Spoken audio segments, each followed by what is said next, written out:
The most simple one in the world. Get yourself the better with the music. Music from the one of the most peaceful man. Thank you. So many lying down on the streets. What about them? We are carrying ideas. Get yourself the most free time. I preach about freedom. Preach about freedom. We're here to sweep the world. We're here to stop the world. We're here to sweep the world. We're here to stop the world. We're here to sweep the world. We're here to stop the world. Wake up on the street, isolation, youth. Stop violence, isolation. Walk, listen, and be a man. The music we are doing is not a music for fun. We are preaching, we are loud and clear. Day, night, and day, no sleeping at all. Better preach, let the people hear. Better preach, let the people feel. The sound of freedom and love. The sound of freedom and love. The sound of freedom and love. The sound of freedom and love.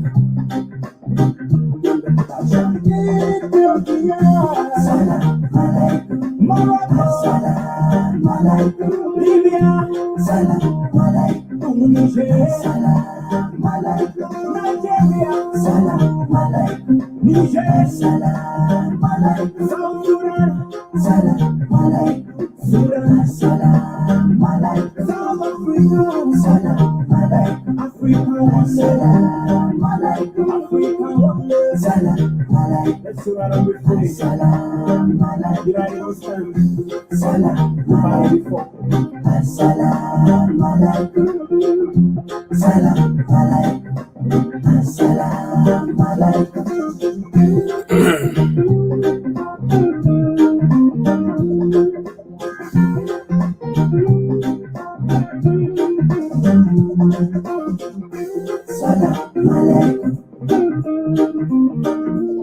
All right, Assalamu alaikum. Good morning, good afternoon, good night, wherever you are. This is Concerned Citizen of South Sudan, live on Saturday, February 27, 2021. I apologize for that mistake. I welcome all our viewers all around the world, in North Africa, in East Africa, in the homeland, South Sudan, Australia, Canada, the United States, and in Europe as well.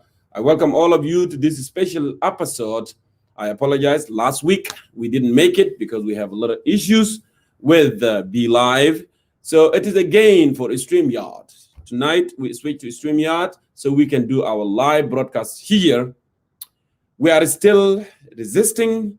We are still persisting for the right for the people of South Sudan. We will continue doing this most of time.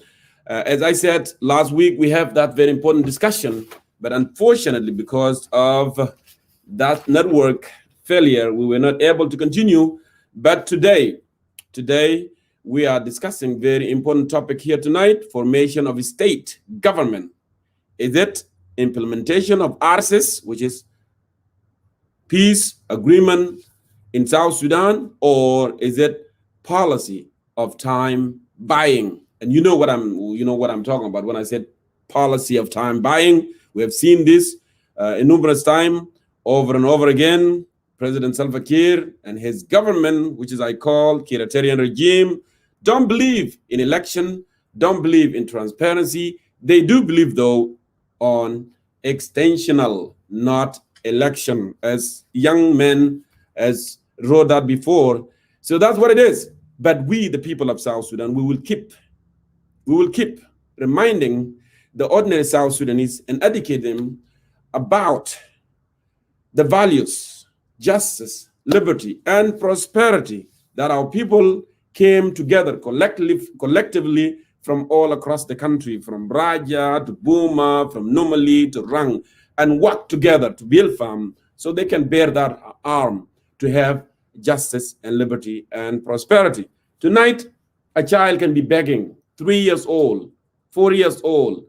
They can be begging on the road of Juba, asking for a meal of the day, while the officials, the elites are dining and whining in big hotels, are there enjoying the wealth of the nation, while the ordinary citizens of South Sudan are suffering, and they keep to suffer. We won't let that happen. We'll keep talking about this, and we will resist this, and we will educate our people to know their right. That's why we are here. So tonight we'll be addressing this very important topic: formation of state governments. Have you heard that lately on presidential decrees as usual? Is it implementation of RCS, or is it another policy of time buying, as you have seen for a very long time when they started with Arusha, with the national prayers, going to Rome, Addis Ababa 2015, which is, I call it Addis Ababa #1, and then it end up with September 12th, 2018 in Khartoum Peace Agreement, which was not implemented until they start lately showing the people that, oh, now we wanted to buy the time, but we want to tell you that we are implementing the peace agreement. We disagree since day one, since 2018, that actually this is not a genuine peace, because we knew it. It is not a genuine peace, and it is not going to keep South Sudan stable economically, security-wise. We did talk to you, though, about the 4 evils that Kiiratarian regime has introduced to our population, introduced to the people of South Sudan.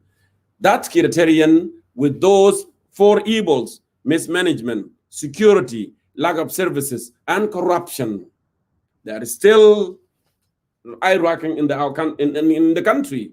And last night, actually, I did receive a phone call from a close friend who we tend to disagree in politics. He was here in the United States, but he went home. He was saying to me for a very long time, no, what you guys doing is wrong. You guys are selling the country out. But I'm telling him, but I keep telling him that time, we are not. Actually, we are educating our people. There is something wrong here, and this thing must stop. This gentleman, he went home. He went home to South Sudan. And actually, he stayed there almost a year now. And he called me surprisingly last night and said, John Core, guess what? And I said, what? He said, you were right. And you're always right. You and your colleagues in the social media, you guys are right. Not only you're right, but things that you are talking about are right. And there's a lot of things that you are not even talking about worse than what you have been talking about. And I said, my brother, remember what JFK, John Kennedy of the United States, have said. My fellow American, do not ask what your country can do for you, but do ask what you can do for your country. We know we are not here for the position. We are not here to become a minister or a commissioner or an ambassador. We are here so we can enlighten our people, so we can remind those leaders that the path you are taking, the route you are taking, is not right. It is not who we are. We are people of decency. We fought for decency. We fought for justice. We fought for liberty. So that brother, actually last night, we have a very good conversation. And he said, it's so sad. It is so sad. And I said, I am glad you understood now what we have been standing for, and we continue to stand for, until people of South Sudan can see the light at the end of the tunnel. Of course, the suffering continue, like I said. Continue, but we won't let it happen. These, or those 4 evils that were introduced by Kiratarian, people of South Sudan need to wake up. Because the only solution for us to have a justice, to have a prosperity, and live in peace and tranquility and harmony in our country with no tribalism, with no favoritism, is for Kir to go away. If Kir exists, if he's still in South Sudan political life, and then it would be very difficult for people of South Sudan to see the light at the end of the tunnel. That's what it is. That's what it is. I welcome all of you to this very important and humble forum tonight. Wherever you are watching, this is your forum. I want to let you know, though, go ahead and like and share so we can gain that strength. You have heard and you have known already what had happened to our dear brother, Edward Achek, because he was, just being blocked on the Facebook because of these bad, less understanding South Sudanese. They keep reporting, and Facebook sometimes doesn't look to the material. I'm glad, though, we are focused more in English so they can understand. Now we are not talking about the violence. We are talking about the right of the people. So please continue to share, continue to like, so we can gain these strengths. Share it and like it so we can gain the strength. And I want to remind you, though, we agree to disagree. We cannot tolerate any derogatory, vicious attack in this very humble forum. We may disagree, and that's fine. We agree to disagree. But please, any vicious attack, foul languages will be dealt with. And I have a falcon eyes. Remember that. That means I can see more than 2 times. I'm just kidding. But yes, I'll be watching the comment. Please be responsible in what you are writing. So I welcome all of you, wherever you are tuning in tonight, being part of Concerned Citizen of South Sudan. As usual, tonight, as I said, we are focusing on this very important topic, formation of state governments. Is it implementation of RCs or policy of time buying? تكوين الولايات، تكوين حكومات الولايات. هل هي عملية شراء الوقت أو هي أكسل تنفيذ اتفاقية السلام المنشطة في جمهورية السودان الجنوبي؟ وإحنا كلمنا في الفترات الماضية. We did talk a lot. You see the reaction. Last week, actually, I tried to bring this very important topic, political blocs in the government. Their possible scenario and prospect for political or drastic change in South Sudan. But unfortunately, as I said a little earlier, we were not able to continue because of that blockage of outage on the show last night. That's why we switched tonight to be on StreamYard, and we'll continue with StreamYard because it sounds like and it looked like a little bit much better. And all the viewers, whoever want to participate, they will not be having a hard time. It will be just a one click and follow the prompts until it will lead them here. But tonight we will connect this, the previous topic and the topic of tonight that we are talking about, the formation of state. Is it implementation of peace agreement, or is it another time buying by Kiratarian regime? Political blocs in government, their possible scenario and prospect for drastic political change in the Republic of South Sudan, which is التكتلات السياسية في حكومة سيناريوهاتها المحتملة وآفاق التغيير السياسي الجذري في السودان الجنوبي. They can our last topic, but we will link them tonight together so we can have that a very, very fruitful discussion. We will not stop though. Like I said, they block Edward Achek, and we will be vigilant because they are doing this. They come here like friends. Sometimes they come to the studio, they pretend to be friends, but actually they are coming with virus. They are coming with numerous bad stuff here to poison the good thing that we are doing to our people in the Republic of South Sudan. We resist and we persist, and these four evils we will address. Next coming weeks, though, we'll be talking about the program. United Citizens for Change has a lot to offer. It's not just only about criticism, it's about offering the ideals that will take this country from this mess that we are in to آفاق جديدة. You know, يكون في استمتاع بالحرية، يكون في استمتاع بشنو بالتنمية والمساواة. People of South Sudan can live a decent life and they can be like any other nation on earth. With that, I welcome all of you. Tonight, I'm going to have various speakers here. The chairman of the United Citizens for Change, Ustaz Woldeng Atak, will join us momentarily, and it will be part of this very important discussion tonight. And also, we will have others, Ustaz Dengdirayog, and Moses Edward, Abdullah Garang, and Wendy Marial, and others, Bading Maniel, and others. Any South Sudanese who wanted to participate tonight, they are highly welcome to this very important, forum. So let me go ahead and post the link so Ustaz Wol can get this through link, and then it will be here. While we are waiting for him, I am going to go ahead and just play clips of a little bit of music so I don't want you to be bored. But one more time, go ahead and share. Please go ahead and share and like what we are doing. And actually, I must go ahead and pin this one down so people will be able to go ahead. So let me go ahead and do this as we move together. Let me do this. Don't go away, please. Do not.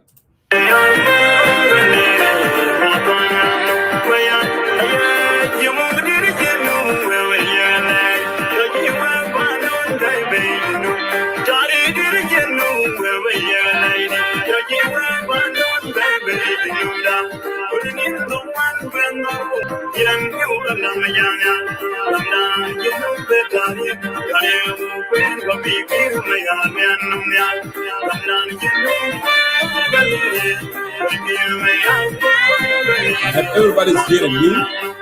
I hope we don't have any problem with audio tonight.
All right, let me go ahead here and remove that, and then we go back. So, my dear brothers and sisters, with that, I hope Ustaz Wolatak will be here momentarily, so we can start. I hope this is not going to be a difficult I hope this is not going. Who is sending out the red angry face? يا دوب نحن بدينا تدينا angry face. يا أخي ما لقى خاف الله يا راجل ولا يا مرة, whatever can be. So we've been waiting for Ustaz Wal Attack to join us here momentarily, and then we move along, and then others, and also whoever wanted to come in. It's not about just bring the same people, but because these people, they have ideas that we are discussing. Anyone that have ideas, they are always welcome, to our forum. We don't discriminate. I said this for a very long time. We don't discriminate. Anyone who wanted to participate, they are highly welcome, to participate in this program. وزي ما أنا ذكرت لكم قبل في بداية الحلقة إنه اليوم our discussion is going to focus on formation of state governments. Is it, the question that we are asking you tonight, is it implementation of RCS or a policy of time buying? And the reason we are asking this question, all of you have known كم سلام وقعوا, كم اتفاقيات وقع, اتفاقيات 2015 في أديس أبابا. هل كان نفس؟ نهايته كانت شنو؟ نهايته كان 2016 J1 dog fight, which is fractured the IO, and then Taban Dengai became vice president that time because actually president was not interested, implementing that peace agreement. We knew it. Then Majlis Selma Lifriqi, they try their best, in Genova Sudan, they couldn't stable, to pressure the warring parties. And you remember very well when Michael McQuaid on 2017 said that, President Salva Kiir will never work with Dr. Riek Machar. It was a clear for you, Nas Bitana, and others who are less understanding. It was clear, actually, these people, they don't want to work. These people, they are not interested with Salam. They are not interested. What they are interested in is to buy time. And that's why they come out with all this sort of, now I'm a national dialogue. Right? لأن الهدف من national dialogue كان شنو؟ إنه ينتهوا بالسلام اللي كان وقع في 2015. ينتهوا منه. Right? بعد شوية جا خلى شنو؟ موضوع بتاع السلام ده 2015 قال يا أخي نمشي نوقع السلام تاني في وين؟ في خرطوم. You remember that time very well? بعد شوية تاني جا رجعوا شنو تاني؟ للnational dialogue. So you don't know exactly what the government is heading, but they know what they want to achieve. What they want to achieve, they want to distract people of South Sudan. They want to buy time so they can remain in power. They remain in power. President can remain in power until he died. And mark my word, there is no way this guy is thinking about election. He is not interested. He is not interested. What he is interested in يقعد في سلطة لهذا ما يموت. يالدا جنوب السودان يتشردوا يكونوا في دول الجوار. They can become refugees in Uganda, in Kenya, in Sudan, in Ethiopia. Whatever they can be is not matter of his concern. أهو قاعدين هناك في كامب في جوبا. أهو قاعدين هناك في واو. أهو قاعدين هناك في بانتيو. أهو قاعدين هناك في بور. Everywhere. Is that a matter of concern? انتوا يوم شفتوا رئيس ماشي زيارة هناك قال يا أبناء بلدي تعالوا أنا بيعمل لكم كده بيعمل لكم كده. No. Now our people are dying with COVID-19, with coronavirus. Coronavirus قاعد يقتل ناس كتير بكمية كبيرة جدا جدا في جوبا كل يوم. هل في guidance? If you have a government, هل في guidance عملوا في البلد؟ Okay. ما في guidance عملوا في البلد. ليه؟ لأن الشعب جعان. لما أنا الليلة يقول لي أقعد في بيت. Okay. أنا بقعد في بيت لأن عندي أكل. I will stay. But if I don't have any food to eat, what I'm going to do? I'm going to get out. عشان I want to survive. Getting out, I'm going to spread the disease among the population. لكن هل do you think مثلا يعني بيغلبهم على إنه بس to allocate قروش تاويل اللي قاعدين بيجوا كل يوم ده to allocate $200 million. يقول يا أخي أنا نأكل بالشعب بتاعنا. نعمل برنامج تمويني. يكون في مواد تموينية لكل مواطنين الموجودين في جوبا، لأن جوبا أكثر منطقة مكتظة بالسكان، فيها كثافة سكانية عالية، المناطق فيها سكان عالية، يقول لهم يا أخي يا هو أكل عشان to get rid of this pandemic. Are they willing to do that? No. You die, it's not my problem. You go on the road back, it's not my problem. ما في school, it's not my problem. ما في مستشفى, it's not my problem. And that's why we are keep saying that to you, the people of South Sudan. هان الوقت. You have been patient for a very long time. You have waited for a very long time. You are the best of the best of the best. ما في nation في الأرض أنا شفته عنده patient زي مواطنين جنوبيين سودانيين. ما فيش. عندهم patient. لكن you run out of patient. زي ما قال الشاعر. قال سأصبر حتى يعزن الله في أمري. سأصبر حتى يعجز الصبر عن صبري. أنت صبرت حتى اجز الصبر عن صبرنا، فكيف ان تصبر بعد الصبر ده كله؟ you know. ف only دواء له هو الرحيل، لانه as long as he is there. انت لو مشيت جوبا tonight people are building towers, right? Those cliques are building towers. They are, while people are hungry. في ناس قاعدين يلقطوا في قمامات في الوسخ عشان ياكلوا. You know, they are suffering everywhere. That's the reality.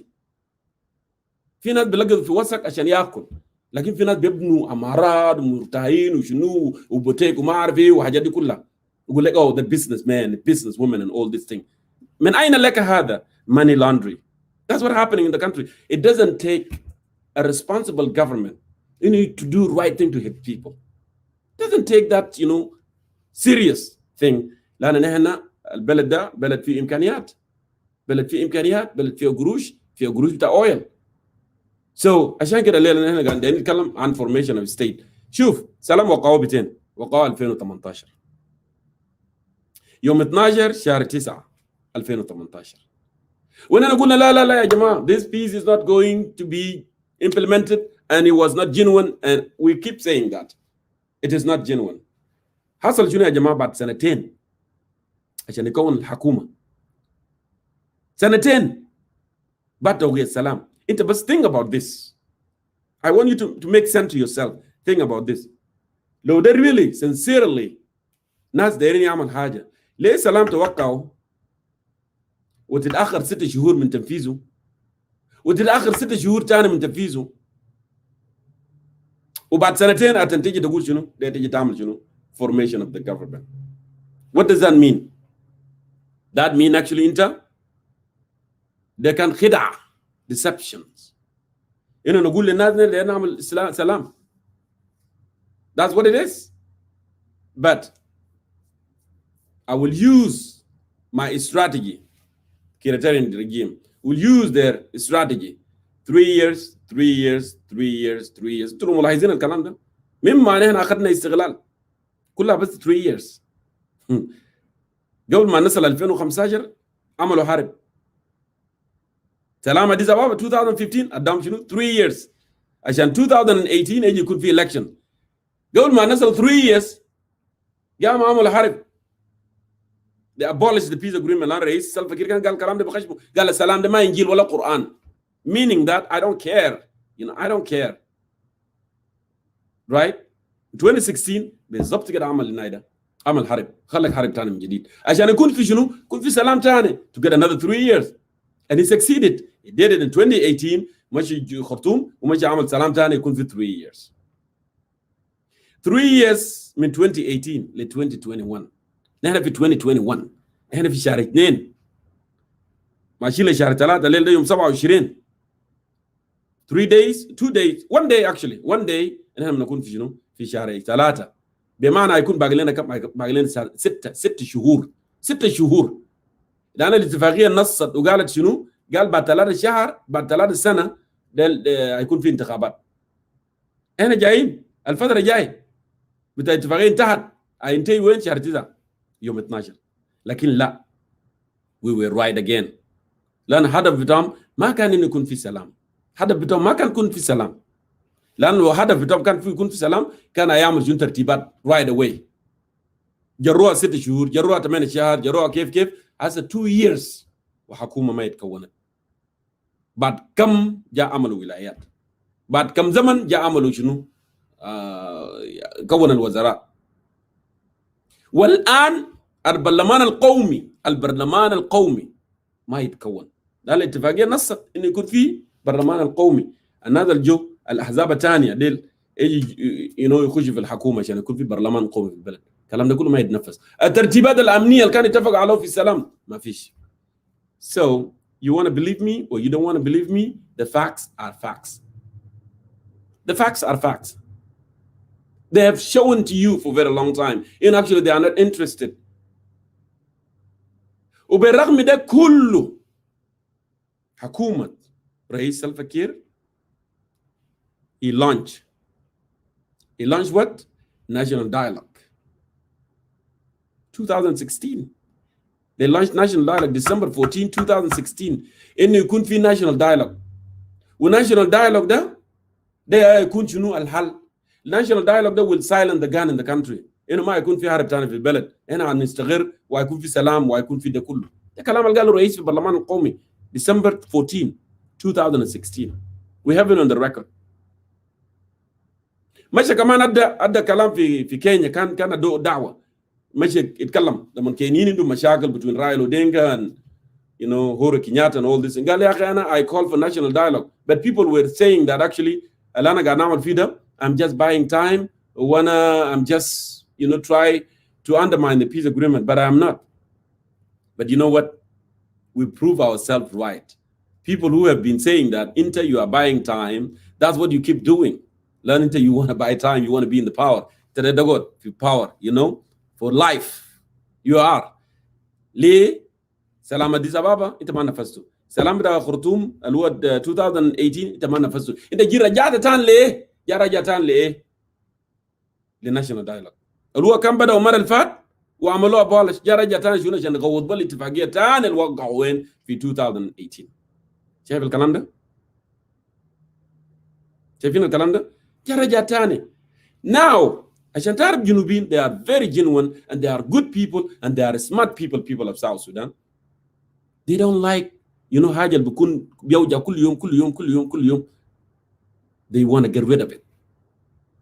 They always want to get rid of it عشان يكون في خير. رئيس كير by launching the national dialogue he already created his own zone. لأنه هو divide and rule.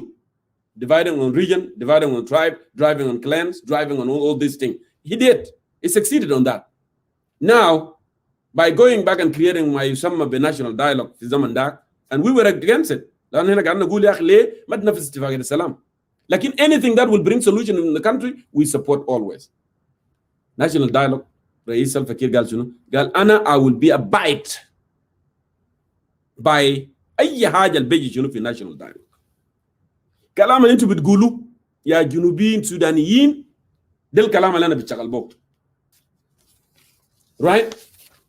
ده كلام السلفا كير رئيس سلفا كير قال الكلام ده. قالوا بيشتغل كلام بنفذ الكلام اللي بيجي في national dialogue.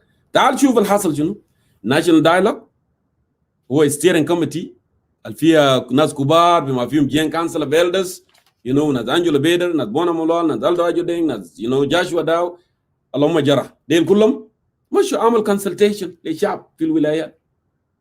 And الشعب has spoken. People of South Sudan have spoken. Question اللي كان قاعدين يسألوا بيقول لهم ياك what went wrong in the country. ناس كان بيسألوا بيقول ياك what went wrong in the country. You know what people say? ناس قالوا what went wrong in the country. ناس قالوا there is a grand corruption في البلد. قالوا في corruption كبير في البلد. والcorruption ده ما دايرينه. والناس اللي جابوا كوربشن ده في البلد منو؟ ده حكومه بتاع SPLM. ده الرئيس الفكير.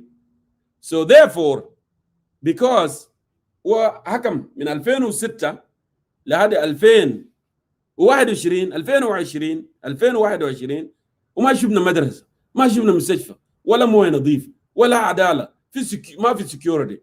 ده اللي يقتلوا بعض، اقواق واقبوك وما عارفين وقارب يقتل بعض ما جاي وناس يونيتي ستيد ناك دينك بادان ونوير وتشوف بجاي ناس بور مع ناس لو نوير وناس مورلي وشنو ولخبطت في البلد وخراب. شعب جنوب السودان ده شعب واعي جدا. قال no these people are not good. قال no. قال the only solution to us لأن SPLM عمل corruption قسم البلد، دخلنا في مأزق، دخلنا في متاهات وخلق لنا فتن مع بعضنا البعض. احنا دايرين يمشوا. يا قال الكلام ده. Consideration of grassroots demand for President and Dr. Riek Machar to resign. ده كلام جا. يوم ده أنكولان دو أجو جا نكر كلام ده هنا. لكن ده كلام اللي هم كتبوه هناك. شفت؟ يعني people of South Sudan are fed up. They are fed up so good. وقالوا كلام واضح. قالوا كلام واضح في national dialogue. Okay? قال the demand that both President Kiir and Dr. Riek Machar must leave politics if South Sudan is to move forward. ده كلام الشعب. ده كلام الشعب يا جماعة. Right? ما وقفوا هناك بس كمان قالوا وكمان نحن بنديهم شنو تشويس تاني طالما هم هسه عملوا اتفاقية السلام واتفاق السلام ده ينتهي بعد شهر ولا سنة خلاص نحن بنديهم اي اكزيت بوليتيكال لايف وخلينا برانا ونغرر مستقبلنا لانه كده كده they fail us they've been there for 16 years وما في any development project in the country they have choice of exiting or if they don't want to exit لانه بيشعروا بانه في اهانه وشنو شنو خلاص يقعدوا مع السلام ده ولما السلام ده ينتهي ما يجيبوا في انتخابات يا اخي تعال كلم وقول قول لنا انتم ما تجيبوا في انتخابات نهائيا وخلونا برانا الجنوبيين نجيبوا ناس كويسين وهنمشي قدام ده كلام بتاع الشعب قال كده ده شنو ده choice number 2 so they have been given 2 choices الحكومة دي انها to exit political life or they can continue with سلام اللي reluctant ده اللي ما قادرين ينفذوها دي ولما يجي نهاية الفترة ما يجي في انتخابات كلام point blank is clear ده كلام بتاع شعب جنوب السودان اوكي وكلام بتاع شعب جنوب السودان كمان not only that قالوا the reason we did this because they personalize issue of the country in them. They cannot work together. Rais al-Fakir and Dr. Riek Machar, they cannot work together. They're always fighting when they are in the government. So nothing is going to move. عشان كمان نحن نخليهم هم يجيبوا في انتخابات هم يخرخروا. If one of them won election, the other one will cry. It will say, no, I did not actually lose. Election was rigged by Mr. A. And I, Mr. B, I won the election. So people of South Sudan are smart. They don't want something like that to happen. Girl, no. Okay? No. عشان كده عشان كلام ده okay into get out. Let we know into هتخرخروا. Also, they make it clear here, girl, we also believe that success of any election in South Sudan will hinge on non-participation of President Salva Kiir and Dr. Riek Machar. لأنه any successful election اللي هم اللي ما يكون فيه. لكن لو هم موجودين election ما بيكون succeed. It will not. Okay. في ناس سألوا قالوا ليه يا أخي الناس جراس روت قاعد يتكلم كده وفي السلام. جراس روت جاب كلام واضح هنا. قال we also observe critically the function of current revitalized transitional government of national unity has already become apparent that the process of implementation is seriously fluid. سلامك ماشي ولا قاعدين ننفذوا. شايفين الكلام ده؟ So the point that I wanted to make here to you, my beloved countrywomen, إنه الليلة ده أنا جون كورديلا أنا قلت يا أخي يا جماعة أنا كده I sign عندي عهد بيني وبينكم وأي نتيجة اللي بيطلع هناك أنا بوافق. ولما نجي نتخاذل نقول لا والله this is not what I meant. What does that mean to you? الراجل بتاع نقض العهود بينقض عهد ما مسؤول is a liar is not. That's how you're gonna call me. That's how you're gonna call me. Then I promise this is what I'm going to do with you. لكن all of a sudden I'm changing my mind. كل وقت نحن بنعمل حاجة بنتفق بعد شوية نغير رأي. بعدين يا ريت لو أنا زاد لو كنت كان بكون في progress اللي أنا بيعمله ده كان بكون كويس. لكن no, there is no progress. أنا بفرض نفسي. ما في موية، ما في عدالة، شعب قاعد يموت، ما في مستشفى، يال بتاع ماتايز بيشهدوا، widows بيشهدوا، orphan بيشهدوا، while I am enjoying, dining and whining قاعد أنوم في هوتيلات. Not only that, I'm teaching society bad behaviors. يال بتاعي برا بيدرسوا برا. مرة بتاعي صغير ومرة الكبير وما أعرف إيه. ويلا في السوسايتي ده يلا انا بشيل بنات زار بودهم هوتيلات وشنو بتاع يا جماعه ده بلد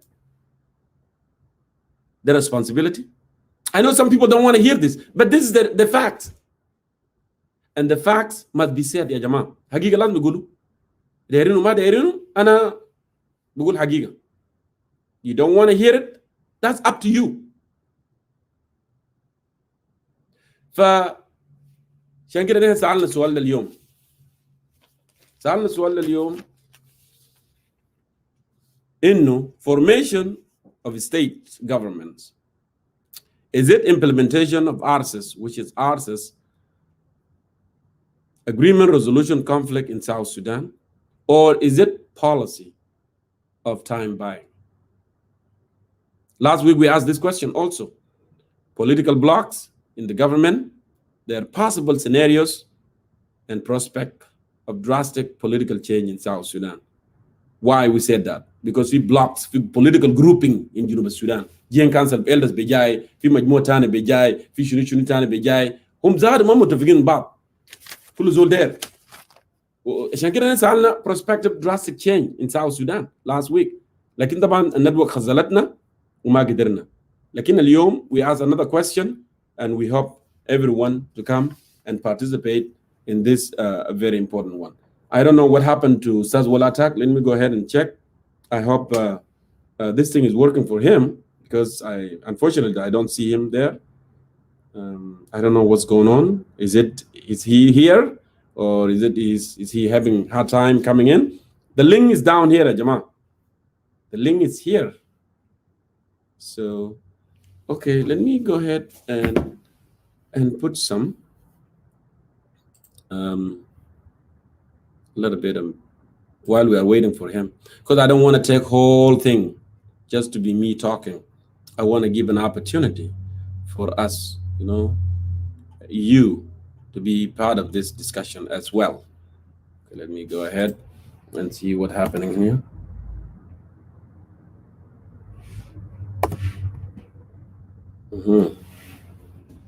If you are having difficulties, ya Jama Gulle,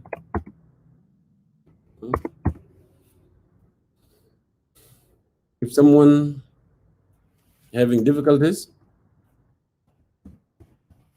as well, if you have difficulties, just let us know,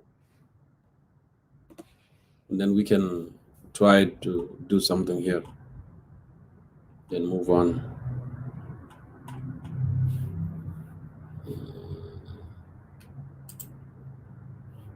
So I post the link. I'm going to post the link one more time.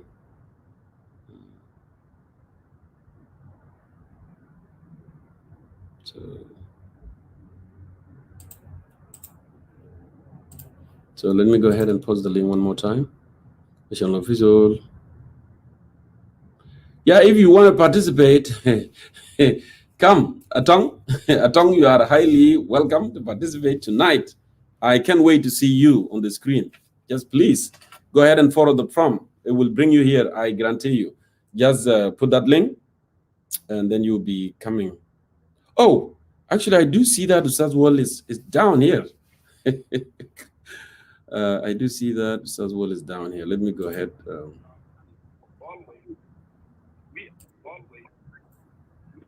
Okay. Ustaz wآفاق, welcome to Concerned Citizen of South Sudan. I apologize. Maybe I was not seeing you, like you were already here on the studio, which is so amazing. So one more time, welcome to Concerned Citizen of South Sudan. I'm using a new streaming today, so maybe I'm not too familiar with it, and that's why maybe such a thing has happened. So the question that we are asked tonight, I will give you 1 minute to greet our audience tonight. But the question we are asking is formation of state governments. Is it implementation of ARCES or a policy of time buying? And you know what we meant by that. So I yield floor to you to greet our audience, and then you move ahead. Go ahead.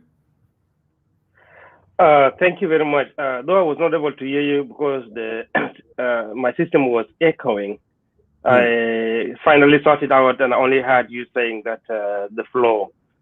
And given that I already know the topic that you're already discussing, I would pick up from there. In fact, my fellow South Sudanese, I extend my greetings to you and my sympathy to the suffering that you are going through.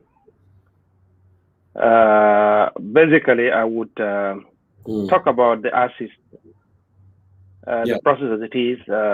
We already know, as expressed in the national dialogue, that it is fully flawed, and that it has failed its purpose, dragging in the what I would want to look into, at this point, is the fact that it's moving toward implementations. In a sense of the recent appointment, unfortunately, that has been centralized in the hand of the President Salva Kiir Mayardit, not fully by the virtue of it's being the expectation of the peace agreement. It has extended beyond the expectations of what was expected of the appointment, particularly to the political leadership. For example, the state governorship, government, like the ministerials, the vices. The general expectation was that they were to be appointed by the governors by themselves, so with the recommendation of the parties. But President Kiir, knowing that things are not working for him, has centralized this thing into his own hands to the extent of controlling the power. Let me get through into the peace agreement before I get into the point I wanted to talk about. Okay. The peace agreement in itself is behind in many schedules. When you talk of the formation of the government as the least of all these things, because they were supposed to be organized forces that have to be trained, brought together, and then put in the national barracks, supposedly. But this has not taken place. They are even starving. They have no food. Some are already deserting. We had the Minister of Information recently talking that they are going to, again, choose who should be, among all the people under the training, who should remain in the national army and who should not be, in the sense that they would, it will be deployed with the Salah. That is not even the peace agreement we are talking about. Correct. Because you receive them at first place and put them into training, but the government is choosing otherwise. This tells that the implementation of the peace agreement is not going as supposedly to. Second to this is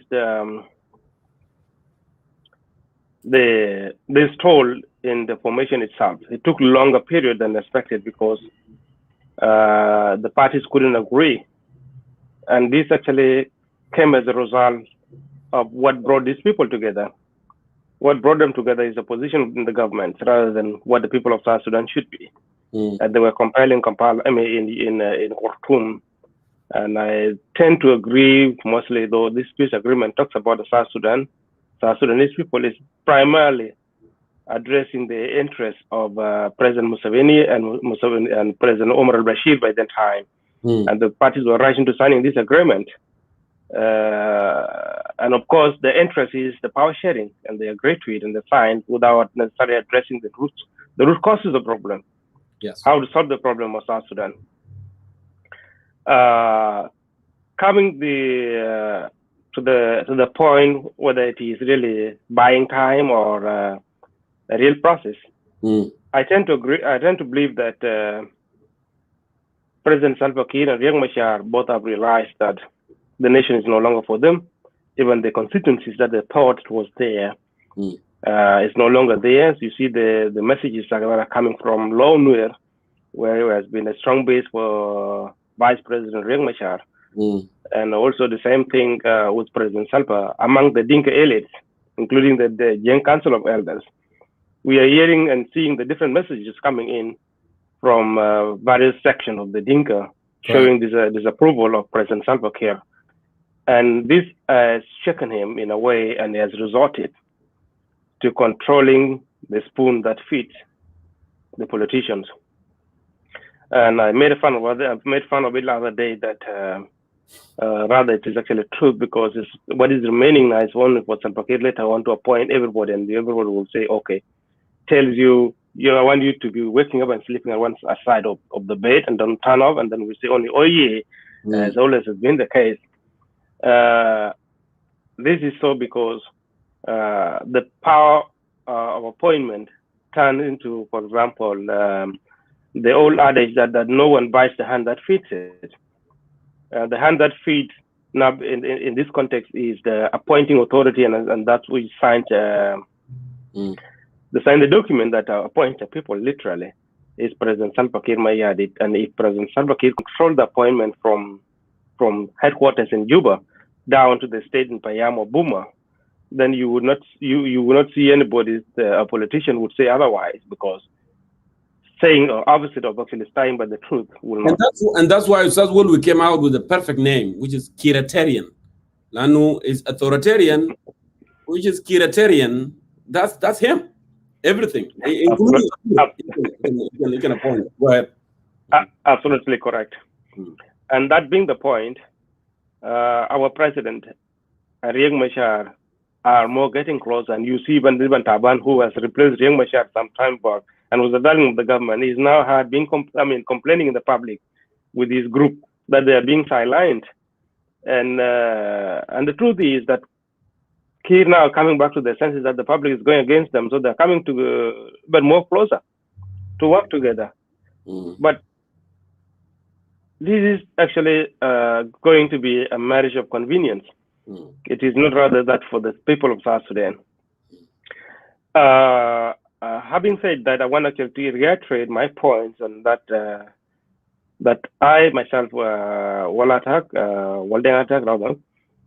I have no hatred toward the President of the Republic, Salva Kiir, or Riek Machar, or the people that I've cited. I simply love South Sudan more, and I sympathize with the people of South Sudan in the sense that they are suffering and they deserve what they have to. Where I disagree with the president and the vice president, so that the poor choices that they're making on behalf of the nations that have led to the war, corruptions, and suffering of the citizens of South Sudan. What had been the problem of the people of South Sudan, rather the problem the people of South Sudan are facing, is the fact that the SPLM-led government lacks priorities. It doesn't have the priority it has for the people. It doesn't have the plans for the nation. It doesn't even have a plan for itself. Why am I saying that it doesn't have a plan for itself? Is the fact that we see the SPLM heroes are neglected, beaten and mistreated and die like chickens. Recently, we have General Angin Madut, one of the good general who has fought the war in the Twig area, during Twig time, and they would thrash the enemy, that's all the miracles that a general would do. But last week, he just died like chicken. No one even concerned about, not even given him the recognition. He's left with with the boys to struggle with, because there were no people there to come and help. So he has to be just rushed home and buried and forgotten. The wounded soldiers, they suffer like as if they were, even if they lost their legs, their arms, or their limbs, stealing, they are human. They need to be respected. They need to be given that sense of dignity.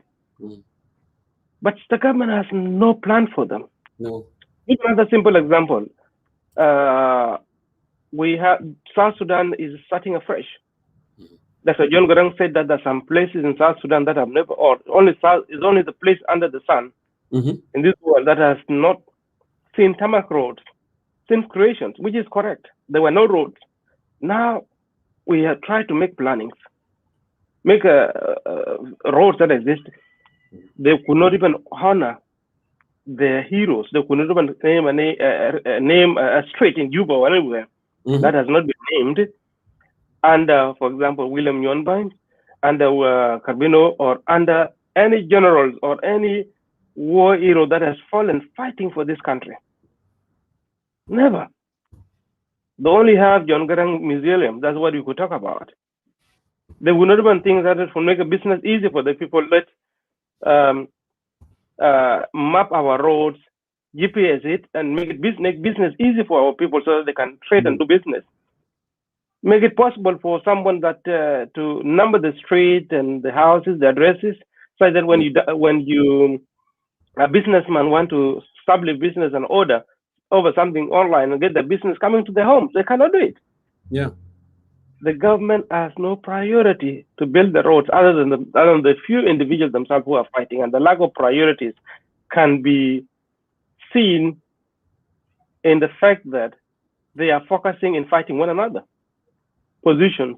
In a Dinka word, they say, they're just looking for fun to finance the small thing. And that is the smaller picture in the picture. To getting rich is a smaller picture in the whole life. The bigger thing is leaving a good legacy, serving your people and make their life better for the fellow citizens and men, and make the environment where you are better than the place. And I think even those who are struggling for power at this present stage have something good for South Sudan other than having power in their hands.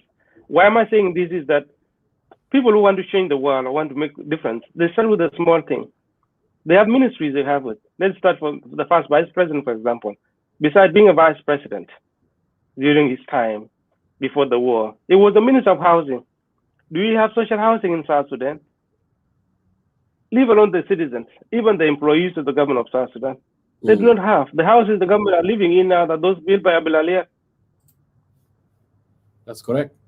A real change that would come into this country of ours would come when someone, none other these SPLM fellows who are actually so lost in themselves, takes over the power and give the people a chance. And that's why we are calling for change. The change that will bring benefits to the people of South Sudan. The change that will bring roads. The change that will bring hospitals. That will bring a school for our children. That would value an education by showing how the educated are treated. Like, look, for example, my brother Jonko. When you see today as we speak, when you see who is living in those flashy houses, who are having electricity 24/7, clean drinking water, is only Hamarat. Yeah. And only that Hamarat that has sewage system that check the water out of it. But when it rains, they are fine. But the rest of the country, the students, they lose all the documentation, academic documentation, because of the flood. The sewage system, the water just flies down from the hills, mold down the houses in Gudele, in Jebel Dinka, name it, in around Juba, including Tongping. Why is that?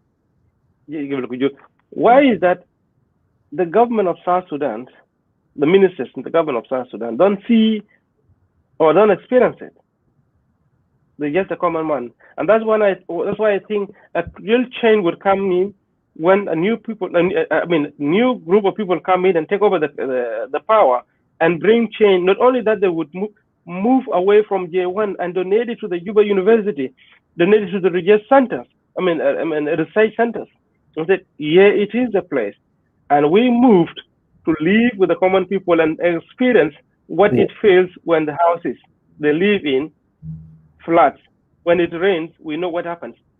And then now the ministers will even understand, and from there start building a sewage system that the country needs and for the citizens need to be comfortable. Bringing electricity because they don't even experience it at all.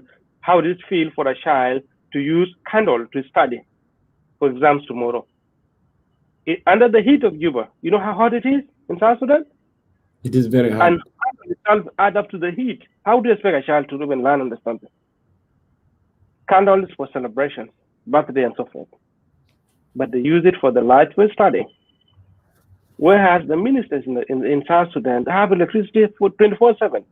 President Salva Kiir talked recently that he actually will surround himself and let the people fight and kill themselves and protect himself.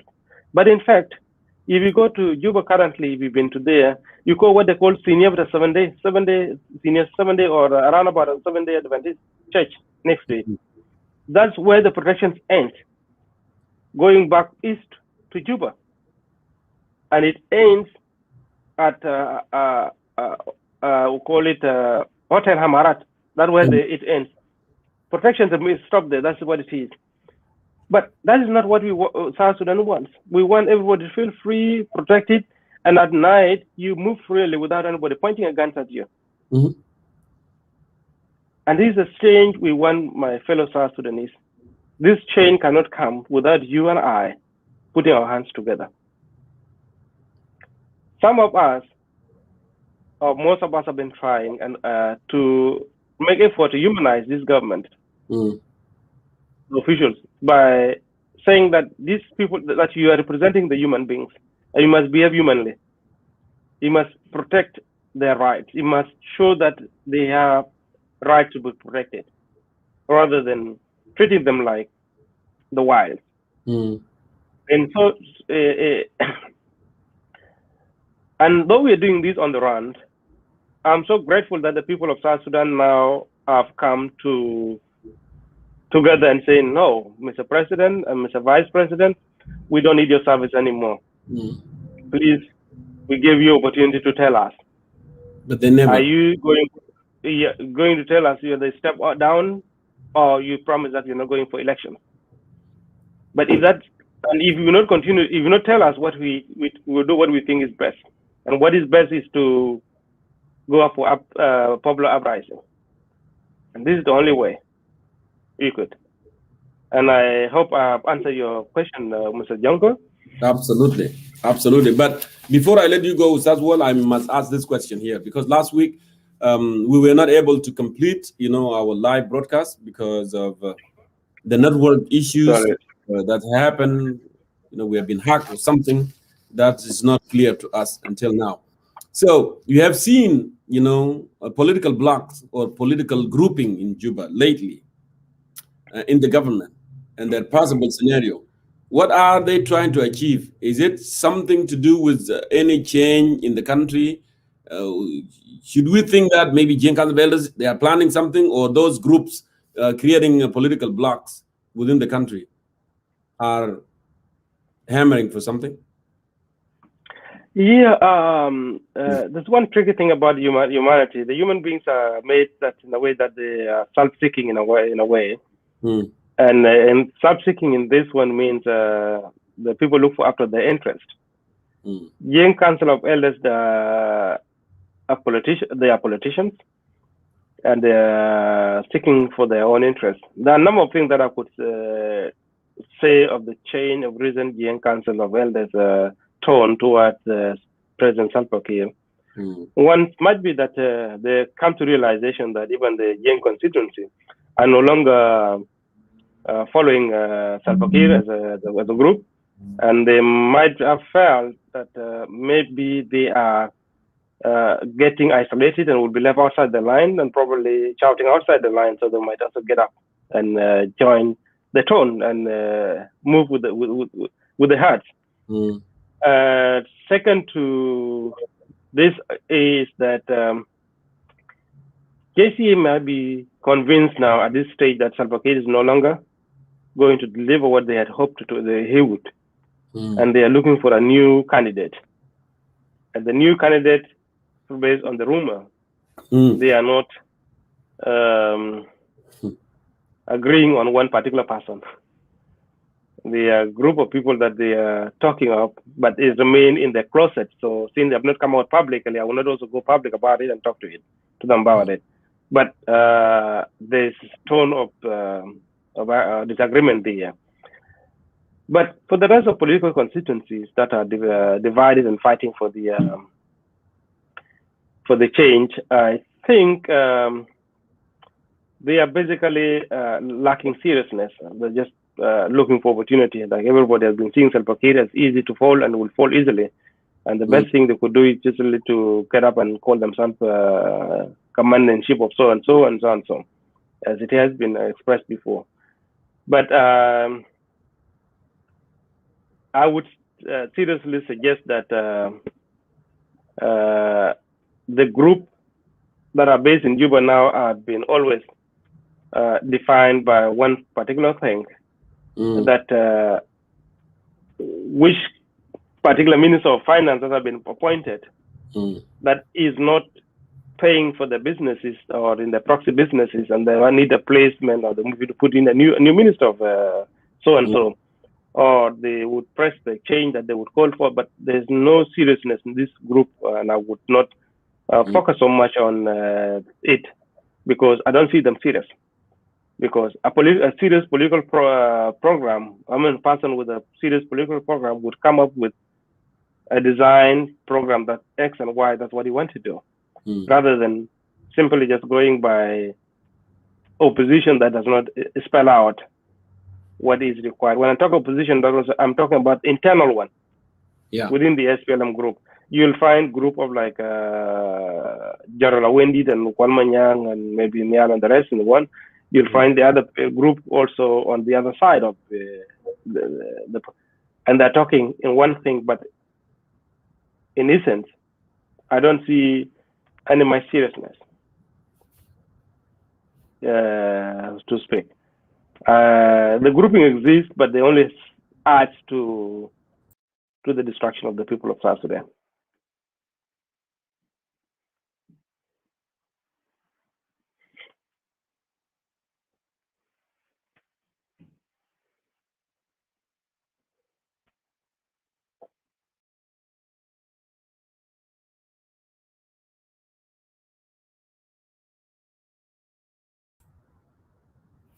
What happened?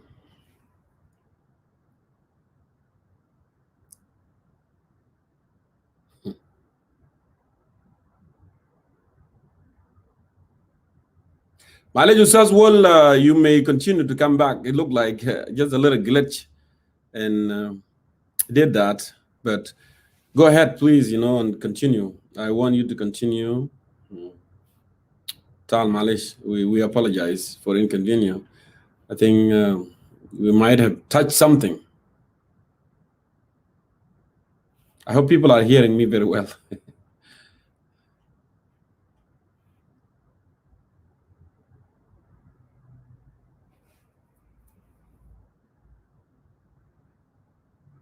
Sazwell, go ahead and come back. And also the others that the link is there. You may get ready and we'll move on from here. We'll go ahead and post it one more time. And so Sazwell, you may come in. Anyone who is ready, you may jump in at this moment. Alish, let me go ahead and bring a little bit of.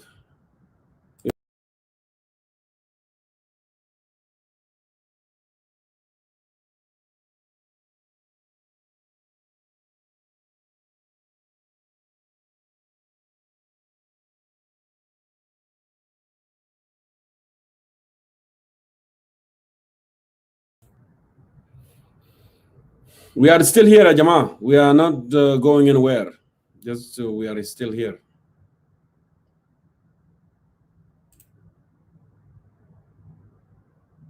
We are here.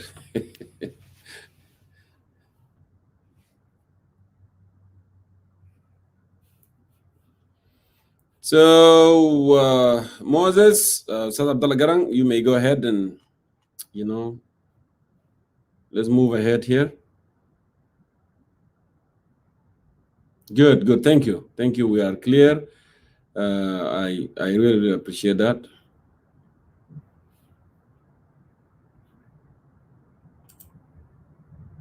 Okay, let's do this. Yes, that was the problem, but now we are good.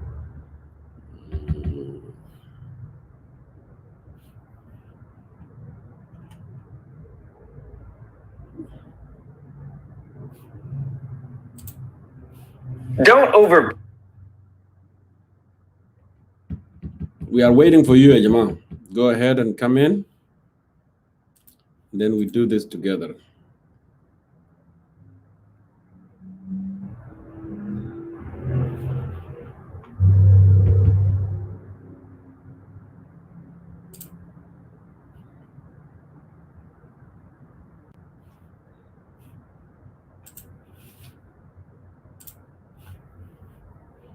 Okay, welcome back. Sazwal, I apologize. Big glitch, this hustle kida, and then just drop you. But go ahead and continue. Apologize to our viewers. Hello, do you hear me now? I don't hear you, right? No, we hear you very well. You're good. Awesome. Just bear with me a minute. I'm trying to get back to the link, but I won't see. Yeah. Yeah, we see you very well. Thank you. I think I was about to draw to the way forward when you, when you got cut out. Yeah. Yeah. I'm thinking the way forward is the unity of the people of South Sudan. They say that when you, the example that has been given even in biblically, that when you put a small weeks of branches of tree together, as small as possible, and give them person to break them, no one can break them. But when you give it individually, the other person can break them easily. And that has been the example that we've seen when Isaiah Abraham decided to educate the leadership about their roles and also inform us and talk about freedom and expressions. It resulted into him being eliminated by the regime. The same thing was applied by several of the journalists and individuals that had been killed, including our brother Samuel Dong, who was actually a human rights advocate, and he has not joined any rebellion. He was first exiled because he represented a client in court. And having won the case, his life was put in threat. And one of the things that the lawyers do is always to make justice available to the citizen and represent the client that needs to be represented. But they had been made to a victim that he had to run for his life, and they followed him to East Africa, where they killed him later on. They have done all this in isolation or individually. But if we come together as citizens of South Sudan, no one can break us. And if you're wondering when is this thing coming up, it's very soon than later that we are coming to this action now. So my encouragement to my fellow citizens is for you to come together as citizens of South Sudan, as a people of one destiny, and the regime will not break us. The regime would only bow down to the will of the people of South Sudan. Yes. And the will of the people of South Sudan, as expressed in the National Dialogue report, is for the door to change. And I go further to say that a complete transformation of the South Sudan will not happen. We will not eradicate corruption if we install the same group of people that have already been in the system, that have got used to the way of current status quo. Will not bring in change. Rather, they will just continue it. And there are no countries in this world that actually grew and developed by themselves alone without the citizen getting into active command of accountability. Command of accountability starts when you and I come together and forge a common voice. I therefore urge you to be united, irrespective of our ethnicities, irrespective of our tribes, irrespective of our political affiliations. And let's come for South Sudan and show our love for our country and make it a better place for our generation that will come after us. The former president of the Republic of South Sudan, of the government of South Sudan, and the leader of the SPLM, Dr. John Garang, used to say that no one will ever hand your right down on you, into your hands. Your right is yours, just go and take it. For this government to account to us is our right. We need not to have beg for them to give it to us. For this government to bring hospitals, it is your responsibility to command for it. And this cannot come in isolation without you united too. Last but not the least, my fellow countrymen and women, let us join together and called for the downfall of this regime and institute the government that would not only sorry, so someone calling me. Yeah, no that problem. would not only bring in freedoms of the citizen, but who would also recognize the heroes, the heroine that has fought for this country. There are two different things between SPLM, and the individual person that has contributed under the SPLM, whether the SPLM is there or not there. They deserve the right to be recognized, including even those who are messing up, including President Salva Kiir. There are things that he has done to this country that we need to recognize. There are things that Young Machar has done during his operation in Nasser and that we should not recognize. There are things Carbino Kwanyin Bol, William Newell, that we should recognize.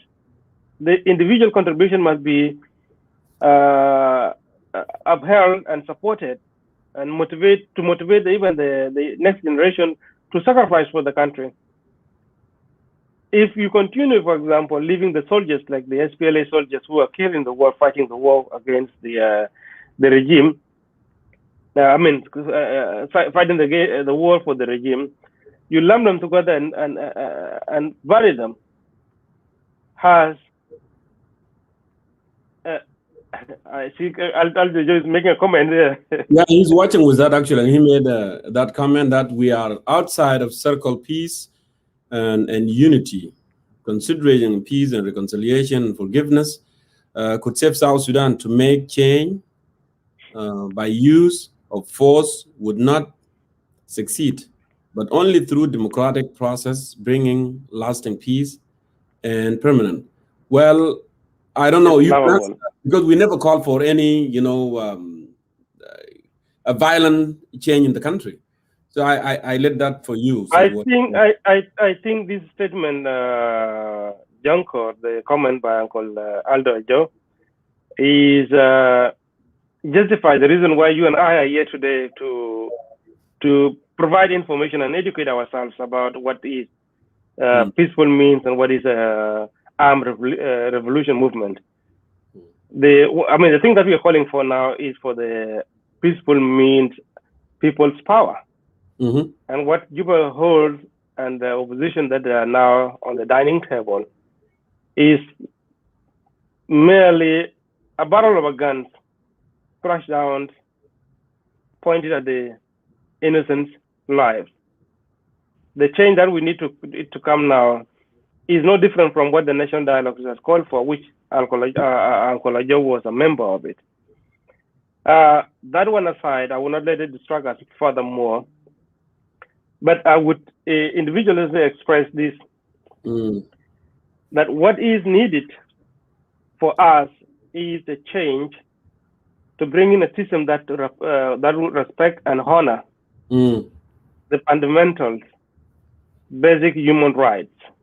And these include the services, include freedom of speech, include associations, movement, and ability to establish your own business without anybody coming in and shut it down because it doesn't express the view that the government wants it to be heard.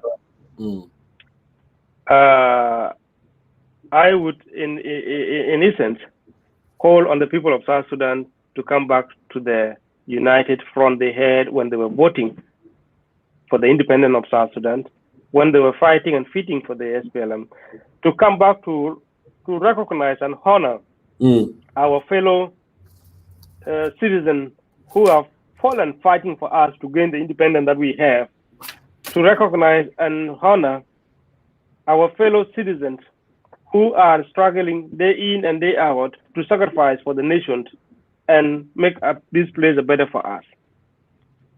For this juncture, I would willingly come back later on, but I will give the platform to the new group that has come in, and I thank you for the communication. Well, Ustaz Waldeng Attack, is always good to have you. So phenomenal. You address the real question that we have asked today in our question, that formation of state governments. Is it implementation of RCS or a policy of buying time one more time? And we have seen this for quite some times. And from the beginning of the program, I talk about this since 2013, 15, 18, Arusha, national prayers, national dialogue, going to Rome, coming back from Rome, and doing all these things. Nothing is coming out of it. It's all buying time and buying time. So President Kiir can always have, extensions, extension and extension and extension until he died. That's what it is. Absolutely. So thank you so much.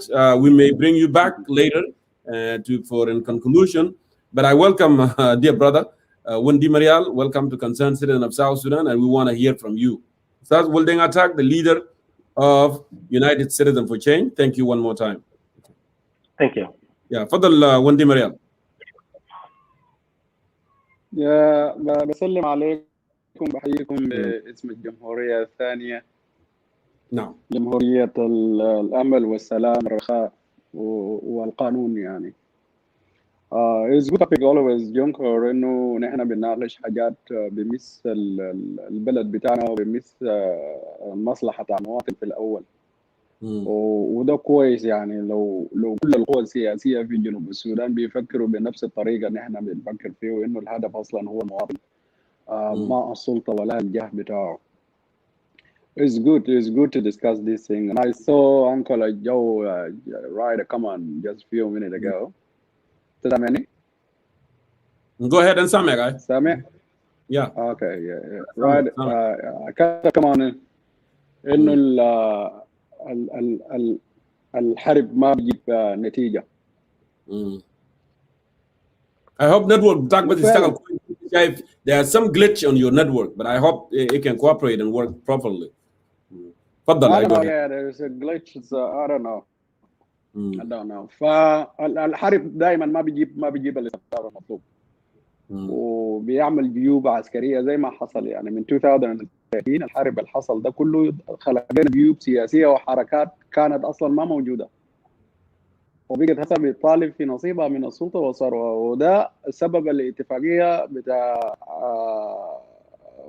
النظام بتاع الخرطوم اللي هو جاب لنا كمية بتاع حركات في السلطة، وانتهى بقريب 6 نائب.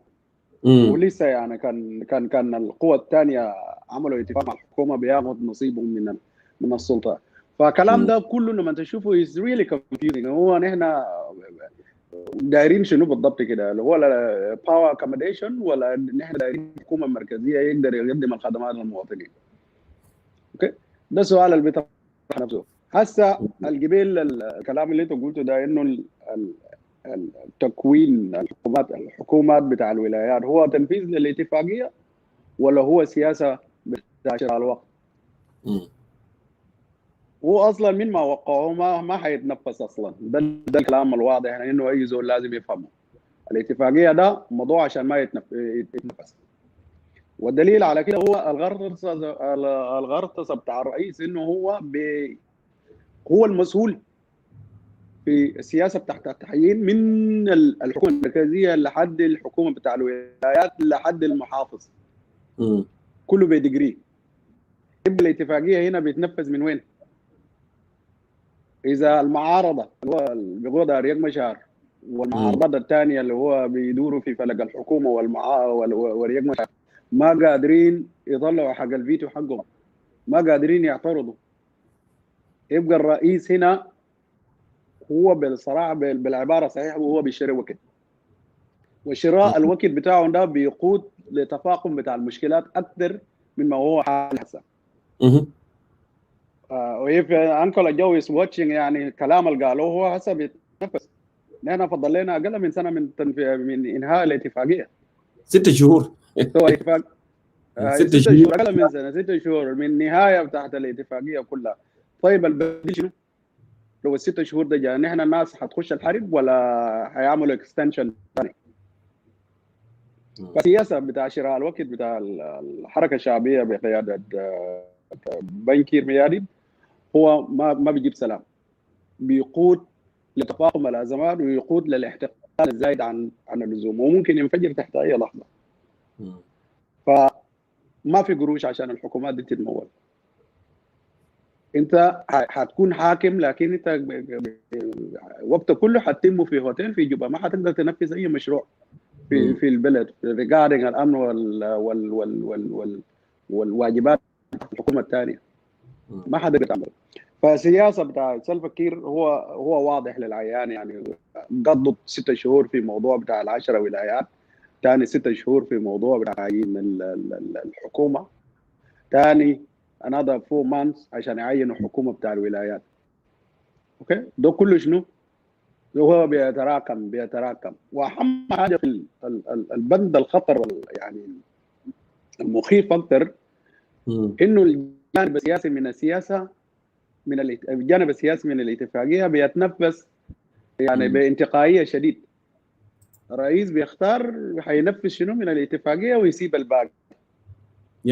والبند الخامس من الاتفاقيه اللي هو بتاع الترتيبات الامنيه ما في زول بيتكلم فيه، ما في زول بيتكلم فيه. بمعنى القوة الرئيسية اللي كانت بتحارب من 2013 هي بنفس العقيدة بتاعتها، بنفس الفهم بتاعها انه هيغودوا حرب ثاني لو ادعى الضرورة. يعني لو افق السياسي انسد، دائما الناس بيلجأوا للعنف كوسيلة للتعبير عن الرفض بتاعهم. نعم. والكلام ده يعني تاريخيا مثبت. يعني الحروب بتقوم عشان شنو؟ مش عشان المصالح وعشان انه يمكن الاحترام المتبادل او التسويه تحت النزاع ما تم، او السياسه مثلا فشلت في ايجاد الحلول الرئيسيه للازمه، فالناس بتلجا الحرب عشان يضغطوا الحكومه ثاني ويضغطوا المعارضين بتاعهم يخشوا اتفاقيه جديد. فنحن البلد ما محتاجه لحروب ثانيه، حروب جانبيه ثانيه. انا في رايي، وده الكلام معظم الناس بيشوفوا، انه يا جماعه الحكومه دي من 2013 ما بنى جسر واحد، ولا بنى مستشفى واحد، ولا بنى جامعه، ولا بنى يعني قوه يقدر ينفذ الامر والقانون في البلد. بالعكس، احنا المستشفيات اللي ورثناها من الدوله السودانيه بقت هسه منهاره تماما. الكبائر اللي كانت موجوده هسه بقى الحكومه ما بيعمل لها صيانه. القوى الداعمه من الصين واليابان واليهود بيقدروا يقودوا التعليم كله، يشالونا سجوا.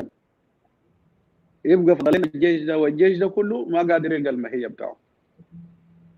طيب الحكومه زي دي بتقدر تثق فيها كيف انه هو حيقود البلد ده ثاني ل 3 و 4 سنين اللي قدام؟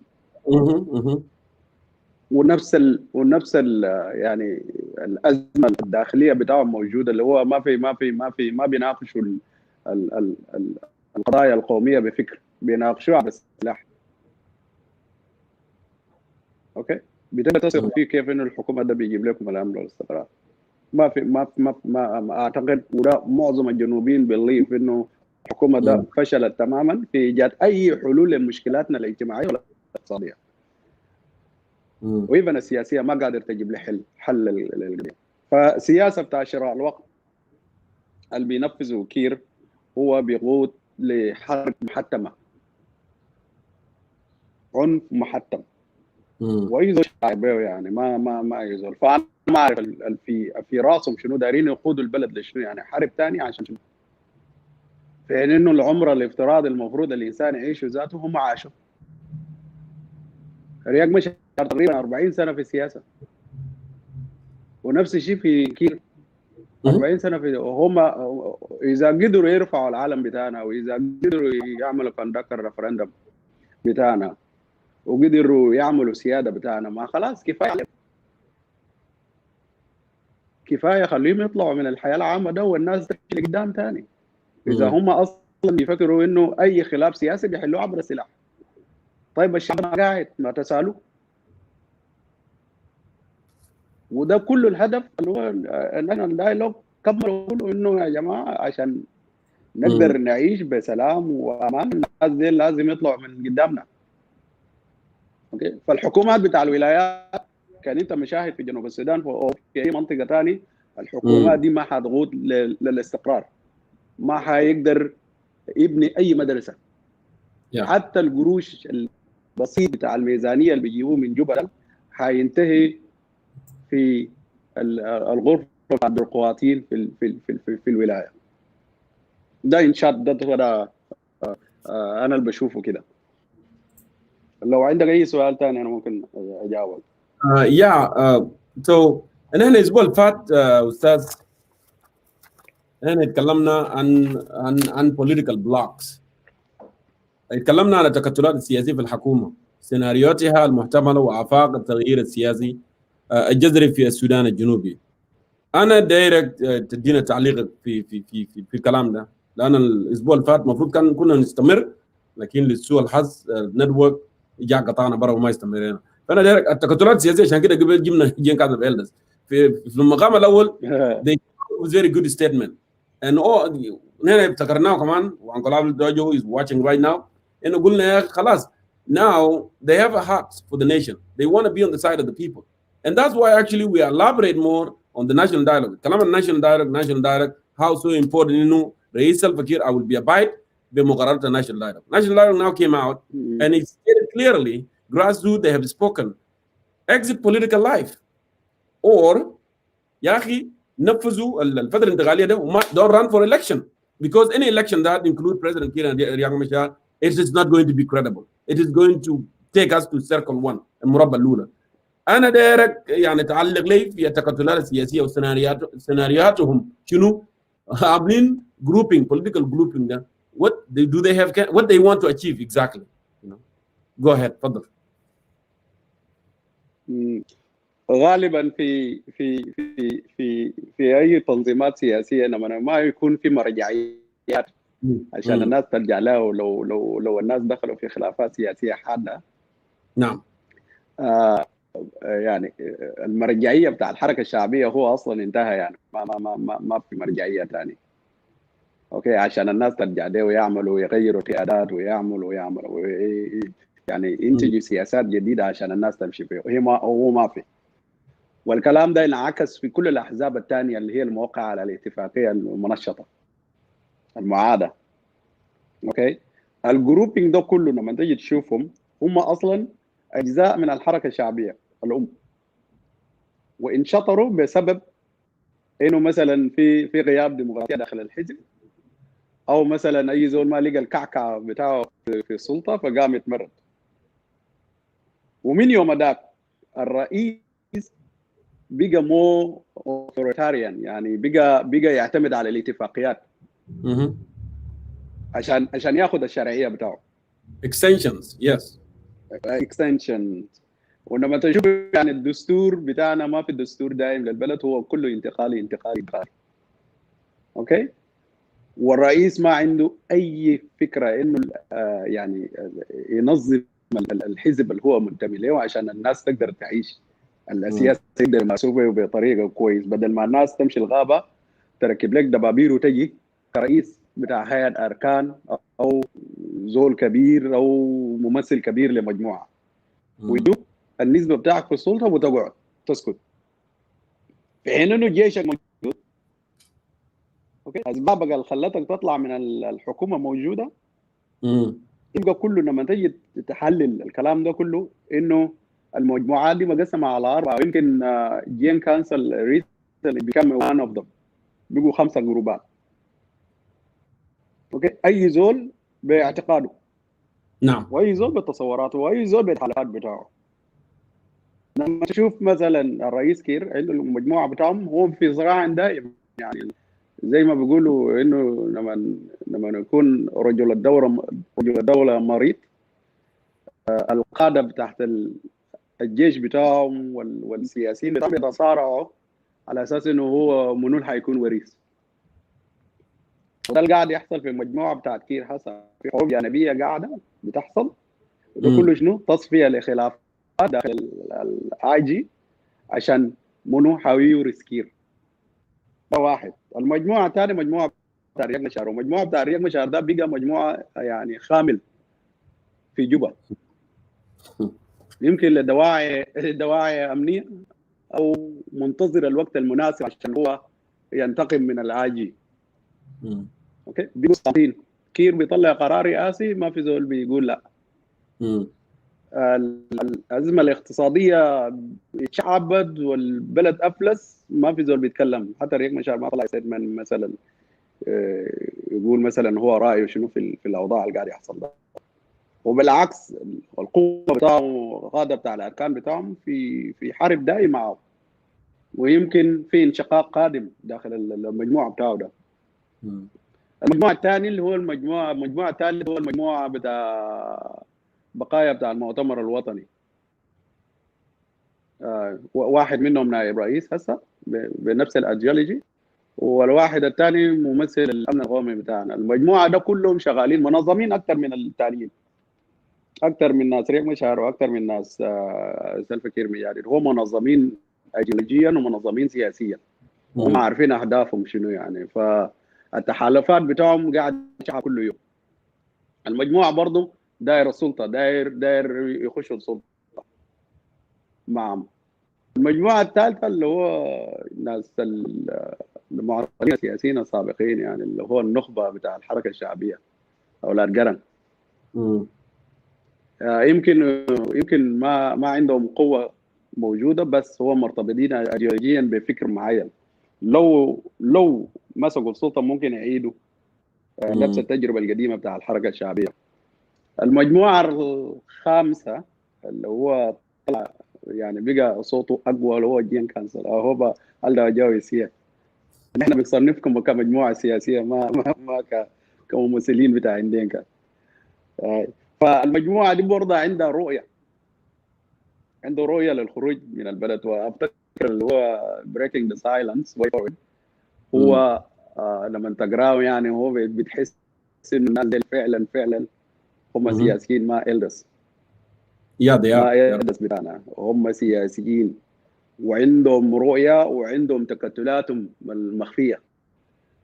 ويمكن البيان الاخير بتاعنا بيثبت انه هم عندهم يعني جيوب طويله يمكن تمتد لقوى خارج دوله جنوب السودان.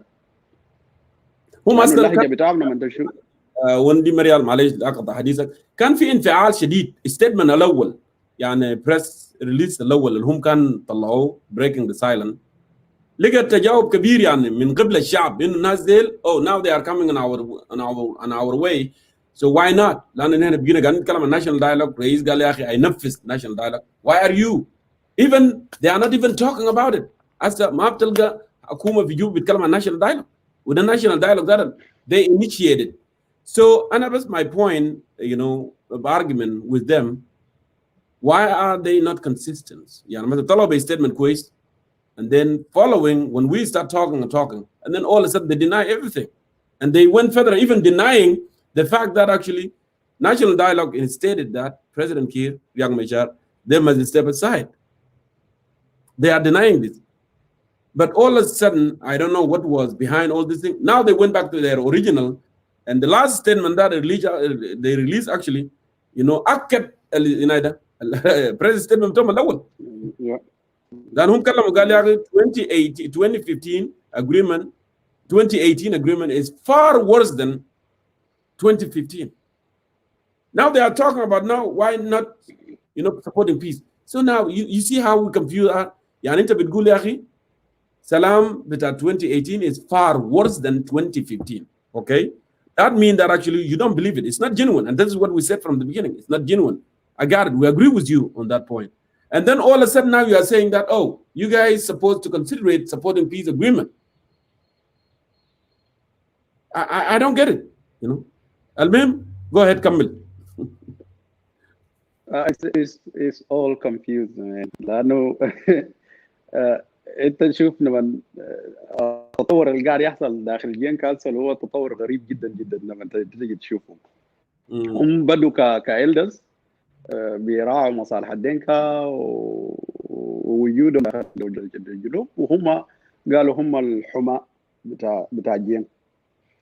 اوكي، ده الكلام الاول من 2030 بتاعهم انه البلد ماشي يتفكك والجين مستهدف لما انت تشوفهم بعد السنوات دي كلها من الحرب هم جو البيان بتاعهم الاول انه البلد ماشي النتورك بتاعك I don't know what happened with it today. النتورك بتاعك ما واضح كله كده. جو هيد كمل. بيقطع. you know. بيقطع اي. فعموما هو they are very confusing group، لانه الخطاب الاول بتاعهم اللي هم قالوا بيأيدوا الحوار الوطني،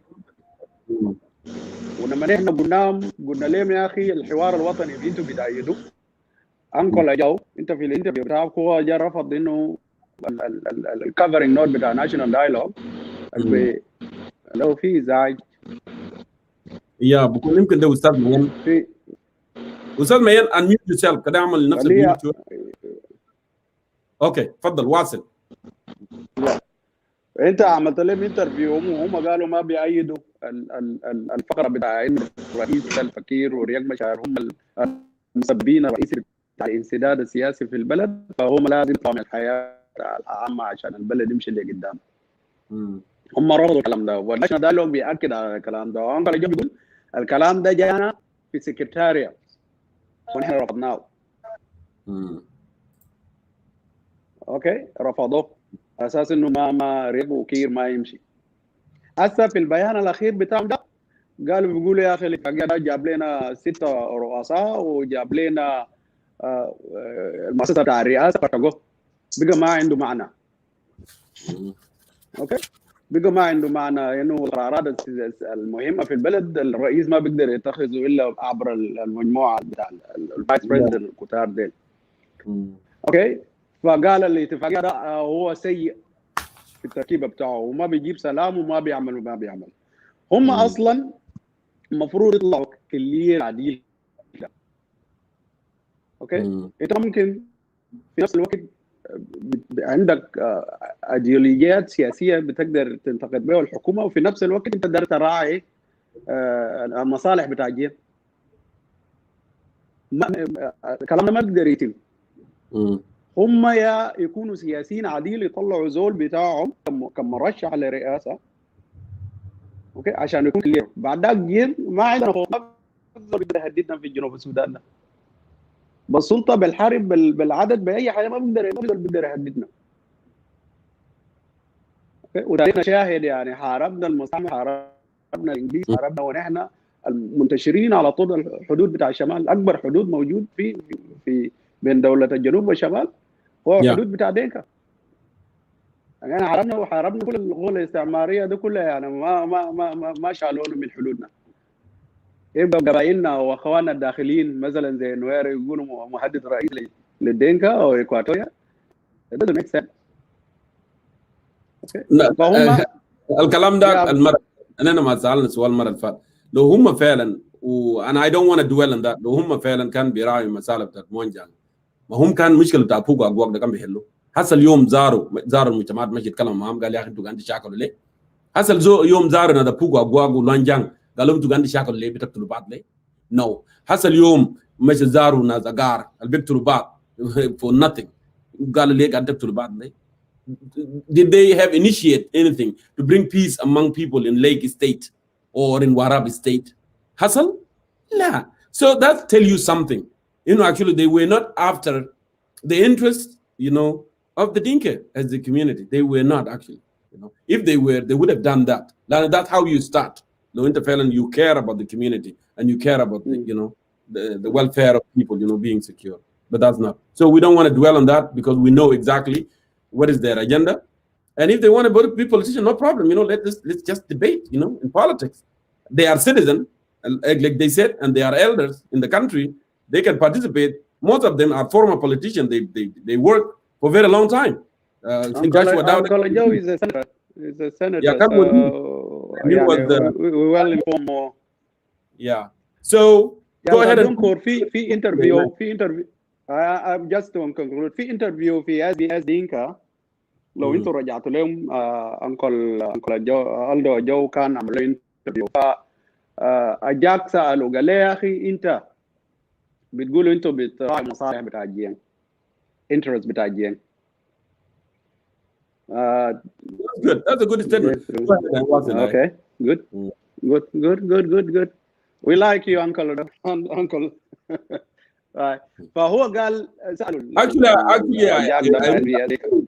his bravery for coming and interaction with young South Sudanese who care about the country. I commended him because ناس كثيرين ما قادرين يعمل ديرك بخافوا ناس بيقول انا لو جيت بعدين بيشتموني شنو look now Uncle Dr. John Dengakwe is coming and he's interacting with people, you know, whether we agree or disagree. That's the good thing, actually. That's the good thing for him to do. Okay. That's good. That's good. I really like whatever they say that like يعني regard of the history. المهم يعني الناس بتتغير عبر الظروف يعني ما مشكلة. فإذا هم غيروا وشافوا مصلحة البلد في التغيير الديمقراطي عبر ثورة شعبية أو انتخابات لو حصل فده اللي احنا دايرينه بالضبط كده. ففي انترفيو جاك عملوا اليوم بتاع SBS دينك استراليا فسألوه قالوا انتوا بتقولوا انتوا بتراعوا مصالح بتاع الدينكا او بتحموا الدينكا. انتوا لو بتحموا الدينكا ليه في الدينكا بيتشاكلوا في وراء في حروب اهليه بين الدينكا قاعدين يشاكلوا في ليكسي في حروبات داخليه بيناتهم في جنجله في حروب داخليه قاعد تحصل حتى في مناطق بتاع فداء في حروب داخليه قاعد تحصل. انتوا ما مشيتوا المناطق ده وحاولتوا تعملوا تقدر تساوموا المجتمع ده ليه بيشاكلوا. ورده كان شنو؟ قال الكلام ده كله المسؤول الاول بتاعهم SPLA اللي هو الضباط بتاع الجيش. هلو انا معك. وقال الناس ديل اصلا ما قاعدين يعملوا في الحروبات دي، ما قالوا ديل مجرمين ولازم يحاسبوا. وقال انه القيادات الاهليه لما تجي تسالهم ليه الناس بيحاربوا ما عنده فكره ذاته عنه شنو. كقيادة بتاع دينكا اوكي الحروب دي قاعده تصل في المناطق بتاعنا، ليه انتم ما نعرف السلاطين ديل كلهم واتفقتوا على خطه تحموا بها الدينكا عشان انه الدينكا ما يقتل دينكا ودينكا ما ينهم دينكا؟ ليه ما عملتوا يعني انتوا كلامكم كله في السياسه، يعني ما عندنا ما عندكم علاقه مع الجرام، كله موجه ضد النخبه السياسيه. طيب انتوا ما عندكم علاقه في الارض. اوكي فده الكلام انا بقعد اقوله قبل. انت كان داير تبقى حامي بتاع جن انزل تحت امشي الواقات بتاعنا ده، عارف مشاكلهم وين، عارف مشاكل السياسيه بتاعهم ولا الاقتصاديه ولا الابن الثقافيه بتاعهم، عارفهم قاعد وين. زي اللغه بتاعنا دايرين الناس دايرين يدرسوا، دايرين نعمل مدارس مرتبط بينها ثقافيا. ده واجب بتاع الجن لو في كانسل حقيقي يعني. لكن الكانسل بتاع انكل الجو ده هو حزب سياسي يعني. نتوقع ندي فرصه بعد كده لاستاذ كده خلاص بطلع عشان بعدين اوكي ما في مشكله. انا بشكرك لكلام المهم ده. وندي مريال thank you so much. And استاذ Moses, welcome to Concerned Citizen of South Sudan. I really appreciate you coming on. I know it's too early in Australia and it's good to have you as well. So I yield the floor for you. And if you want me to repeat the topic, the question of today, I can go ahead and do that also. Last week, we did talk about political blocs in the government. There are possible scenarios and prospect for drastic political change in the country, political grouping. Tonight, we are asking this very important question: formation of a state government. Is it implementation of ARSIS or a policy of buying time one more time? So go ahead. I yield the floor to you. Moses? Well, I don't see you. I don't know you. Okay. Well, Ustad Jonkor, I would like to greet all the viewers of Concerned Citizen of South Sudan. I would like to greet you once again, and I thank my brother Wendy Demarial and Emmanuel Wani. I greet you. Yeah. Well, Jonkor, last week we had a terrible network problem. But I thank God that you put in your time and your energy to fix this. And we are going to continue with our political discourse and discussions in this forum, regardless of whatever attacks that happens. Well, Jonkur, what I can say, this is all about buying time and looting public money. Excuse me. You know, when you look at this formation of states, it is overdue. It was supposed to be done long time ago. And the same factors that caused the delay are still ahead of them. I can summarize my point in my discussion in few points. Number one, the government is too big. Go ahead. Whether state or federal government, but for this discussion, we are focusing much on the state's government. Yes. But the concept of governments in the world and the nature of government is changing, especially states government, where you are giving powers to states and then counties, and counties to Payam, and Payam to Bomas.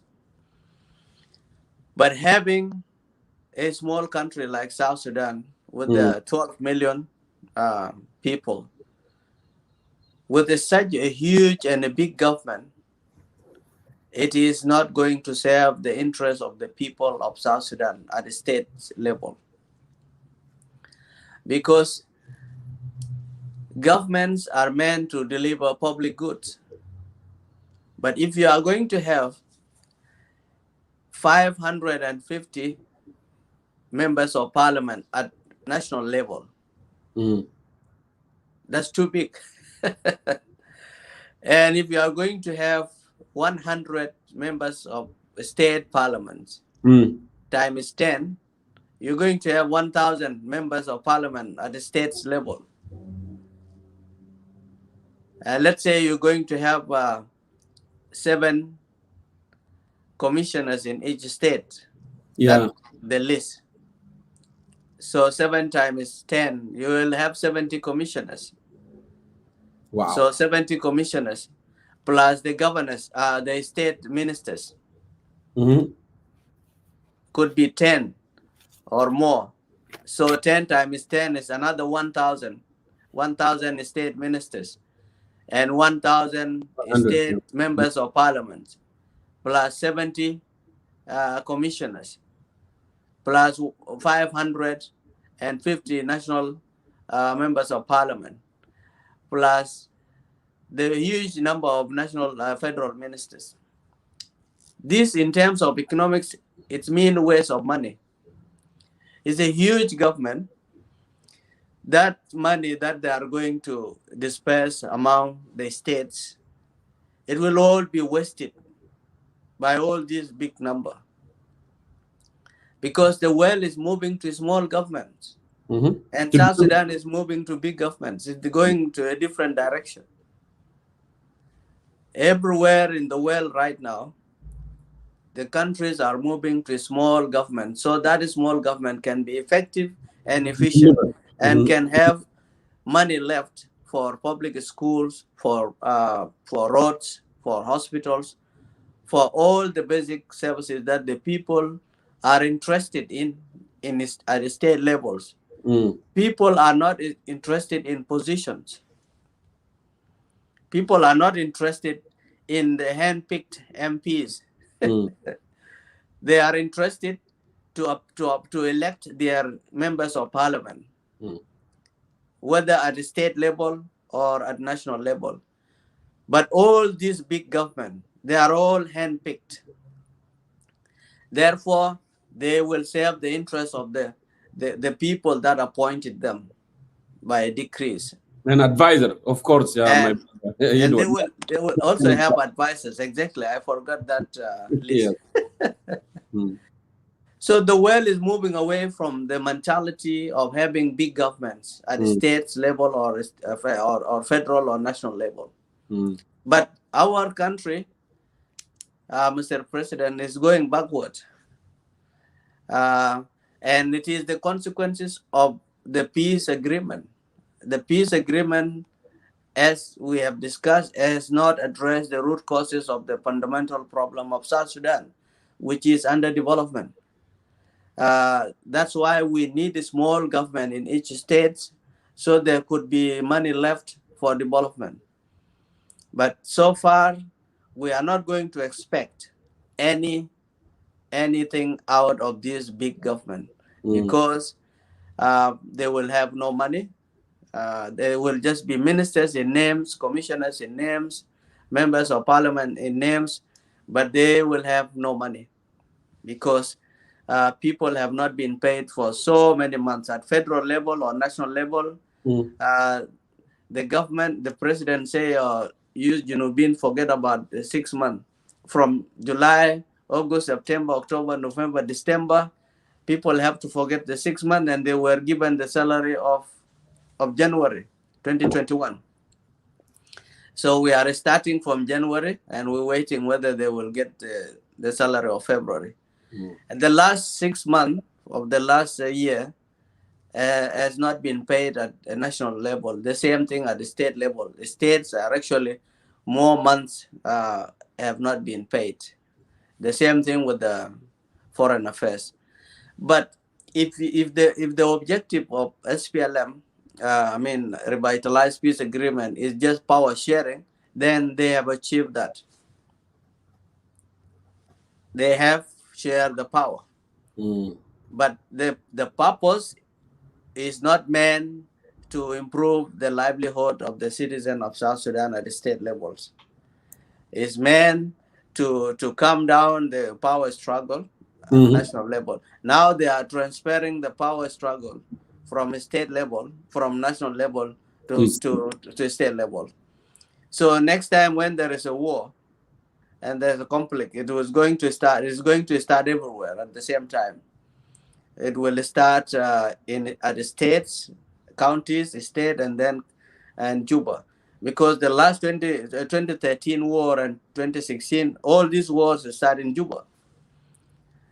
Right now, they are working hard to transfer the war to state levels during the election, because everybody want to put their people to prepare them for the next election. That's the agenda. They are not being sent as ministers or commissioners. They are not handpicked to go and serve the people of South Sudan. They are handpicked commissioners, handpicked members of parliament or state ministers to campaign for IO and for SPLM government, SPLM in G or so. So it is a campaign time. They are buying time for campaign Jonkor. They are not going to serve the people of South Sudan. That's what I can say.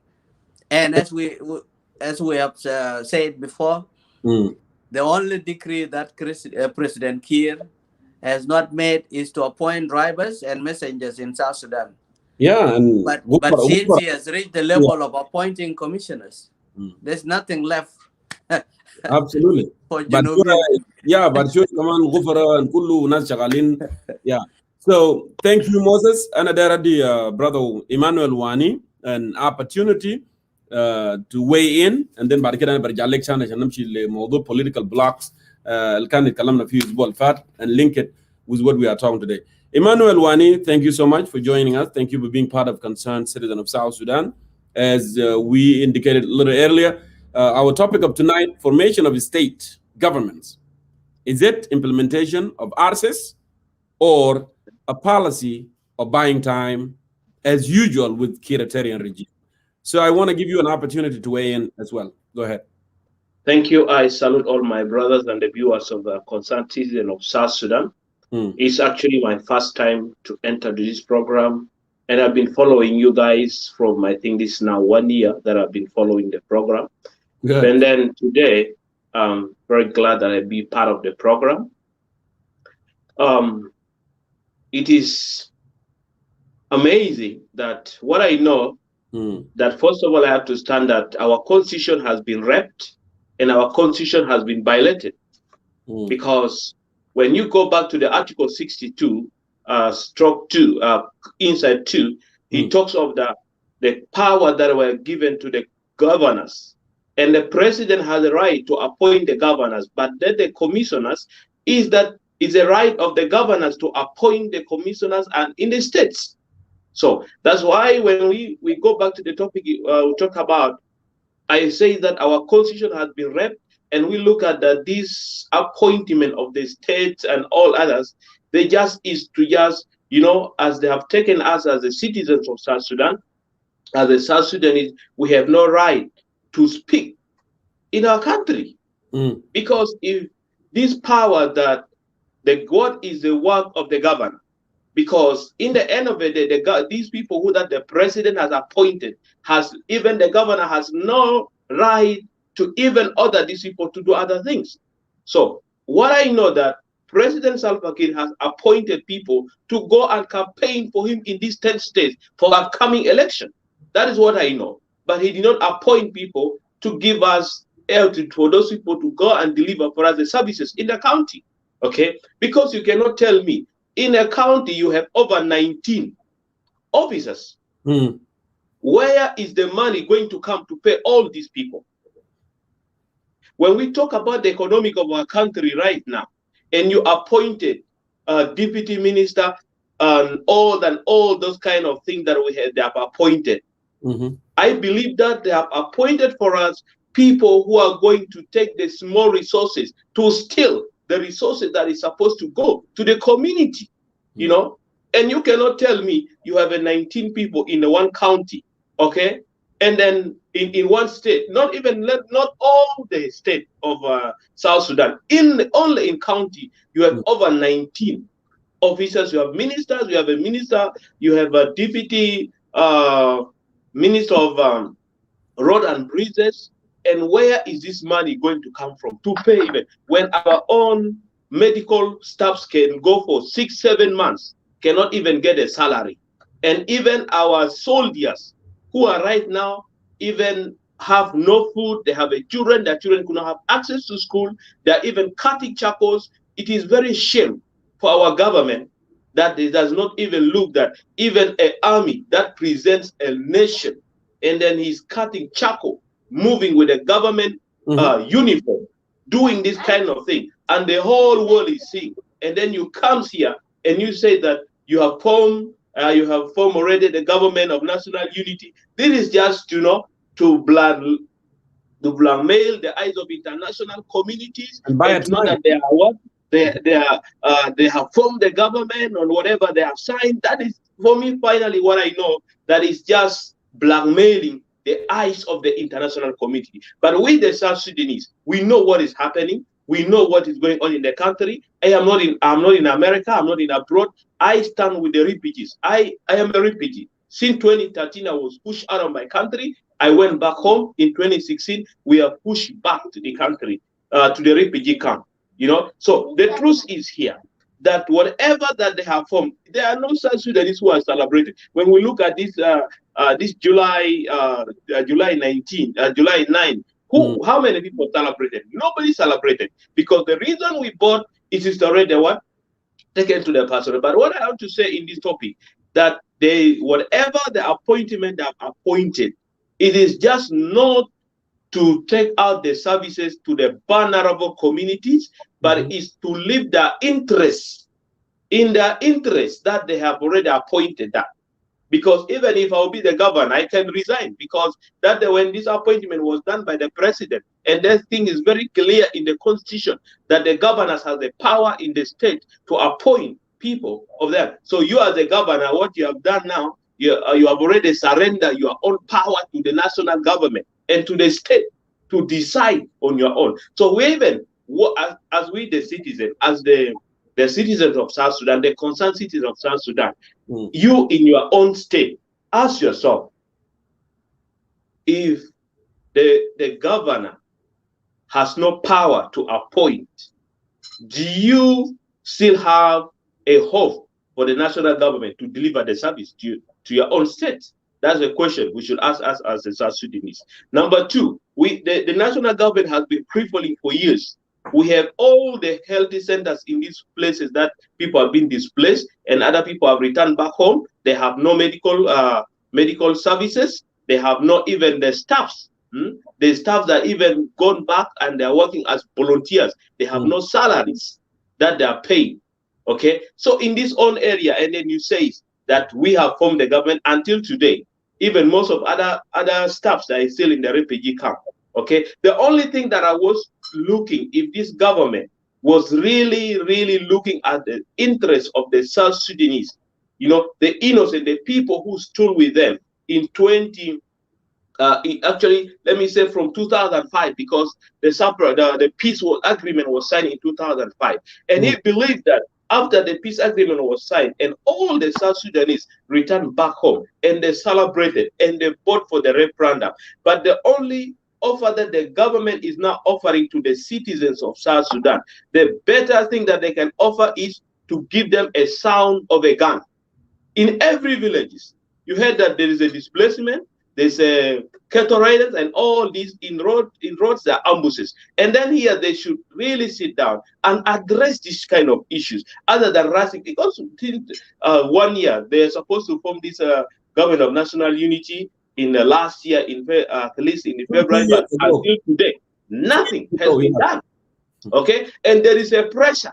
I know they never done this in one spirit, you know, and even this issue that of a security arrangement, even up to today, these people are still in cantonment areas. They are not being given their assignment where they're supposed to do. So which kind of rating the state and that they are implementing the spirit of the what? Of the national government. So what I know that this has been done in a self-interest, that they really want to blind file the eyes of international community, that they're implementing what they have done in the agreement, yet there is nothing. And for me and myself, I said, there is no way that we can celebrate. And I want to say this, that even there's still no way for us to return back home.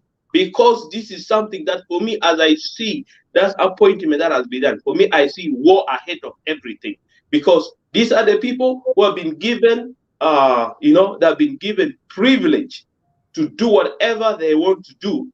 And then in the end of the day, the governor has no power. You speak that this because there has been appointed ahead with someone in the state, and then this person will report direct. Because I know this will have been appointed with the state, with the president. And then they have to report direct to him, because it didn't matter to report to you as a governor. You have no right, because he did not appoint to me. So this is the kind of things. Then the last thing that I just want to put is that we talk about, I just want to touch the issue about this issue of General Council of Elders in the nation of South Sudan. These people have created war among the South Sudanese. Why do I say that? They have created war against the citizens of South Sudan and against the 64 tribes of the nation of South Sudan. These people are even not addressing, and they are not even representing the Dingas. These people are representing their own interests in that government. And they are the reason why the South Sudanese are suffering. Because the president has no right to decide without these young elders of council. And they are the one misleading our country. And we, up to today, when I look at the suffering of the people of South Sudan, we have 64 tribes in the nation of South Sudan. We believe that in this should not be a Gen Council of Elders. This could be a council of the nation of South Sudan. There is no need for any council from any tribe whatsoever, because you have national legislative assembly. You have legislator in the country. They are the one that regulate. Go ahead. Yeah. So we have a national legislator, and we have the parliament. We have these people to represent our state. But what is that office that have been created for the Gen Council of Elders? And in all this, you find out in the refugees camp all over that you find out even there are some communities that they even have no peace with this, our innocent Dingas, because they don't know, even some of them even never said that I never see even some people with their own eyes, and they're hated for no reason. These are the same people. We are suffering together with them, and you find that there are some community, they have even that hatred in these Dinga who are innocent, who don't know anything. And because of the hatred that comes from the Gen Council of Elders, and they have divided, the citizens of South Sudan. But I want to put this input here that as a South Sudanese, one thing that we should know as a citizen of South Sudan, that this government and then this Riek Machar and the Salva Kiir, these are people that are not permanent. Time will come. These people will leave the government. They will leave the state. And we have a name. South Sudan must move forward. This division that is created by this politician, that in the end of the day, as a South Sudanese, we really need to come together. That we even amidst all these heads that our heads are locked together, we should understand that we have a nation that needs us together. We have a nation that is not only for two people. We do not have a country that is led by Salva Kiir. It's not a country that is led by Riek Machar, but we have a country that we need even this young generation that are coming. There should be a leader in the nation of South Sudan. So when we have this division and we put these kind of things, or we have a problem with the Dinga, a brother from Dinga, a brother from Equatoria, a brother from Nuer, and we think that this issue, we believe as a South Sudanese that let's put our nation as a key, because the leaders come and the leaders go, but they will never take our country. Let's try to unite our people together. No matter where they're coming from, no matter kind of politics they play, because I know the only thing in South Sudan, people believe if I speak, if I have a gun, I'll have a position in the government. But this spirit here is not a spirit that is leading our country in a place, because you find out you cannot take a gun to have a position. You cannot create a political party or a rebel group so that you can be given a position. This is what we are seeing in the country of Sudan. And let the South Sudanese, I am talking especially to the youth, those 64 tribes. You have seen what has happened from 2013. People take arms and create their rebel groups. And after creating their rebel groups, they are given the position and they could not reach back to where they mislead you. That led you to take a gun and kill your own brother, kill your own sister, murder your own brother in the village. Remember that this man that is already given that position will not come to the village and reconcile you back to your community. So today, youth arise up and stop, be diverted with the mind of people who have an interest in politics and they have no interest in serving and delivering services to our community. Because one thing that I know, that they can create and they can appoint over this 10 states that we have, but we will not have peace if the leaders who have taken arms and they don't go back to the villages and reconcile these people. We have known them by name and we know them by their faces, but one day, even some of them have appointed, they're afraid to go to their villages because they know what they have caused there. Yep. But as a citizens of South Sudan, we should have a spirit of forgiving each other.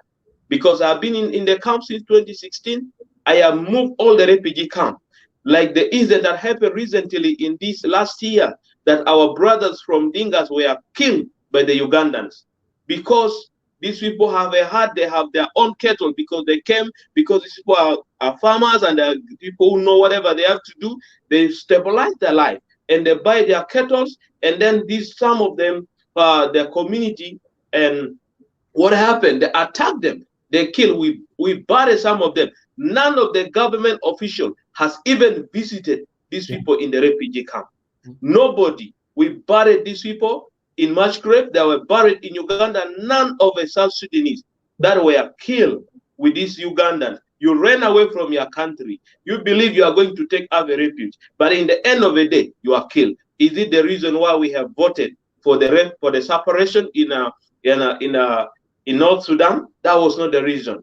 And the reason is this: that let our politicians put their political things and their position aside and think about the innocent South Sudanese who's by flood. They don't have a house. They have been displaced in their own villages. They have nowhere to sleep. And tomorrow you will come. And the one thing that our constitution has been wrecked, as I said, our constitution has been wrecked with the hungry lions, because even we are supposed to be to elect. When we look back to our constitution, we are the one to elect our MPs in our state. But now everything is about degree. And now if someone is appointed, do you think this person will be able to speak and raise the voice of the suffering of the people in the constituents that this guy is supposed to represent? No.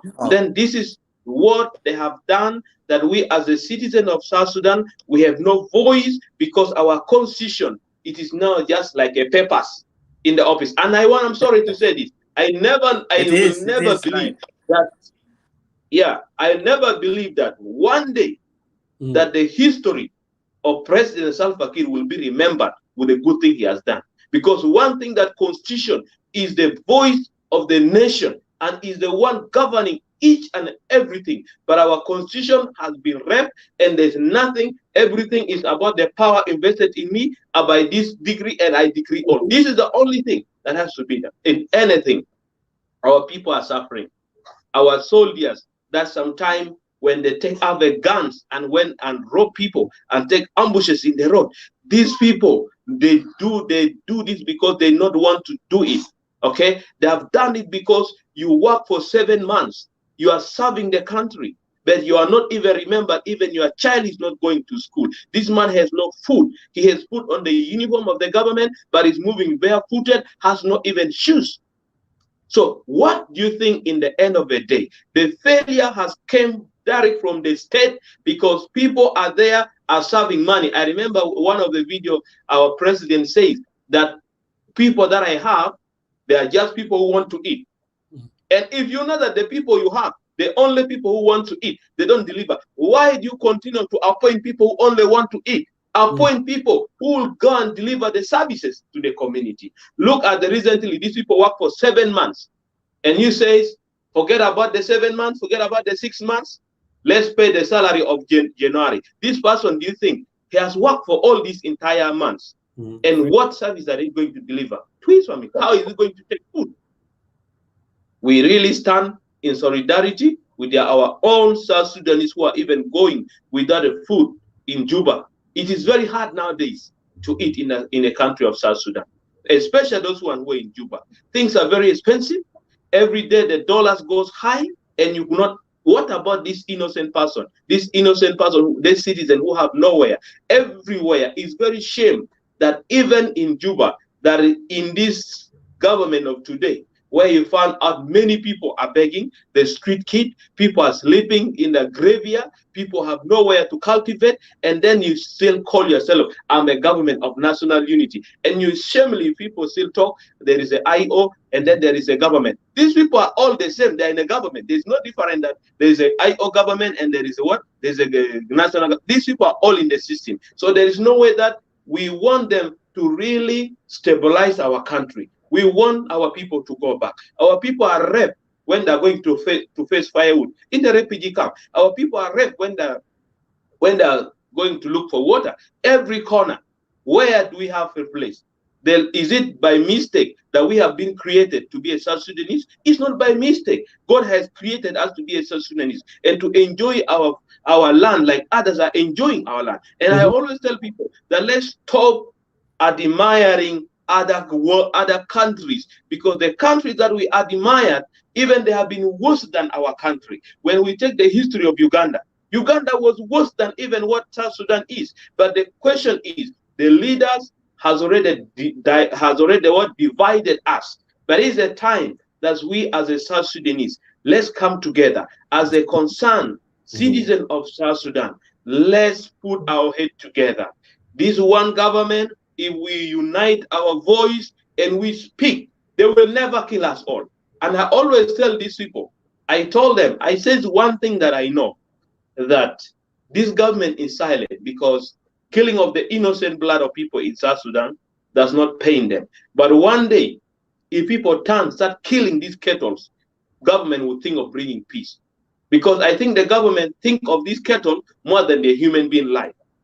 And I'm sorry to say this, but I believe that if one day the citizens of South Sudan will join themselves together and they start killing these kettles, the peace will come to the nation of South Sudan, because they value the kettle more than the human being. But the kettles one day never came and vote for them in power. Never voted. Never, there's no any kettle has ever had a referendum to vote We bought Salva Kiir, and Salva Kiir should stand with the citizens of South Sudan. We brought them, the Vice President, Riek Machar. It is because of the country, because of the citizens of the nation of South Sudan, that he became a Vice President. So we believe that we also need the government. If all this there, I know that many officials in the government that are listening to this, and even this is recorded, let Salva Kiir know that his own people that voted for him, they are suffering in the refugee camp. The children that are supposed to be a pilot in the nation of South Sudan, they have nowhere to access education. The children that are supposed to be teachers, we have a pilot, doctors, they have nowhere to go to school. And this is all. And then even here, our own brothers from Dinga and Nuer, they are not even up to today. They are not together. Until when that this will go together? It is good that we have to say, but it has happened, let it go. And we start a new chapter as a South Sudanese. It is not by accident that we are created as a South Sudanese. I'm proud to be a South Sudanese. Wherever I go, I'll always tell people that I'm a South Sudanese. But I believe that in the end of the day, that we will achieve after this deterioration, and these people who think they need money, they are not there to stabilize, because we are sorry to lose our president, Dr. Jangarang, because sometimes when I think if this man was not to die, at least other thing has been accomplished. That is my word. And let's love ourselves, love our country, love our 64 tribes, because God has created us as a South Sudanese, not to divide us, but to unite us as a South Sudanese. Let's see that those who deliver evil, because God is saying, we can run from men, but from God. God knows each and everything. When God says enough is enough, no man is beyond everything. We have seen the corona that is claiming the life of the leaders, and they should learn from this what is happening. Because when time comes, how much you run with the corona, when you have how many guns, how many bodyguards, you will never escape it. And let's pray for our country that this corona that is claiming the life of the innocent, that one day it will come to an end. God bless you. Thank you for giving me the privilege, and thank you for giving me this time to share all my views. Thank you, my dear brother Emmanuel Wani. So phenomenal. You reminded me the words of Ted Kennedy of the United States of America when he said, "Hope is still live, and dream shall never die." Yeah. And hope still live in South Sudanese young intellectual. Right? We still have that hope, and our dream shall never die. That's what that's what it is. We are calling for sincere unity among ourselves.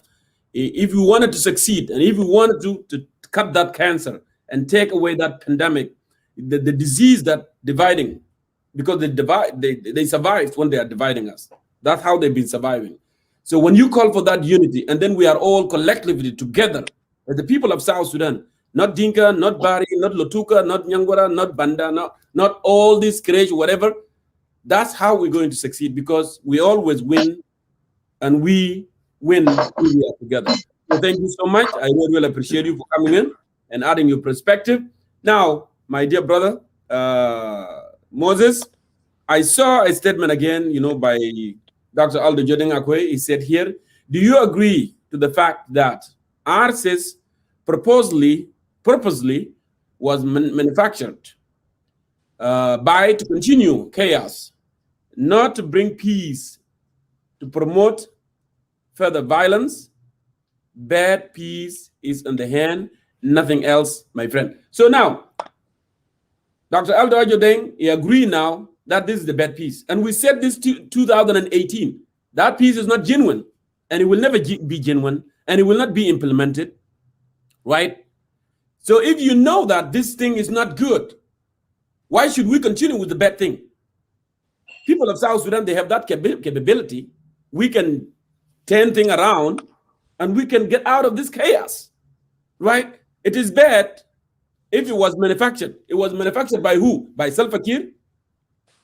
By Bashir? So if it was manufactured by President Kiir and Bashir, people of South Sudan, we are speaking today, and we have spoken for a very long time. This is not a good thing. Why not you, whether you are an elder and you are a minister, Why not you join hand with the people of South Sudan and say, no, enough is enough. We have the values, justice, liberty, prosperity. These are the core values that we have been fighting for 22 years. Why not? Why not just focusing on this? And whoever causing this problem, go away and let us move on with our life. And South Sudan should see light at the end of the tunnel. Why not? So thank you, Iwani.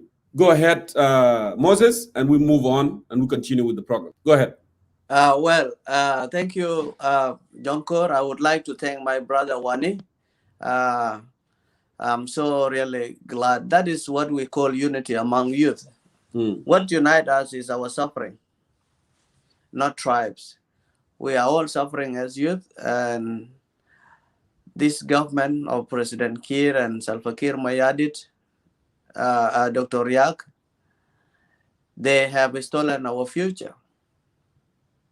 We are in 40s, and they still call us young. Wait, your time will come.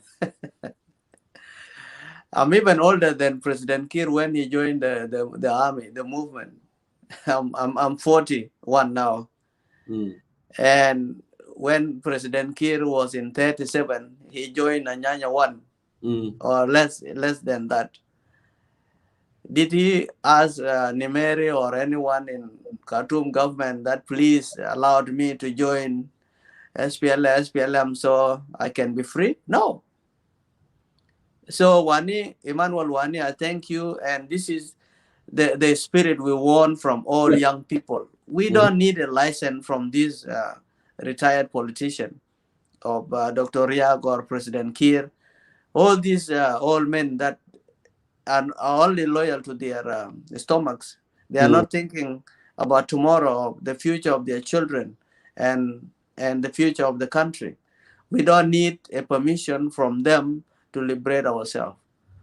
We are united as young people from all tribes by one thing, which is our suffering. And I thank you that you have acknowledged that so many Nuer and Dinka are suffering. It is only few public looters that are in the government, and they don't represent, their wealth do not represent the wealth of everybody in the country. Now, let me go back to the point. Yes, I agree with Dr. Aldo Ajo in regard to their 7-page document that we have read it. They talk about 7 points, the peace agreement. This peace agreement is not workable, and I'm using their word, the Young Council of Elders' word. The peace agreement is not workable. That's what they believed. And they talk about national dialogue. They talk about leadership failure and political deadlock. They have also talked about corruption, and they have suggested international auditors, which is good. And the United UN Security Council has given the Malaysian and the Chinese company after the 1st of March. The 1st of March, they must give the UN the report of the last 2 fiscal years, how the oil money how much oil money was generated in South Sudan. So that is part of what Young Council has mentioned in their document, 7-page documents, that we need international auditors to audit the oil money that has been used since the peace agreement has been implemented, since Riak has been installed as the first vice president. And persistence of insecurity in the rural areas, we agree with them. It is true. People, cattle raiding, killings is more in rural areas. What we have in Juba is unknown gunmen and hunger and thirst. And they talk about institutions, lack of credible institutions, and their conclusion. Well, so this is what we have been preaching, Dr. Aldo Ajo. We in the concerned citizen, though sometimes we may disagree, but that is part of politics. In politics, there are no permanent enemies. Correct. And there are no permanent friends. And we know now what is happening between Young Council of Elders and President Riak Machar. Dr. Gerald Salva Kiir Mayardit. So yesterday you were friends, today you turn against each other. So this is the nature of the politics that we are in. The country, Jonkor, is divided into two only. This is what I can say. South Sudan is divided into two groups, two major groups. And each group have their subsections. The first group in South Sudan is the group of the public looters. People who have looted the oil money, the non-oil money, they have stolen those, even aid money, and they are still borrowing billions of dollars on our expense. So 4 sources of income, they have controlled them. They have stolen the oil money. They have stolen the non-oil revenues. They have borrowed money in our names, and the aid money, 4 billions. All these sources of income, they have looted them and they have controlled it. That is the biggest, that's the last group that has taken much of the money in the country. This is one block. The second group is the deprived citizen of South Sudan. That's the majority of the people in the country. The people who have been deprived from their human rights, basic rights, whether social, cultural, or economic rights. Yes. Now, if we go to the first group, the public looters group, they have divided themselves into 3 groups. And they want to come out with those political scenarios. Because they have already looted the money, they want to make sure how can they protect themselves from the crime they have committed, and how can they protect the money they have looted since 2006, after the death of Dr. John Garang, up to 2021 and beyond. So this group, Jonkor, has 3 political blocks. The public looters group. The first one is President Kiir and Dr. Riek Machar. Kiir has come back to his sense that national dialogue is not good for him, and national dialogue resolution is not good for Dr. Riek Machar. But he's the one that initiated the question. He's the one that initiated, and he said he's going to be abide by the result of the national dialogue. But he was not expecting tough resolution such as of those of Bona Malwala and Aldo Ajo and other elders and other grassroots people from the grassroots conferences and the national conferences, the regional conferences and the national conferences. People have spoken. And in the national dialogue, that the bottom line in the national dialogue is these 2 men, Dr. Riek and President Kiir, must leave the political equation in South Sudan if we want to have security, development, peace, the real peace in South Sudan. So that did not work well with his intention. His intention was to buy time with national dialogue and avoid implementing the agreed peace between him and Dr. Riek. Now, he's going back to square one. He's going back to implementation of peace, as we have discussed this many times. He's now thinking, now we have to implement peace because national dialogue is not good for us. It's going to end our political life if we implement that recommendation. Now he's going back to his sense. President Kiir now has gone back to his sense that I have to implement peace, that he has wasted 2 years from implementing it. So that is the group now. Dr. Riek and Kiir, they have agreed to implement peace so they can continue with their political life in the country as leaders. Whether they are ineffective, whether they have failed, they don't really want to talk about that.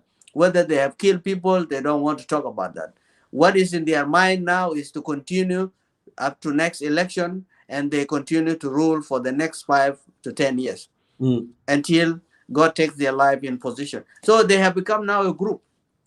And Kiir now has isolated the Young Council of Elders. Riek is isolating some commanders in IO. They have come back that we have to rescue the agreement. That's why they rush into the formation of state governments to tell people now, okay, let's go back to the implementation of the revitalized peace agreement. And that's where their hope and political future lies, because the people have spoken from the grassroots, from the regional conference, from the national conference, in the national dialogue, and they don't want that. Dr. Riek was clear from the one that is not part of the national dialogue. President Kiir was having hope that President Kiir will be excluded, that he himself will not be condemned. They will condemn Riek, but things turn out that both of them were not innocent. They were not innocent in whatever has been happening in South Sudan. And President Kiir thinks is still innocent, which doesn't make sense to any South Sudanese that have been deprived from their rights, political rights, economic rights, social rights. So this group is going to implement peace, whether it Gen Council or whether they say it is not workable. Yes, in terms of budget, it is not going to be possible to be implemented fully. So what they will do, they will ask for extension. They were not innocent in whatever has been happening in South Sudan.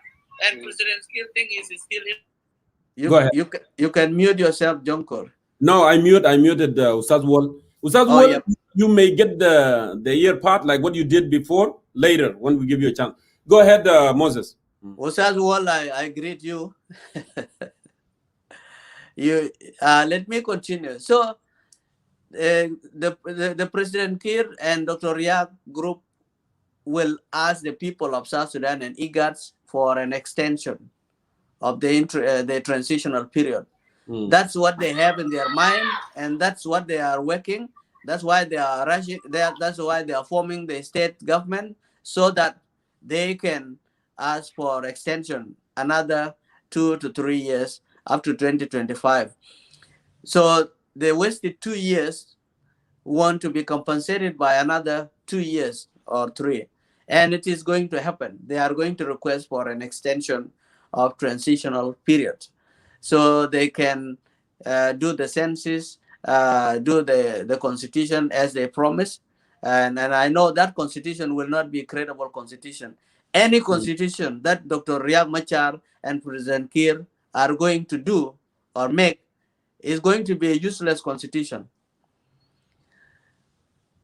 But there's no doubt census could be credible, because census is very important for wealth distribution. Now, the other group from the group of the public looters is the group of Tutkel and Nakolkor. We don't mind whether they take leadership from President Kiir tomorrow. What we want is a change. We want a change in the government. We want a change, not reforms. But we don't need a change that will introduce the 4 evils to the nation. Yes, because Please, they are both. We'll come back. I want Wall to come back, and also Ustaz Mading Maniel and Wall. Please, you need to come back. Go ahead. Yes, because they are all both public looters. I say this, the big umbrella, they are public looters. They have the group of President Kiir and Riek, that's one. The second group is the group of General Akolkor and group of Tutkel, group of Dr. Diop Matok, group of Dengalor, group of Gerald Taban. This group, they think they will rescue the situation. They want to make a coup. And they're working hard. They're working hard. And the third group is the group of vultures. Vultures, they are a group that are keeping quiet, waiting for what will happen. If President Kiir died, then they will come up and say, okay, this group start with Dr. James Waniga and Gerald Kwalmanyang, Gerald Awenakod, and Nyal Deng Nyal, and Moboto Mamur, and Gerald Nyandeng Garang.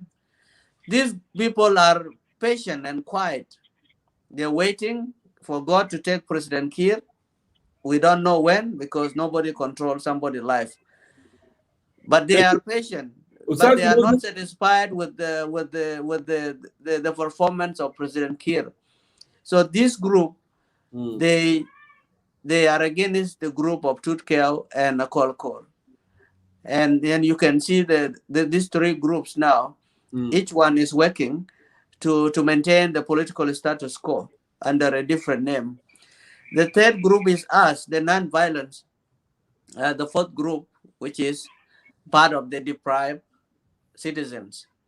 The non-violence political movements, we are all working hard inside the country and in the region and outside. But we don't have guns. And the language that the government of President Kiir wants is violence, guns. So they can rule through transitional period.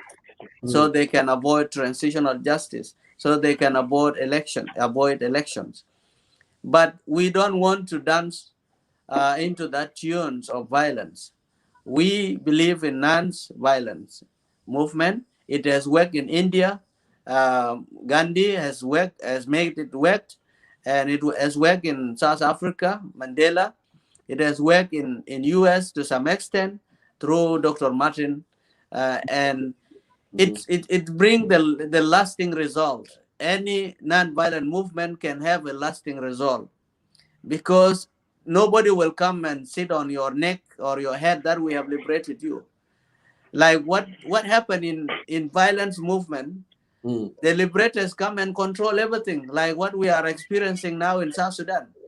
Ustad Moses, I think Wall is ready. I think he's going to go to church with the family. I know it's Sunday morning in New Zealand and Australia, and it's still Sunday morning here in the US and Saturday evening in South Sudan. So I want him, to give him, an opportunity, because we want to weigh in for a little bit before we let him go, and then we'll continue, inshallah, with you and Ustad Mading Maniel, and Ustad Dengdid is coming in very soon, Abdallah Garang, and others who wanted to participate today. Like I said, it's open for all South Sudanese from all different walk of life. We welcome everybody. We agree to disagree. There is no discrimination here in this forum whatsoever. So everyone is welcome. So, Ustad will attack. Well, I would like also to listen from one thing. Thank you, Jonkor. I go to church at 2 p.m., so it's still 8.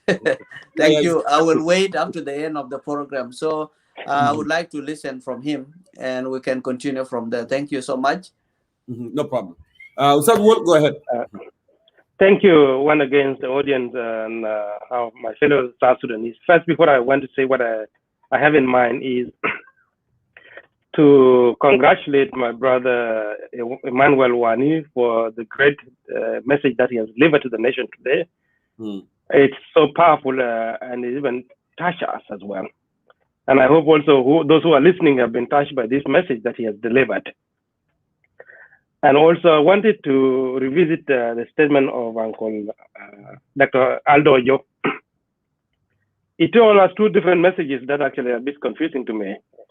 One, he was telling us that come back to the peace agreement for implementation of it, and yet he just turned around and called it it was something of Omar al-Bashir, and it's not meant for the interest of the people of South Sudan. And it's like, if you look, Jonkor might have accessed it. There's two messages that he has said. Yeah. Now, which one is which now? Which one do you want us to go to? Is it that you wanted us to go for the peace agreement that you call Khartoum-based agreement or Khartoum agreement, or the one that you call peace and implementation and democracy? Which one of the two? In essence, it does tell us that actually you do not even believe in the peace agreement as a whole. And Uncle Ojo, I respect you as an elder. Your wisdom as a former politician, but I beg to disagree with you the way you are addressing this crisis for the last moment. And I think, I hope that is not what represents the Gen Council of Elders, because your document has been coming out in support of the people of South Sudan, and in the next minute you produce another document. This is not what is expected of you as an elder, because an African say an elder is a source of wisdom. Consistent. And this is based on it's based on the fact that the elder gathered information through experience and must deliver that information to the younger generation consistently in the way that you will want them to emulate and follow you. I will not go further with that, but let me come back to the agreement. I agree with the sentiment that my brother Emmanuel and Moses have raised, and the rest of you earlier, that the government is so huge and is uneconomical. And I also tend to agree to this sentiment that the government itself was formed to accommodate those who were yearning and seeking for the position. And that is the prevailing. And that which we want to change at this present stage.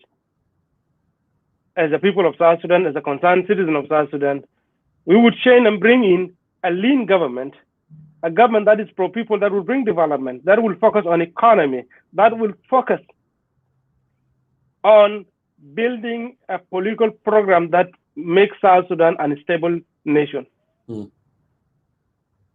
We lost the respect that we might need to, that we seriously need to restore among the neighbors. We've been called blue people, we've been called stateless people, and all the names. That thing must stop. We are the people of South Sudan that deserve to be respected, because God given us not only the land that is rich of resources, but He has given us the people with brains. Give us the brain to develop our own nation. He has given us brain to love and unite and protect our territorial integrity. We are losing the land because the politicians are fighting over positions, over the oil resources. Our territories have been taken in by the neighboring countries. You talk about the Lemi Triangle, Nadepel, Moyasukun in Uganda. Now, Male 14 is alleged to have been taken out. The only country that has not taken from us, or two countries, is Congo, and maybe Central African Republic, and maybe Ethiopia. But it's still up here. But the rest of the territories of South Sudan are being taken by the neighboring country because we are busy fighting over bones, over the oil resources, over the position that each and X or Y should hold. That should be stopped. But the current people in the government cannot do it because they're not seeing it. We need to build a strong national army to defend the territorial integrity of South Sudan.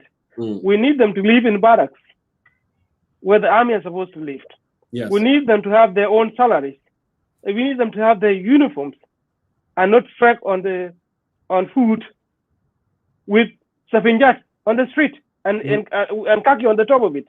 Flip flop. Yeah. We do not want the children of the widows, the widows, to suffer. We don't want their children to be the beggars on our street. When we have the oil resources, we have gold, we have diamonds, we have the land to farm and produce enough food and stop them from begging. We don't want millions of South Sudanese to be living in the refugee camp. And this cannot be stopped if these people are left in power. Unless they are out of the power, it cannot be stopped. It will continue to grow worse. And bear me witness, my brothers and sisters. In 2014, when we started writing these articles, when I even wrote the article that even if Kir and Riek Machar and the group 10, all of them are put together and given 20 years to run the country, they will give us the same result. The same result is war. You see? And they've been giving us that, and the situation continues to get worse and worse every day. Why is that? Because they lack the centerpiece. The centerpiece is the people.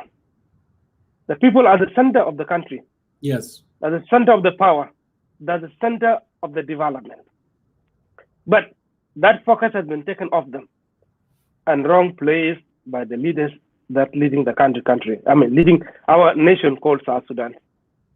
They've taken it on to self-enrichment, power, pride, and individual glorifications.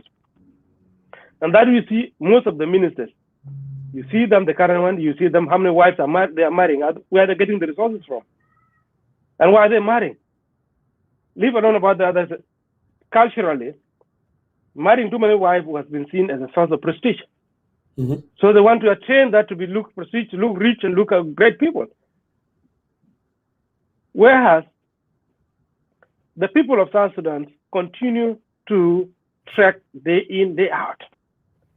Recently, I heard that one of them become a minister, and all of a sudden, 3 wives were available to him. Why? Why are you impoverishing our girls, our women? Why not educating them?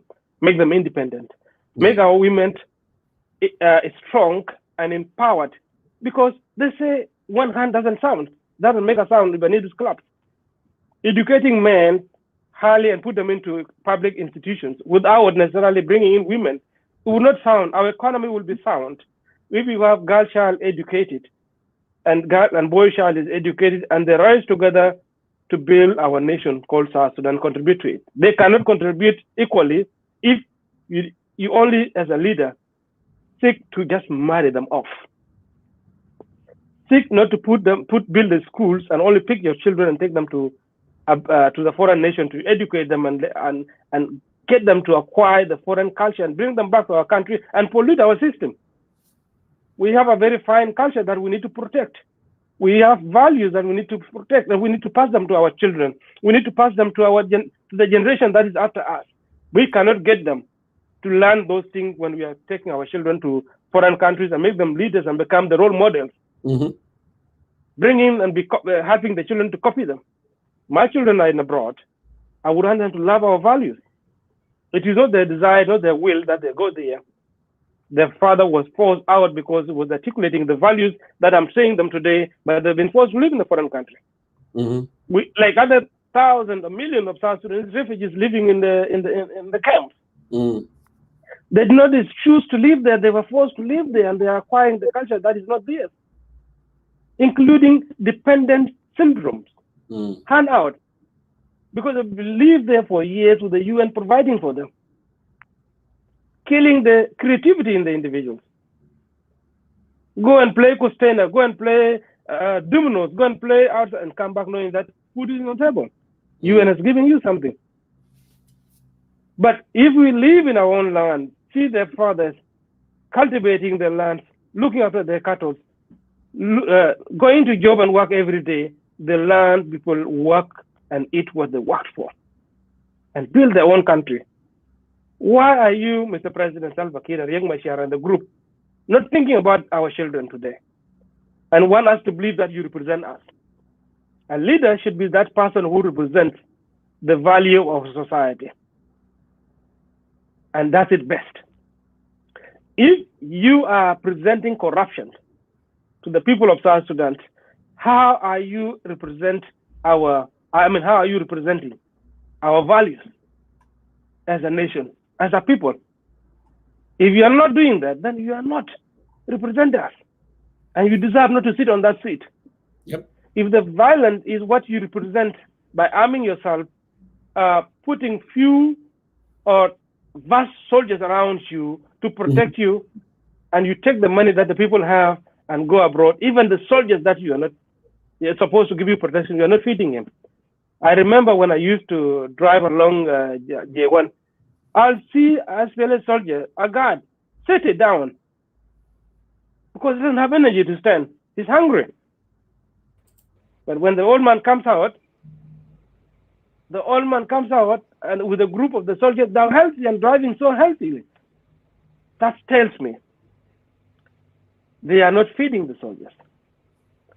I interact with children when I ask them, where is your dad?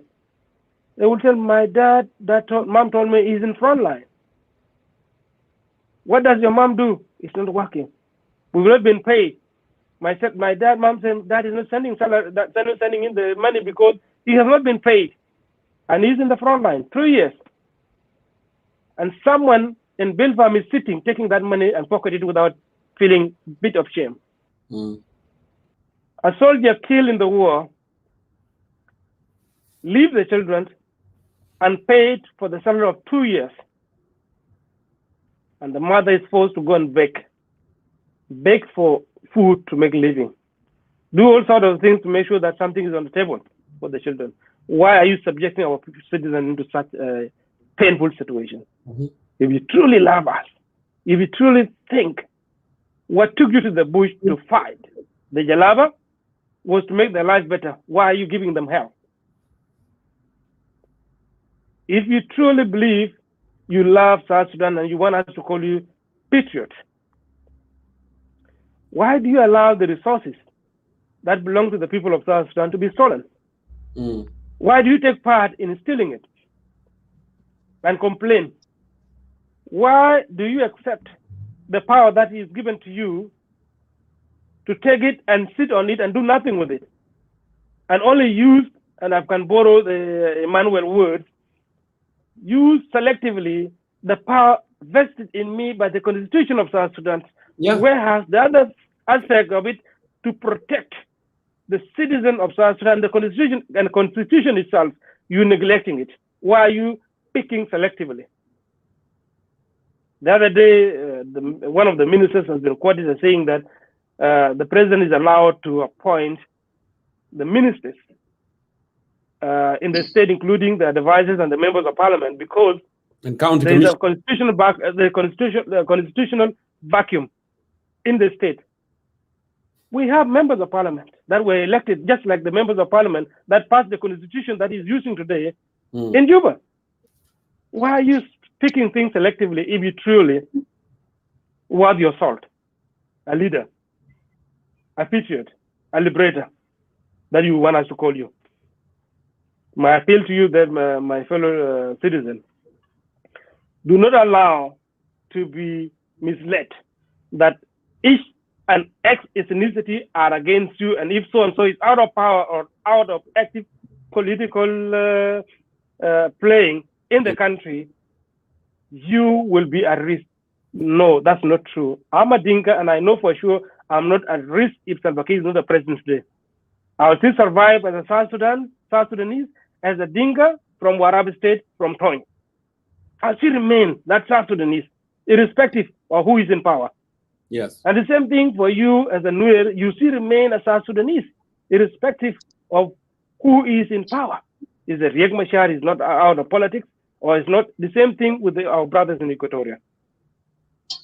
We are South Sudanese to begin with, and that's where our pride is. We are South Sudanese to begin with. We are our own maker.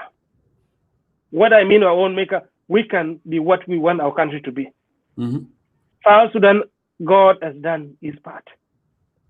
He has not only created you and placed you in South Sudan, he has made sure we have resources that are not in other parts of the world. It's just a matter of making use of it.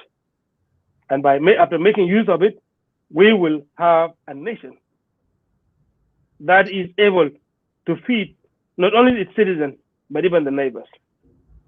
We can donate resources to other countries. We can bring in manpower that we do not have to come and do what we need to do. That's the area where we need to do selectively. We need to control our resources that it doesn't fly out of the country. What I meant by this, South Sudanese oil revenue, gold, diamond, name it, is not staying in South Sudan. It is going out of South Sudan. And when the money doesn't stay in the economy, that economy can never be strong. It can only be strong if we keep our revenue inside the country and circulating, and helping our youth to invent and be self-employed. At least tax them afterward. Don't make them redundant and dependent on your hands out. It's only by using the oil resources to rebuild and make them entrepreneurs, not kill them off like you killed Carbino Wall, who was employing 3,000 South Sudanese youth to serve the country, to give you opportunity to have someone to tax the employee, to tax the business, and to tax the income. But you're killing them off. We do not want a government that destroy businesses that exist in, like it has closed down Vivacell, which was employing tens of thousands of South Sudanese. Who, and also this is to be considered in this context, my brothers and sisters. We are a communal society, meaning we depend on one another, and one job can have 10 people depending on it.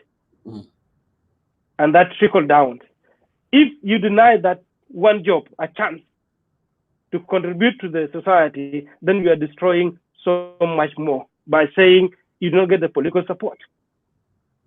We don't want the government that close down the newspaper and close down the freedom of the speech, that prevents our people to express their views and criticize the government in order for that government to be able to bring change that the people want. The government that we want our citizens to be empowered such that they can punish politicians who are doing evil, who are doing bad things for the country, rather than the politician punishing the citizens who are criticizing the wrong thing they are doing. This cannot come to pass unless we have Salva Kiir, Riek Machar, and the group out of the way and have a new government that represents the will of the people of South Sudan. We want to have a government that promote and honor the men and women in uniform who defend the territorial integrity of South Sudan. These are the source of respect that we need to have seen, because the balance of territorial integrity is in those who are picking up the arms and fight and die, giving their lives away in order for us to be free and enjoy the freedom in our country. And this is the men and women carrying guns in the army. Last but not the least, we need to have a police empowered to give back the power of arrest. Not the national security who's supposed to gather information and recommend to the executive what ought to be done. We need the police to be empowered and given its salary and paid well, handsomely well, to do its job. We need accountable government that can stand and listen to the people of South Sudan, not otherwise. My fellow countrymen, our unity can give us the government we want, can give us the nation that we want. We can give us the nation that prioritize not only that education, but prioritize, even with that line of education, you said we want South Sudan in the next 20 years to produce its vaccine. It is possible to produce scientists in 20 years. It's possible to produce a research center that look into the issues that affect the nation and bring in a solution that develops South Sudan. We need to have an entity called the government in South Sudan that build food security, not food insecurity. Recently, my brothers and sisters, it has come to my attention that some of the generals in the national security are giving out ammunition in marriage to the in-laws, which are in other words used to kill the citizens. You give 200 cows, and on the top of it, you give 20 boxes of ammunition to the in-laws, telling them that thank you for them to say that you are good and educated sons. And these are the ammunition used to kill the innocent citizens. Yeah. They used to kill themselves, and you said, and Salva Kiir will come and say, why are you fighting yourself? As we speak now, you go to my area, in Tony area, the civilians are carrying new AK-47. Some of it are carrying the gun that is specifically known for national security. Khalil. Where are they getting them from? From the government, because our people do not manufacture guns. They do not have license to import guns and do not have access to do so. Who is giving them is the government of South Sudan. Destroying us for their own glory. Keeping you and I busy fighting and killing ourselves and doubting ourselves as tribes. Looking at ourselves as individual tribes as a problem. As the reason why I am poor, it must be the neighbor. This must stop, my brothers and sisters. And it can only stop if we remove this bad government. It can only stop if you and I unite and stop doubting one another and view ourselves as brothers and sisters of common destiny. Better South Sudan. And together we shall. Thank you very much. Thank you. Thank you so much, Ustaz. Well then, attack for this phenomenal, insight. It's so always important to have you and with this. So thank you so much for coming back and, lighting us with this very important, talk. I'm going to go ahead and welcome dear two brothers, Chankwat Maranen. Welcome to Consensus of South Sudan. It's been very long time. I know it is early morning in Western Australia. We are happy to have you tonight and this morning there for you, of course, and Wendy Marial. So I want to give you guys an opportunity to go ahead. And if you want me to repeat the topic, I shall do so. But yeah, go ahead. I want to give you that opportunity. You can take me out. Yeah, I will take you out. Go ahead, Chankwat. I'll give you that opportunity to greet our audience, and then we'll move on from here with Wendy Marial later. Fadal. Junko, thank you so much for the opportunity. I really appreciate your time and your energy in trying to highlight the important issues that are disturbing us, especially in South Sudan. I hope you're hearing me properly. Yeah, we're hearing you properly, but there's a little bit of glitch on the network. I don't know why. It happened to people in Australia also, but go ahead anyhow. Yeah, okay, it's all right.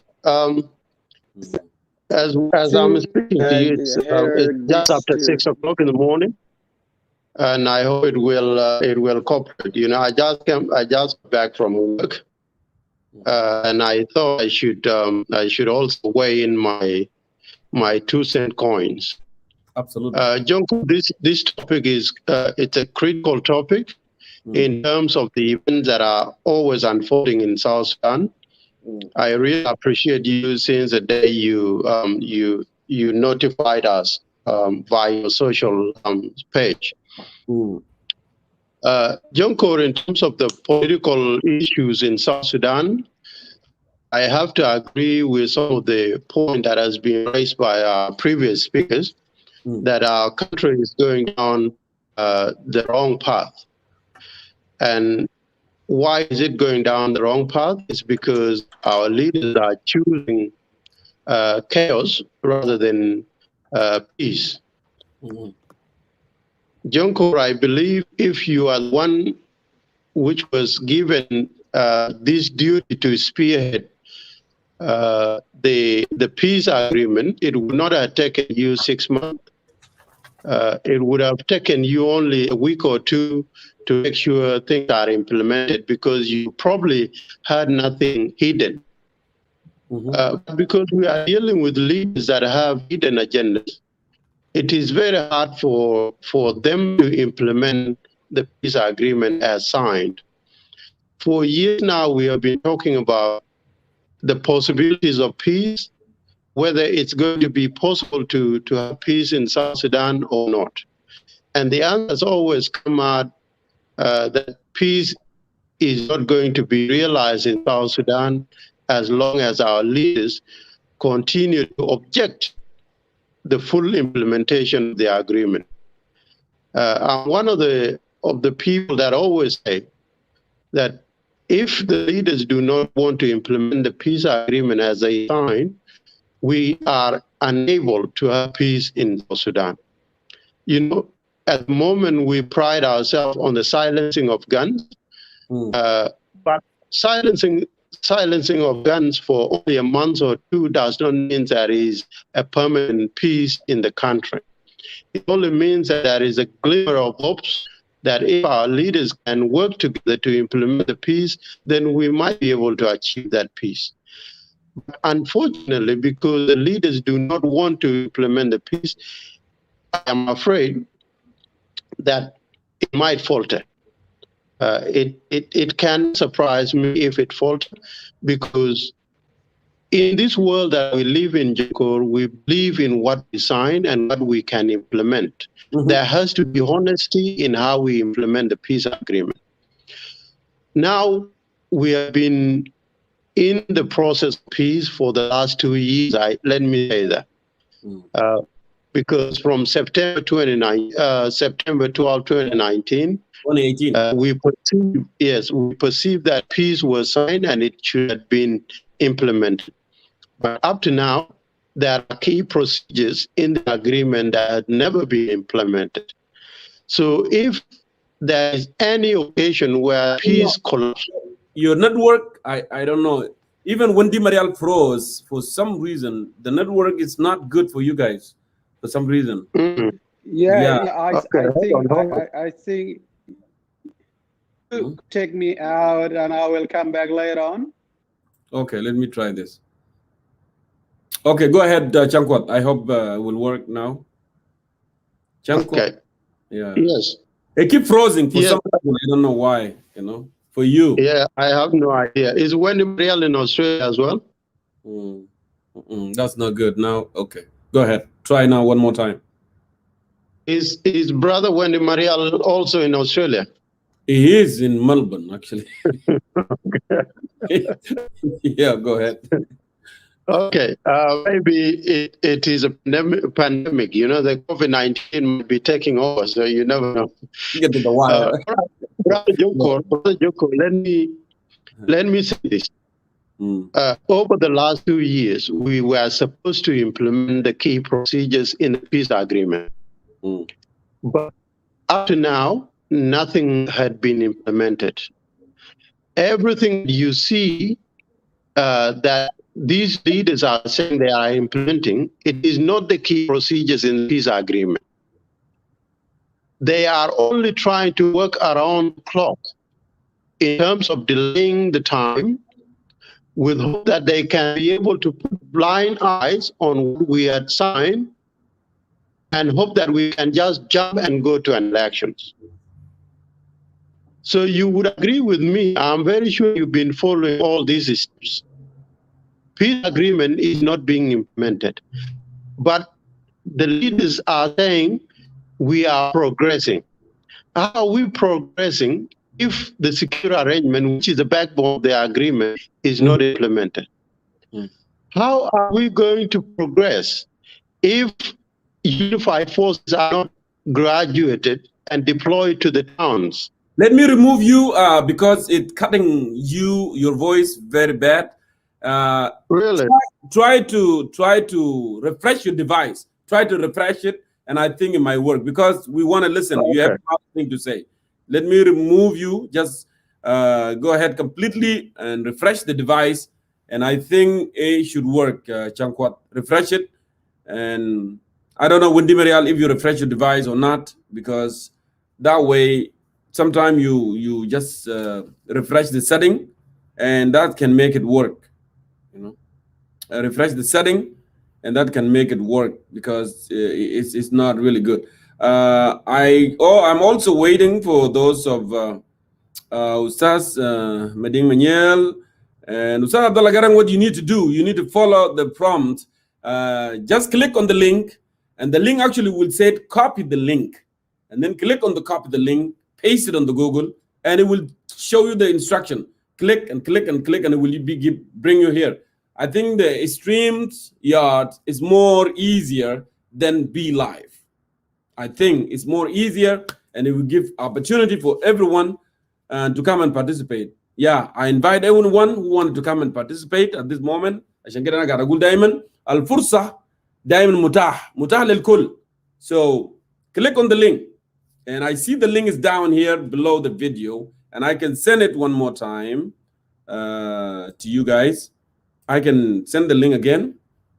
What you need to do, you just need to click on the link, okay, and that follow through, and then it will bring it here. It will bring you here. Actually, if you did it in the right way, click on the link that say concerned citizen of South Sudan, because we are now live simultaneously from Facebook and YouTube at the same times. So don't click the Facebook one. Sorry, the YouTube one. Click the Facebook one, which is say concerned citizen of South Sudan, and then it should lead you here. It's not difficult. I know you can do it. And for the two brothers, go ahead and refresh and come back, and I think it should work this time. So, Ustaz Dengit, get ready. Ustaz Meding Manuel, Ustaz Abdullah Garang, and others who wanted to participate. Let me go ahead and see where is Chankwat. Chankwat, welcome back. Now it's much better. There is no glitches, and it's okay now. Yeah. Okay. All right, that's good then. That's good. Yeah, sometimes when you refresh, and then it will take away all this stuff. Yeah, Fadal, go ahead. All right, it's okay. It's all right. Yes, I was on the point of clarifying whether this piece is workable. What I was saying earlier, Brother Junkor, is that In the Republic of South Sudan, we had peace that had been signed, but is not implemented. So everything that we are seeing being implemented has nothing to do with the peace agreement. But Chankwat, if I go back, I'm sorry to cut you off. If I go back, do you remember prior to signing this peace agreement, we were sitting here and talking. First of all, we said this peace is not genuine. And it was rushed when they went ahead and called Dr. Riek Machar from confinement in South Africa, in Pretoria, and moved the venue from Addis Ababa to Khartoum. And we said, it's because Juba regime that time were having hard time economically with Khartoum. That's why they did the process. We're not done as, sincerely, because we knew when you do things right, people can see this is the right thing. But now, do you believe that when we said long time ago that this thing is not genuine and will not be genuine and it is not going to implement it? And then I was called out, peace sabotage. You remember? Yeah, I do. And that's what I'm trying to say as well, because we have to be truthful to what we have been talking about. Okay. For years we have been on these forums, talking on issues that we believe are genuine and issues that we believe can bring peace if implemented. Jonko, the current peace agreement can be implemented. But the problem is there are key leaders that do not want to implement the peace agreement. Yet they just want to lie to us that they are working on the peace agreement. Everything that we see that they are implementing are not important. Yes. They are not important. What is important is going step by step on what had been signed in the agreement. Every time that they jump a certain procedure or certain process in the agreement, it is putting the peace agreement in jeopardy.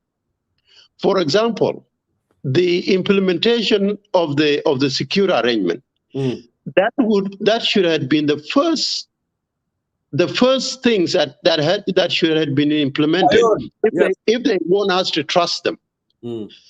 Anytime that they don't want to implement the secure arrangement, they don't want to unify the forces, they don't want to deploy the forces, and they don't want, anything to do with these forces, it is always going to make sure we doubt this implementation. The second thing, Brother Jonkor, over the last year, you have seen attacks on the cantonment side. By who? By the forces of the SPLM-IG. Now, someone would question why there is an attack on the cantonment side. The answer is that in the cantonment side, majority of the forces in those cantonment sites are the SPLM-IO and all the other, signatory to the peace agreement. There had been a mistake done by Juba regime in the process. Yes, that took people to the cantonment side. During those days, Juba regime were reluctant on sending their forces into the cantonment side.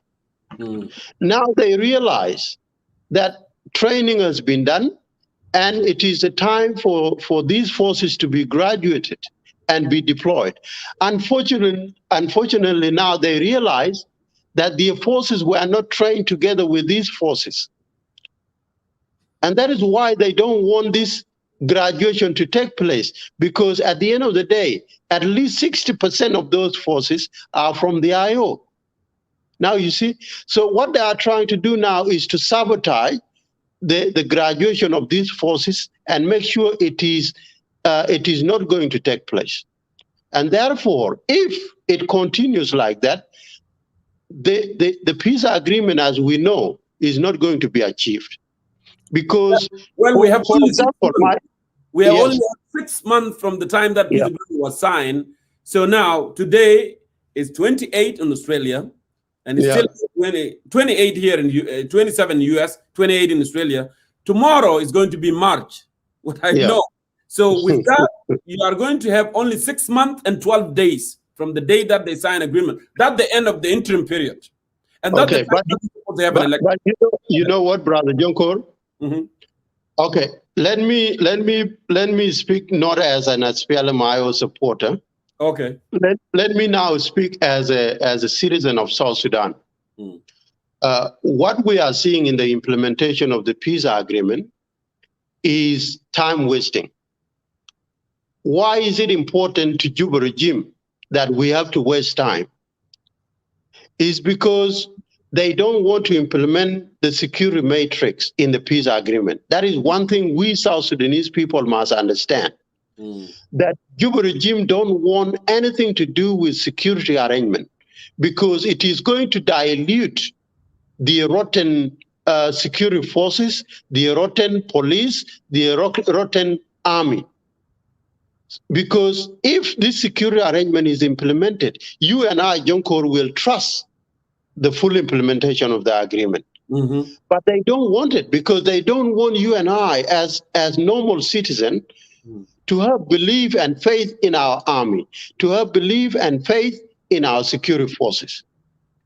So one thing I have to mention as well as a citizen, if this security arrangement is not implemented, we are not going to have peace in South Sudan. All this nomination that we are seeing, it is just a waste of time. It is a waste of time, and they are thinking that we are so stupid not to see what they are doing wrong. At the end of the day, what they are trying to do is to blackmail us so that we believe there is peace, and then the status quo is returned to power, and then more killing will continue. But one thing I believe is that as supporter of the SPLM-IO and as a son of South Sudan, we are not going to accept anything less that is excluding the secure arrangement. If secure arrangement is not achieved, we cannot accept any implementation of the peace agreement. But the boss, they can nominate their governors, they can nominate their commissioners. That is just a mere propaganda. But that is not implementing the peace agreement. I'm sorry to disrupt you. Let me interject here. But the boss, which is Dr. Riek Machar, is okay with what's going on in the country. So how that's going to resonate with what you're saying, that we cannot accept, and boss at the same time, the chairman of IO, is okay with what's going on. He's okay with the party in Juba, with the celebration that happening these days. So yeah. So how that's going to happen? Jonkor, have you ever seen Dr. Riek Machar addressing the public on the media? No. And that's the question, that's the concern actually I've been asking for very long time. Okay. So I told you before, I'm speaking as a citizen, right? Okay. Because I don't want to speak as an SPLM-IO. So as a citizen, a concerned citizen, should you not be concerned why Dr. Riek Machar and all the SPLM-IO leaders are not free to address any media outlet? Why are they not free to the public? If this peace arrangement, if this peace agreement is actually truthful, if we are fully implementing the peace agreement, should you not question the fact that the country vice president is not addressing public? All the other components of the peace agreement do not address the public. But the other question is, why is Lamakol? Yeah, you're right. But at the same time, was Dr. Riek Machar not aware of this when he signed Khartoum Peace Agreement in 2018? Was he not aware of all this trick that the government is doing? Jonkor, there is one thing I always say. We will never have peace in South Sudan as long as IGAD are the one spearheading the peace and negotiation in South Sudan, an IGAD body where Juba regime is sitting as a core leader of the IGAD, right? When the IGAD leaders are having meeting, Salva Kiir is represented in that meeting, right? They give him a seat to sit in the meeting. And then the next day, when there is a peace negotiation, they will give Salva Kiir another seat to negotiate a peace agreement. Now you see this double standard. So as long as Salva Kiir is allowed to sit together with the IGAD leaders when they are having meetings, and as well as negotiating peace agreement with the other parties in South Sudan, we will never have peace. Because there is a double standard there is a double standard in that peace agreement, where the IGADs are allowing Salva Kiir to talk privately with them, and then in the other side allowing Juba regime to have a negotiation with the warring parties. What I have to conclude with, Brother Jonkor. Yeah. I want to ask you this question to conclude. So now, you said you are speaking as a concerned citizen of South Sudan. From your own perspective, then, since the peace is not going anywhere, it's fluid, according to what we have seen, we have witnessed. Peace is not going anywhere. No implementation, no security arrangement, no parliament has been formed. All these things. The leader of IO is silent. He's not talking. We don't know what's going on with him. So, what is your own perspective? What should happen from here moving forward? What I would like to see is a direct implementation of the signed agreement. I know that agreement is not 100% in favor of any party, but if we actually implement it in letter and in spirit fully, it can give us the hope that peace can be achieved in South Sudan. If we go around it and only try to eat small pieces of it that favor one party or one side, and leave the bigger part that is actually favoring the citizens, then peace cannot be achieved, regardless of who is saying that we are implementing the agreement. The SPLM-IO, which I am part of, can say we went to Juba to implement the agreement. But what happened? Let's say what can happen if it is, an implementable peace agreement? Then you can answer that. I'm not going to answer for you. So let's say if the peace agreement turned out to be an implementable peace agreement, what would happen? Are you going to continue to blame someone who actually took the initiative to go to Juba and try to implement it? Or you are going to point fingers at the people that are sabotaging the implementation of the agreement? Okay, that is another thing that I want to mention. But Chongkwat, we knew since day one that's not peace. It's not genuine. And that's why I cannot answer that question, because I stand my ground since day one. Yeah. It was not genuine, and it will never be genuine. Jonkor, let me have my idea. I will give you. I want to check what. Jonkor.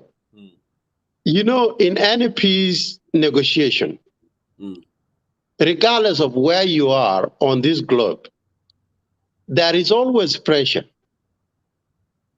Because the peace negotiators will not allow you to have your way. They will always try to pressure both sides, but they might also be, giving positivity onto one side, right? So now, if they pressure you and you find yourself in that box, okay, for example, the 2015 peace agreement, it was a rush peace agreement, right? We went to Juba knowing that even as we campaign against it, okay, we went to Juba. You know what happened in July 2016? July 16, yeah. Why? Because it was a pressured peace agreement. And then again, we had a second opportunity. And now some of us are saying it was a forced peace agreement.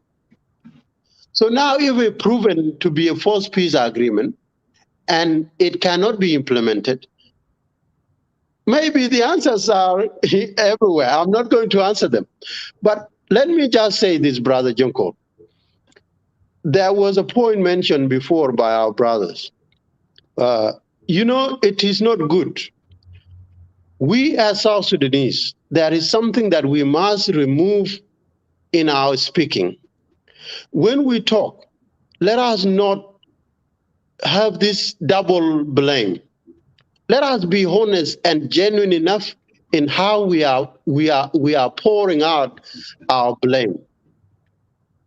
When you come here and you want to blame Riek Machar, you blame Lamakol, you blame this and this and this, you have to be specific. You cannot come here and say, oh, Riek Machar have done a mistake. He did what a leader can do to try to go to Juba and see if there is a window of opportunity to bring about peace. Now, if the other signatories to the peace agreement reject to implement that peace agreement, why are you being double standard here? Not you as Jonkor, the speaker. Yeah, the speaker. So let us be honest. At least let us give credit to the man that want to implement the peace agreement. Jonkor, I have an appointment that I'm going to. Champions talk a lot. I want to say, you know, I'm not going to take time. Champions, you're going to go back. Okay. If you would. Well, come on, just throw the burning fire out. I was saying that before Peter, below you can start. I was saying that for how long people of South Sudan are going to be hostage of Salva Kiir Mayar and Dr. Riek Machar? Because if two people cannot work together, why should we keep them? Chankwat, let us be clear. Dr. Riek Machar, Dr. Riek Machar. Let's put it in a debate. Let me bring my perspective, my brother. No, Peter, Jonkor is asking me. I'm going to answer it for you. Just but you are not Chankos. No, let Chankos. Go ahead. You are not Chankos. Just do it brief, Chankos. Do it brief. Okay, let me be brief. Jonkor, when you say Riek Machar and Salva Kiir are hosting South Sudanese hostage, you are not truthful. How? The only person that is hosting us, the only person that is making us look hostage is Salva Kiir. Because Salva Kiir is the only person that doesn't want to implement this peace agreement. But let brother Peter come in.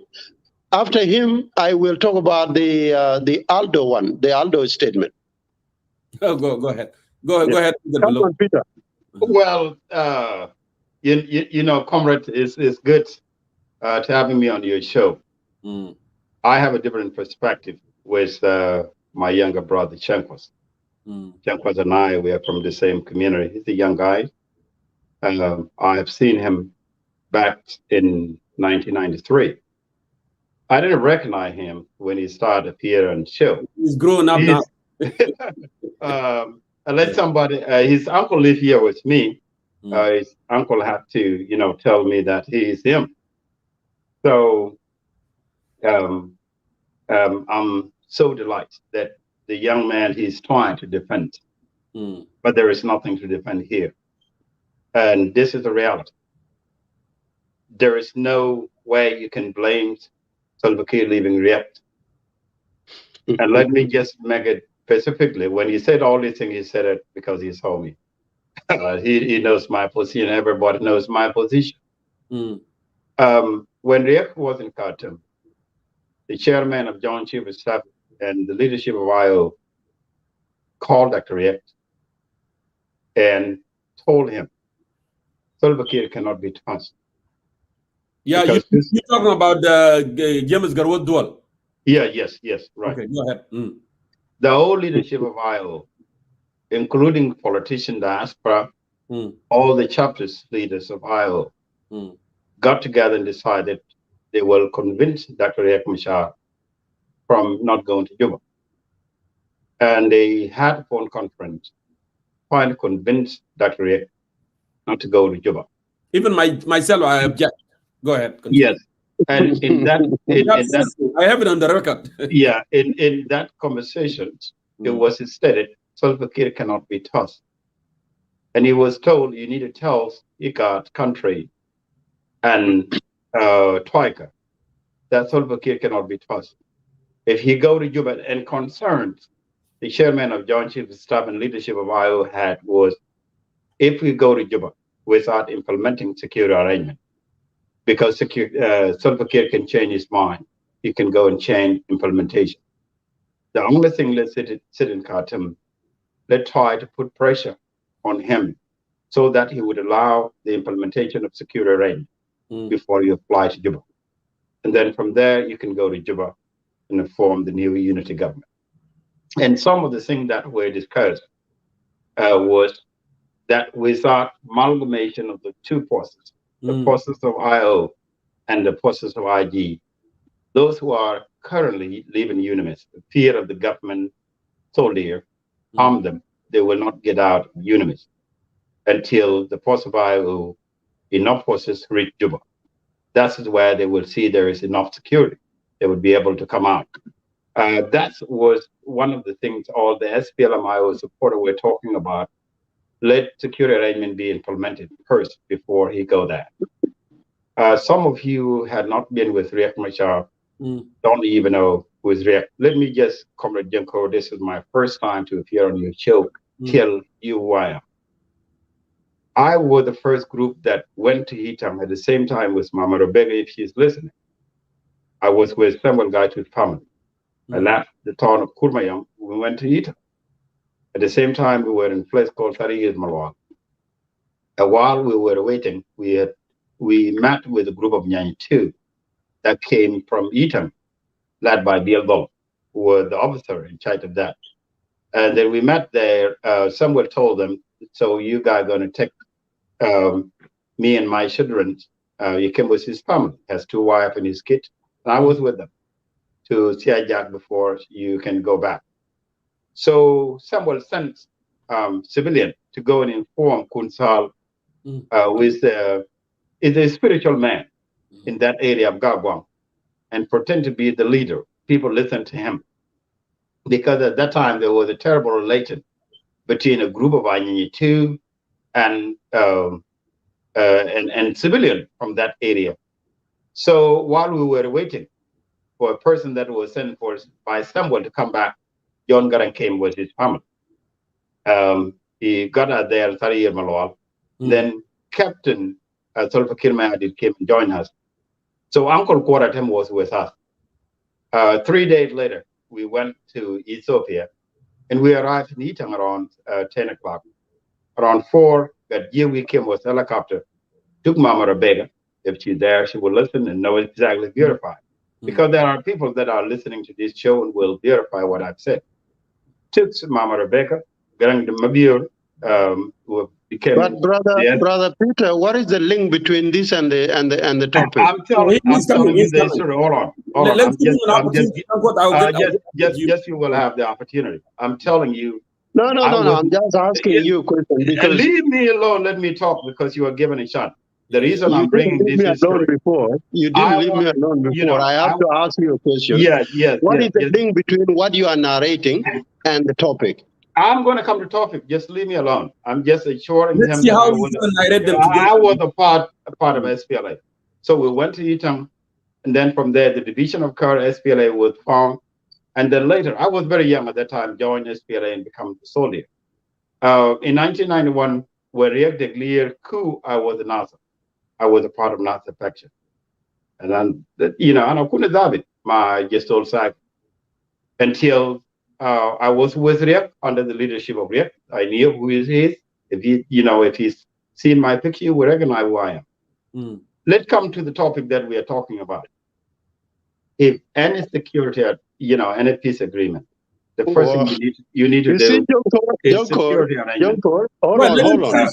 I have a question. Point of interjection. You see, let me talk, please. Let me talk. Yeah, I will allow you. There is something I want to get clear here. You have just narrated a long history. I love that history. I'm just coming to. Yeah. I'm asking you a question. Yeah, go ahead. You have just narrated the whole history. I got the Hold on, Joko. Come on.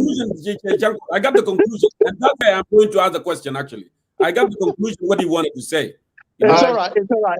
It's all right. I can see anti-IO. Keep going. No. Champo, this has nothing to do. I'm coming to the piece. No, if we are. Listen, yeah. we are a Champo, just wait. Let us be civil. You know, let us agree here, right? Yeah, we agree to disagree here. But go ahead, Peter, because I have a question actually. The question that I wanted to ask. So by bringing the issues, Itang and the Khartoum peace agreement, and you saying that the member of IO, the chief of staff, and the other member all over the world, they object the leader, Dr. Riek Machar, not to go to Juba. So now, what do you wanted to say? You wanted to say that because Dr. Riek Machar failed in leadership, it was his fault actually since day one. That's what you wanted to say, or what do you want to make here? I'm coming to the point of your discussion and sort of taking you, going back to the history. Let me come to the point you can hear and you're going to listen. Let's come to the peace implementation. First, when you are implementing peace, the first thing you want to do, you want to make sure that security arrangement is implemented. That's the point that I was talking about. Okay. Riek Machar was convinced by the leadership of IO that Salva Kiir cannot be tossed. If you go to Juba, he can go and change his mind. The only thing that would force him to implement peace, unless this deal secure arrangement is done before you go to Juba. That he was talked to. That is the point that I was coming to. That is exactly, if you heard General Garwich when he was interviewed, and even recently, Riek Machar called General Garwich and urged him to come to Juba, that he will be appointed as security advisor to president. And then General Garwich told him, yes, I'm supporting peace. I'm not going to go to Juba until my forces are graduate and amalgamated to South Sudan army. The security arrangement needs to be done first. One of the things that I agree with Champos about it, he had said earlier, that the things that have now been done, like formation of government, those are the things that could have been done the last. The first thing is security arrangement. If security arrangement is implemented, that would give you okay that Salva Kiir is ready for peace. One of the things, Riek and Salva has a deal. And this is not the first time. It happened in 1997 where Riek, signed peace agreement. But I'm not going back to blame Riek of some of the things that he has done wrong. But I'm talking about the peace. Exactly, let me focus on that peace. Peace is not going to be implemented, Comrade Junko, because President Salva Kiir realized Riek had surrendered. Some people went further and say there was an agreement between President Kiir and by President Riek Machar, that he had by Riek Machar that he will forgive him, he will return back to his position as a buy, and nothing will be done to him wrong, but he's not going to bring his forces. Because if he brings the forces that he had organized, those forces still are not happy with the government, they might start war. That's the rumor that people talk about. The sign that show proof what people said is true, because Riek is sitting in Juba. What in the world, Comrade Jankor, if you are a chairman of the movement, you are sitting in Juba. Your forces are being attacked by the government forces that you are a by president, and you kept silent. I'm not going to blame Riek Machar, because there are people that are supporting Riek, but not because of the vision, but because he's from that tribe. Let me talk of what I see is wrong and what needs to be done. And I believe, and I've said it many times, we as a diaspora, what we should be focusing on, what can we do to serve South Sudan before South Sudan disintegrated? Because it will, but it's still a little bit better now, but it will be disintegrated. Because the chairman of the Joint Chief of Staff, SPLM-IO, had made it very clear, he's not going to Juba until the security arrangement is implemented.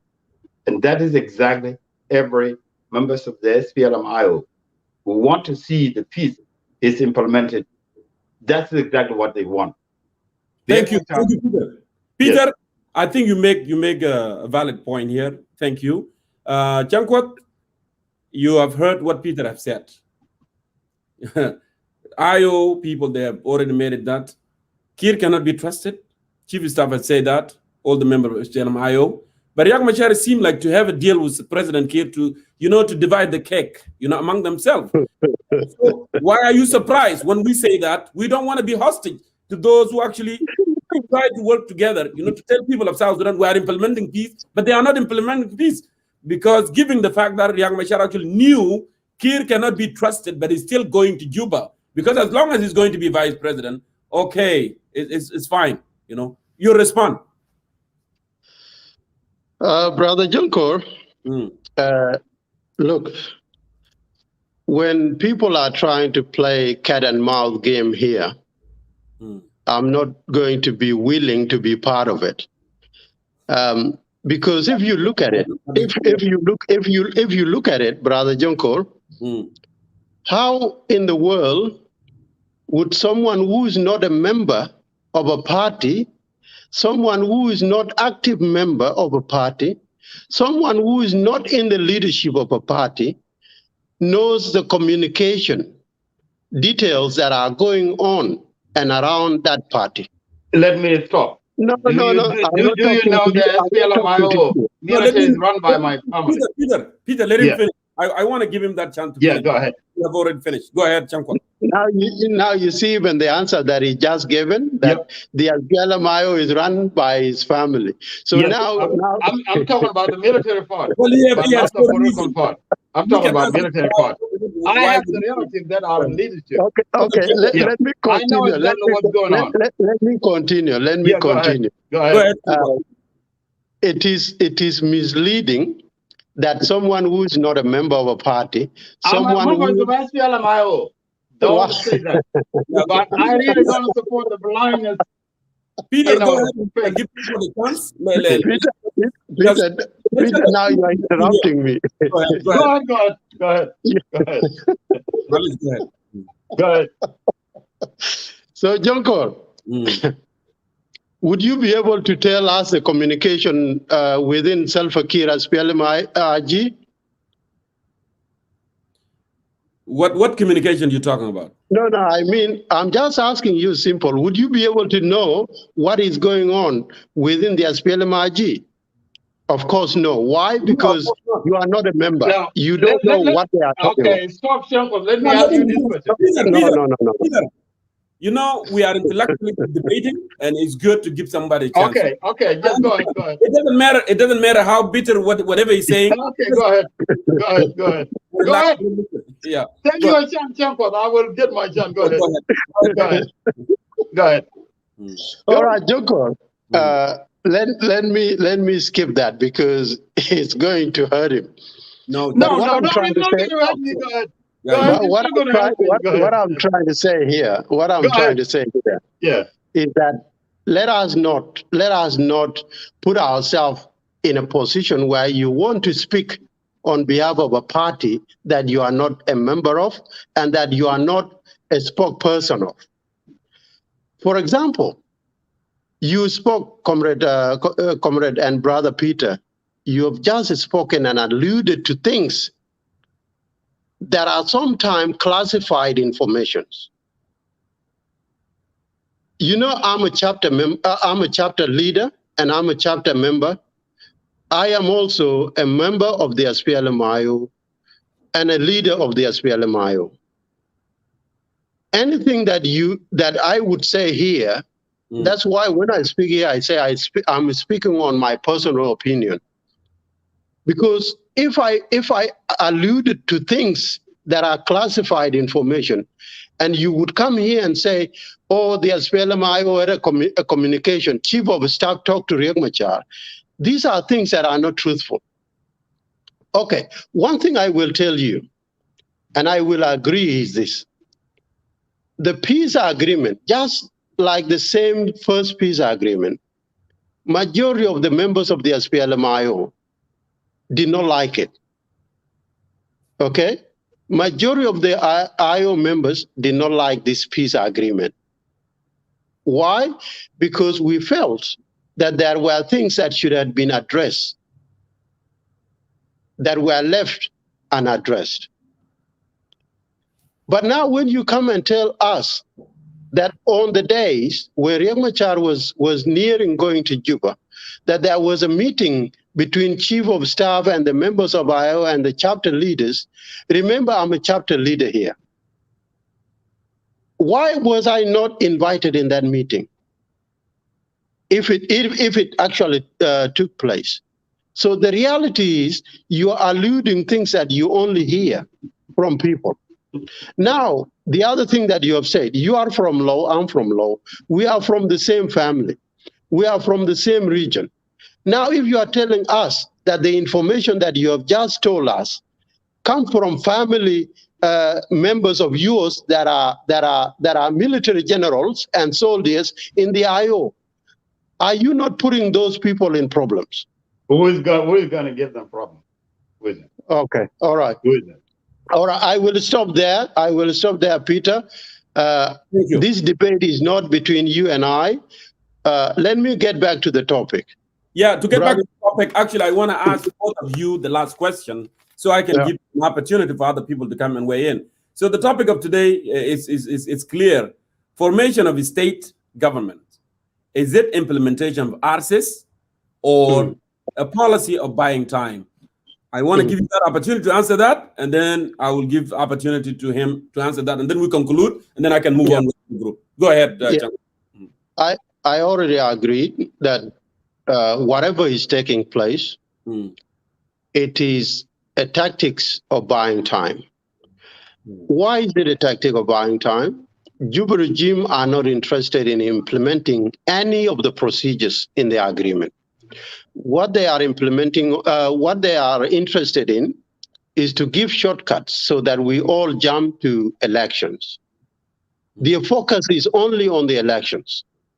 But they do not understand that elections can never be done in South Sudan without full implementation of this peace agreement. And they need to understand that. Without full implementation of the agreement, we are not going to have elections.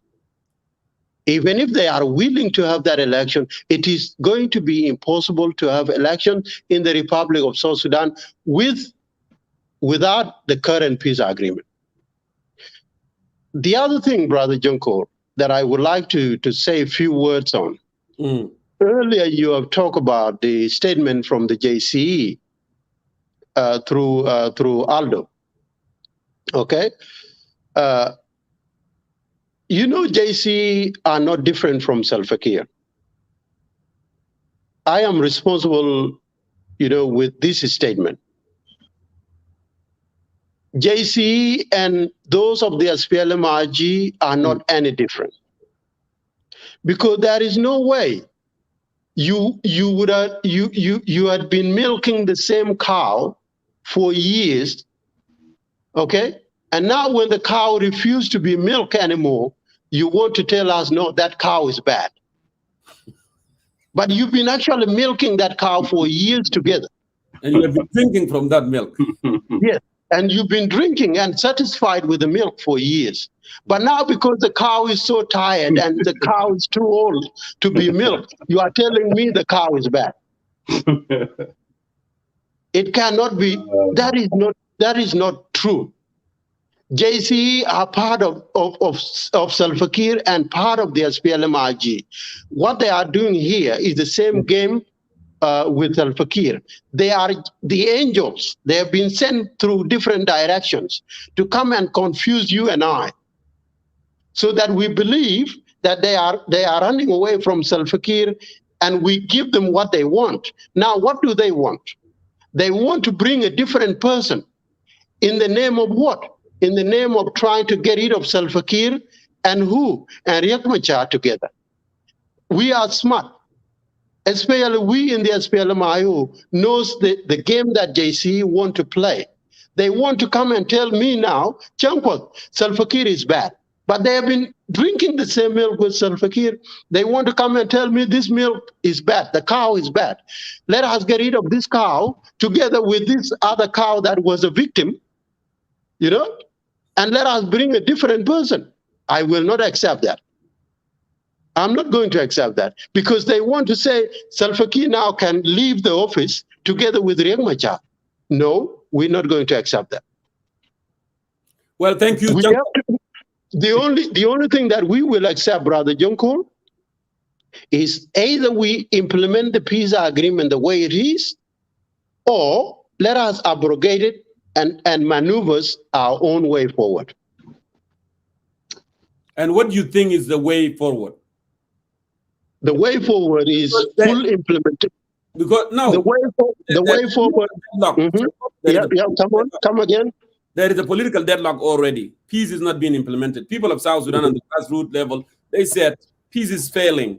The fact that actually took 2 years to start forming the government, that will speak itself that peace has been failing and it's not going to go anywhere. Now we're stuck, political deadlock. Then what next? What can we do as a citizen of this country? Be truthful. As citizen of South Sudan, you have to be truthful.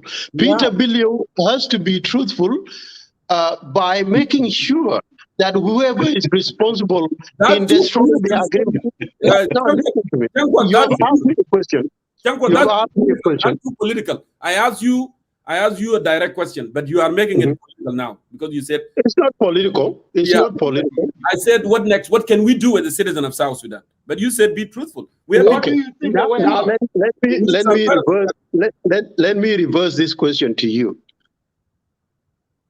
Everything that you have witnessed proved to us that this peace, there are actors in it that do not want it to be implemented. Well, what do you? Hold on, Peter. That's good. I can answer it. It. Well, clearly, without any hesitation. Clearly. So now tell me, you know that there are players in the agreement that do not want to implement the peace agreement, right?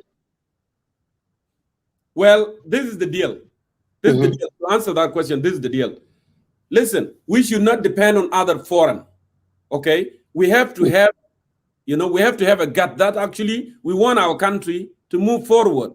You and I knew a long time ago that we marched from Awil, from Torid and from Buma and from Lualunwer. We went to Bilfam. We were fighting for justice, liberty, prosperity.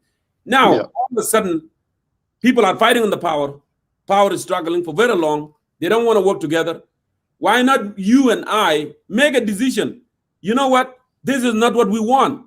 If you cannot get along, if you cannot work together, there's a lot of smart South Sudanese will take this country, to where it need to be. And instead of being hostage to individuals who don't want to work together. That's my stand. And that's why I'm calling for uprising for this regime to go away. So we can have a new structure in the country. South Sudan that will embrace peace and unity. South Sudan that kid in Launwer area, they will have a school. They will have hospitals. They can have the same services that somebody in Torid has.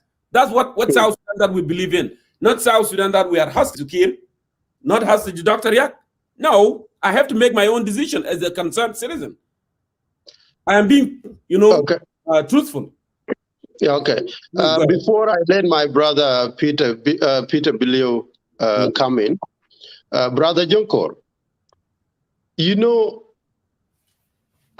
are an intellectual, someone who have read beyond reasonable doubt about the history of the world. Sometimes when you want to diagnose a problem, or when you want to bring a solution, you cannot ignore my importance. I am not, my brother. Simply because you are tired of someone. The fact that we are tired of Salva Kiir, does not mean we have to push out even the good seats. You cannot tell me because Salva Kiir is bad, let us also sweep everyone that is part of that government. It cannot happen. Now tell me this. Now tell me this. Malay, to cut you off, my brother. Yeah, it's okay. It's okay. Salva Kiir and Dr. Riek Machar, they have been working together since 2006, my brother. That's it enough. That's more than enough. That's more than enough. They have been working. So the idea that you are telling me there is a good seat, there is a bad seat, it doesn't add up. They have been working there. There is no services that have been delivered to the people of South Sudan. To you it doesn't. To you it doesn't. Yeah, go ahead. And we gotta run. We gotta run here. Peter, you want to say something? Well, Shankar, thank you for trying. I think you did your level best. I think Madame, she's going to be very pleased for this defense that he had. Which Madame? Hold on, let me just go ahead and. Just saying that proud. I just saying that. Which be specific? Which Madame? Now let me. First of all, let me talk. I'll give you a chance. No, Peter. You know, I like things being direct. You say Madame is going to be proud. Which Madame? No, I'm talking about the second lady. The Wazir Dafa. Yeah, that's what I'm talking about. So why would she be proud? Because you've been independent moment. Let me just finish it. You're going to answer it separately. Let me give me a chance. Let us not use shooting words. You know I'm from Law. I have nothing to do with Madame Riek Machar. Yeah, hold on. Just let it go. In terms of IO, that's what he's talking about. Yeah. I'm just saying that you defend IO. Just hold it on. First of all, brother Janko, I think this show is important. Let me just come and sorry for entering to SPLM IO debate. Some of the things that I decide I really don't want to. It's okay. I don't want to take part on that kind of debate. Let me offer you my own opinion based on my analysis to the situation of South Sudan, and I had said it many occasions. I believe that Salva Kiir and Riek Machar will not bring peace to South Sudan. Since the death of John Garang, Riek Machar and Salva Kiir took over the leadership. Yet we think that they actually succeeded in implementing a comprehensive peace agreement that we now have the government of South Sudan. This time, I think it is a time for both of them to leave.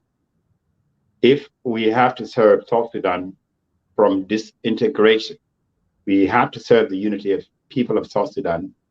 It have to be somebody else. Neither Riek Machar nor President Kiir is capable of bringing people of South Sudan together. They have led us 8 years. They were together. Riek Machar, 6 years, was running administration of South Sudan, and we thank them for the work that they have done. We can forgive each other as other countries did. And the only way you will see the people of South Sudan are united and embrace the new government, unless it's something, unless the government is led by different people.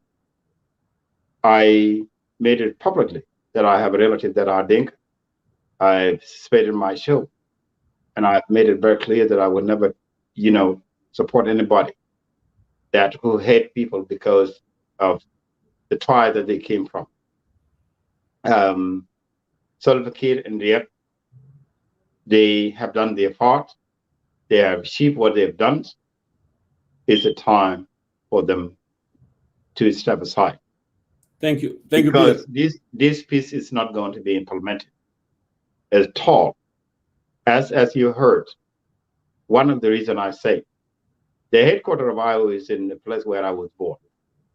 In my own community, the only community in law that remained fully supportive of Iowa, even though I have been very critical to the chairman of Iowa on social media. My own people are still backing and is still the members of Iowa. Yes, when I had an issue with the chairman of Iowa, I resigned from my position that I hold when I was a part of the leadership of Iowa, because I disagree with the chairman. Let me, for the sake of those who are listening, the government of Salva Kiir Mayardis has failed.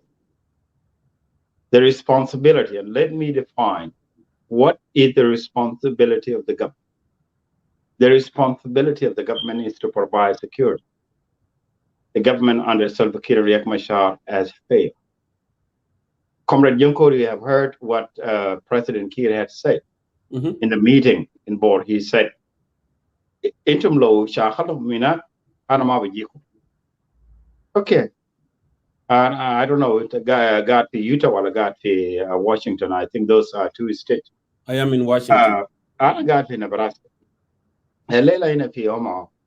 If mayor or the president say not the homo, my country police for Elohim, then the shackle is up to him. I'm sure go and fight each other. Then there will be no store. All that those stores will be broken in the same night. Correct. President Kiir has given okay for civilians to kill each other. I think President Kiir and Riek Machar are incompetent to run the affair of South Sudan. I have said it. Dinka and Nuer are the same people. Only Riek and Salva Kiir that are divided them. And I will never back on my statement. In order to serve the unity of the people of South Sudan, Salva Kiir and Riek Machar need to go. We need to try someone else. Because this is here is the reality. Intellectual educated of SPLM-IO went with the chairman, and they are in Juba. They accept their position, a ministerial position. But it has been made very clear by the leadership of the military wing that when their chairman was interviewed already as Tamazi, Hugal, Galma fi haja lo bkhalo yamshi Juba, unless the security arrangement is implemented. But President Kiir is not going to implement security arrangement because there are people that are pushing Kiir. The good thing right now, there are a lot of other things that are going on. Our responsibility here, Comrade Junko, we as a diaspora, what we should be doing. Riek Machar was a vice president for 8 years. In America, if president failed, that failure is a failure of vice president. What kind of a government? All together, yes. They all together. When I made this statement, I made it based on the system of the government and my understanding. I have a degree in criminal justice. It's not political science, and I work with the state. My understanding of system of the government, if president fails, that is also the failure of vice president. Riek Machar and Salva Kiir, they had achieved something. They negotiated, they finished what the Ongrang did. And now we have South Sudan. We will respect them for our first president, Kiir Mayardit, and our first vice president, Dr. Riek Machar. We respect them. I believe the problem that we have, they will not be able to solve because trust is gone. Let me just tell you myself as Peter. I will not sit in a reconciliation chair by Salva Kiir because he was the president and innocent Nuer were massacred on that day while he was the president. Then the innocent Dinka, on the other hand, were massacred by the group commanded by Riek Machar. So what I'm saying here, yes, you know, this piece is not going to work.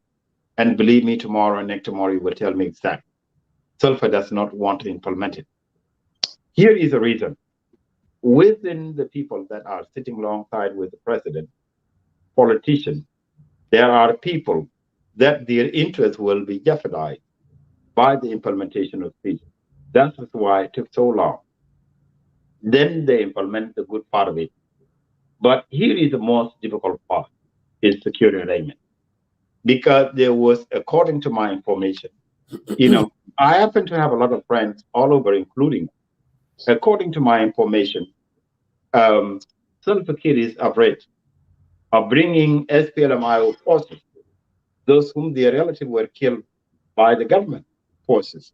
If they come in that big number that is demanded by peace mediator, they will start fighting. So for that reason, Salva Kiir does not want to give them guns, so that he thought that they will come and start fighting. So, you know, forget about security arrangement. It's not going to be implemented. Okay, if security arrangement is not going to be implemented, the SPLM-IO forces, they are not going to surrender.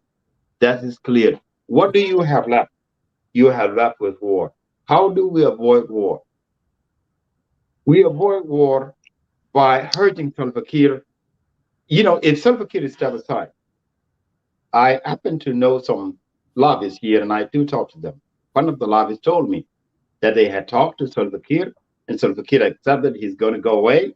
But when Salva Kiir went and talked to his cabinet, there were people that told him, no, you're not going to go. That discussion that I'm an officer of SPLA who have some insight. Even though I'm in the United States, I know exactly what. Peter, thank you for your insight. Yeah. I got your point. You made a lot of solid point. I want to give your closing argument as well, Chankwat, so we can move ahead. There's other people, they want to come and they wanted to weigh in, and we diverted a lot, from the topic, but they are all, blended together. It's the same issues that we are discussing every day. So please go ahead and make your closing, and then we move on from here and bring other people as well. It's okay, Brother Junko. Thank you once again. Look, sometime when you want to portray yourself as a good boy and vilify the other people as the bad boys, you are forgetting the fact that you are also the bad one. And maybe the one you are trying to vilify are the best one. In South Sudan, we have become so evil to a point that the evilness in our hearts has turned us into playing a smart boy game. That is why today, the good person in South Sudan is seen as a bad person. What I will say here, Brother Junkor, I'm always talking and basing my argument on facts. Peace agreement cannot be trusted if it is not implemented as it was signed. That is one thing I have to say. The other thing is the JCE elites and those of the SPLM-IG, Salva Kiir included, are not different. Whatever they're trying to play, we are not going to accept it. That is my second statement. Because as I mentioned earlier, they have been drinking from the same milk produced by the same cow, and they cannot come today and tell me the cow is too old, the cow is bad. When they were sharing, it was nice. Third, let me advise my fellow comrades, especially South Sudanese people, those who are anti-SPLM-IO. Let us be honest here. SPLM-IO is the only movement that is capable of matching Salva Kiir. Whether you like it or not, you might disagree, you will agree. It is up to you to point fingers at the SPLM-IO, and it is also up to you to support the SPLM-IO in the quest of bringing peace to South Sudan. On my personal behalf, I'm not that kind of person that would point finger at a victim. I cannot point my finger at a victim rather than pointing my finger at that person who victimized people of South Sudan. Our only problem here, whether we talk today, tomorrow, and the future. But the thing, I'm sorry to cut you. There is something very important here Peter had mentioned.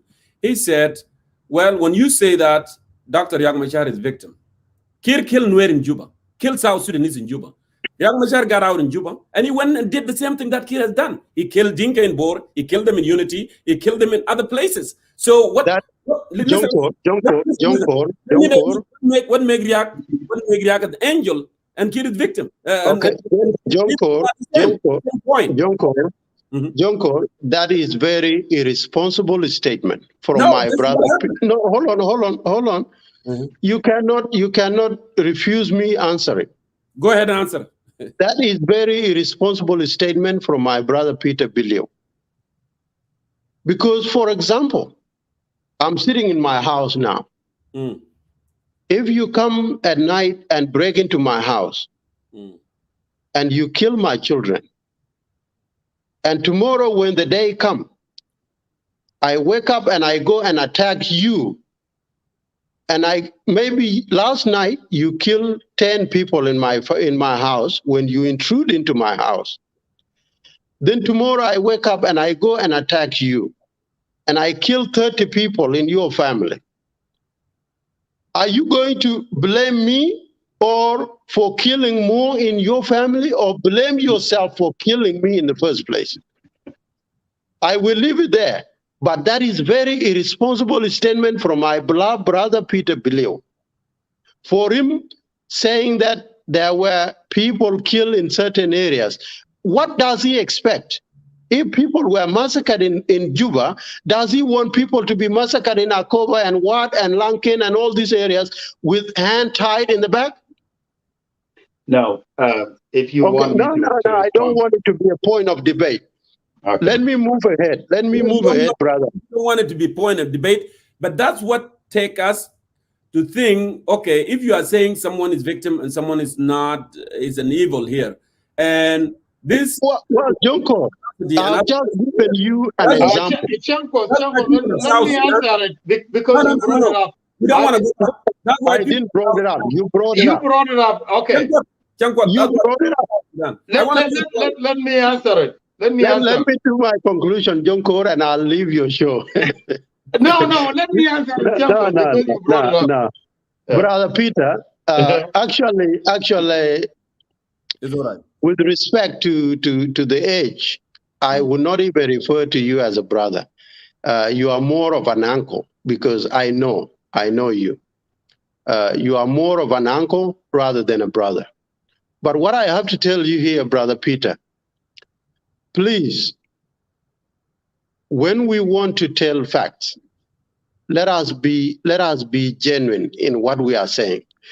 Let us not speak for the sake of expedience sake. When we come here and you want to make yourself be seen as South Sudanese people as the best by making sure you vilify the victim, it is not going to help us in the long run. Let us be people that say Salva Kiir is the one that caused this war. He's the one that started this war. Have you heard that I have said it? My only problem, let me put it, you and I debate. Did you conclude your presentation? Listen, hold on. I have said it. Salva Kiir is a problem, and Salva Kiir should not be given a chance to lead the country. That's something that I had said it. And in matter of fact, that I made it very clear that Riek Machar cannot be tossed by Jim to lead the reconciliation, because Jim Fada were killed by the people that commanded by Riek, as Nuer were killed in Juba by the army that commanded by Salva Kiir. What I'm saying, that I'm trying to justify that Riek Machar and Salva Kiir. I'm trying to justify Riek Machar and Salva Kiir cannot be trusted to lead the South Sudan. The only way we come together with Riek and Salva Kiir. That is how we can come together, because they both made a mistake. Peter, let's leave it there. Let's leave it there, because we don't want to fuel it. But if you don't want to take it, just talk to something else. If you change anything like this, I'm going to come up. Peter, thank you. I think you made your point. But we have Chankot, please, in less than a minute. So we have a lot of people waiting here. We want to give them a chance too, you know. Okay. I know they hated in a debate, but from the start, Brother Jonkor, the reason I came to your show was not to scratch these wounds that are trying to heal. In fact, what took place in Juba was a historical event that is so horrible to its core. It's so heinous. And when we try to come and cover it up by saying that what took place in Juba can be covered up by saying, okay, those who reacted after have done the wrong thing, it's not going to solve this problem. Let me be honest with you. Let us be truthful that what took place in Juba was so horrible, and we should all condemn it. Yes, we did, and they are alive. Okay. Those who kill here are human too. They are both human, right? So now let me tell you this. You know what took place in Juba, Brother Jonkor. There are entire families that has been wiped out. Here in Australia, we have people that are those who escaped the brutality. They are here now. They have been brought by the UN. We have them here. And when you want to cover up what took place in Juba by saying that there were people that retaliated, it cannot solve the problem. Okay, now let me leave that behind. Let us ask ourselves, how are we going to have peace in South Sudan? Peace will only come if our leaders accept to implement the signed agreement. That is what I believe. If it is not implemented as it's signed, there will be no peace. And I think this is where I agree with Brother Bilio, that the peace agreement is feared by the SPLM-IG, especially Salva Kiir. Salva Kiir is fearing the full implementation of this agreement, especially in the security matrix. He fears that maybe he has this thought in his mind, like Brother Bilio has alluded to. But that is his problem. As a leader, Salva Kiir should be responsible enough by making sure peace agreement is implemented, although it's going to come to bite you tomorrow. That is what a leader does. A leader takes responsibility for the wrong choices and their decision making. That is what Dr. Riek Machar said, because you guys do not want to appreciate what Riek does. Riek said this. Riek said, I have to make sure peace is back in the country. Even if it means I have to go to Hague, I will go to Hague. Have you ever heard Salva Kiir saying a statement like that? No. Salva Kiir is only interested in his own seat. So, in my conclusion, Brother Jonkor, it is a shame that in this generation, we still talk about killing, we still talk about hate and tribalism, rather than speaking about development and what can bring us together as a people. It is a great shame that we still talk about orphans that has been orphaned by our own brothers and our own sisters at a time when we had our own country. I thought the orphans that we would at last have would have been those who were orphaned by the Jalaba. But now the fact that we came to lynch on ourselves, and we have leaders that do not want to do the right thing by their citizens, it is very appalling.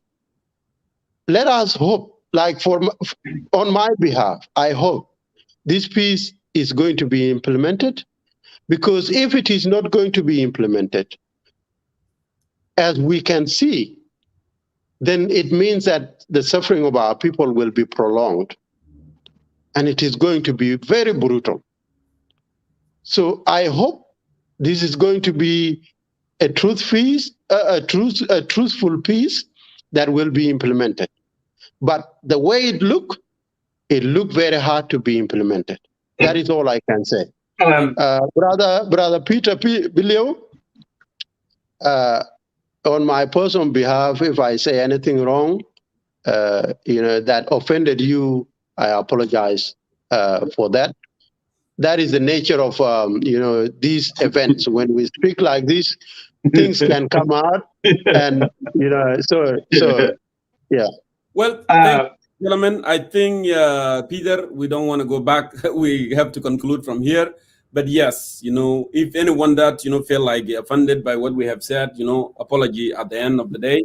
And we agree, Anaguta Kalamdegel, from the beginning, we agree to disagree always. That's the spirit, and that's how we can get together, Jama. If we don't challenge ourselves, and then we are going to be like the same thing in J1, because they don't allow us to speak.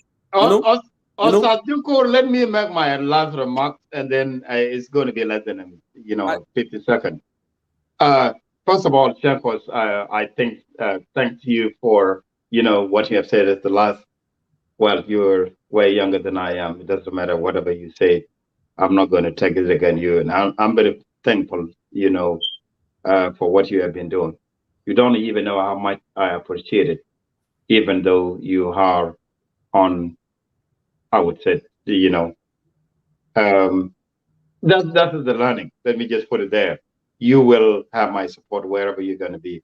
I think you will be a very, very good leader of our community in the South Sudan in particular. I really appreciate you.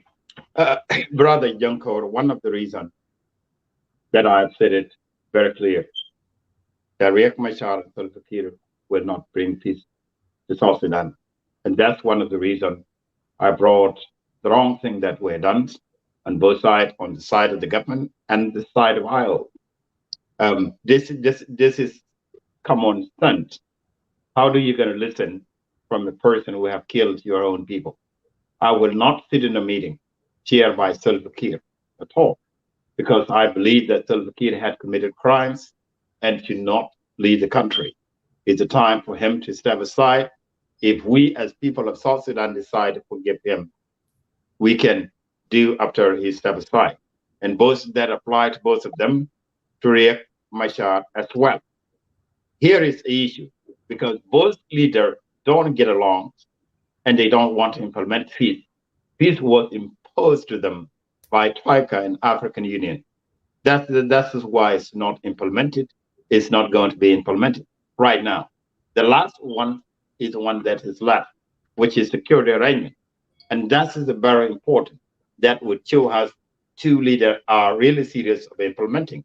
That you see everything is stuck. It takes us now back to square one. People like myself that I have been saying this thing truthfully, that they step away, or Riek Machar and Sulfur, let's say if they resign, and we have a technocrat. What I propose, a technocrat that would run South Sudan for 12 months, and then from there we would be able to reconcile. Every Nuer mind will never stand in front of Sulfur and listen to him, who killed 20,000 2013. But Nuer has no hatred toward Yang as community. Our hatred is directed to one person who killed them, Salva Kiir Mayadi. And that goes also the same to Yang community. That is why I say the only way for these two largest communities to come together, unless to have a new leadership, that person who did not involve in war, and even international community, you deal with the lobbyists. My position, that is exactly the position of Troika, that's the position of lobbyists that are saying that Riek and Sulfur will not bring peace to South Sudan, and they will not implement it. They are looking for new leadership.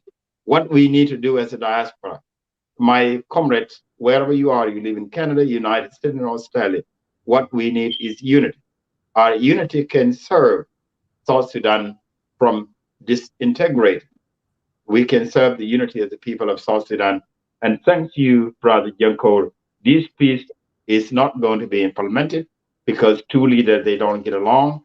And we can see the sign that the security arrangement, the amalgamation of forces have not yet happened, and it will not going to happen. That's why I say, and instead of wasting time, Riek Machar is a wonderful man. I have known him. He's a nice man, personality. But I think he can wait and run for president. He can go and run right now. What we need is somebody that was not a part of the war, that can come and bring people of South Sudan. What we need to do, how do you're going to stop peace? The strategy here, Brother Jeffco, and all of you that are listening, we need somebody who is neutral, who did not involve in a war, to come and bring people of South Sudan together. And then after that, we can move to democratic and peaceful election. That is where Riek Machar or President Kiir or myself, Brother Jankor, or Shankos, if any one of us want to run for president, then you will have Shan. That is the close remark that I can say.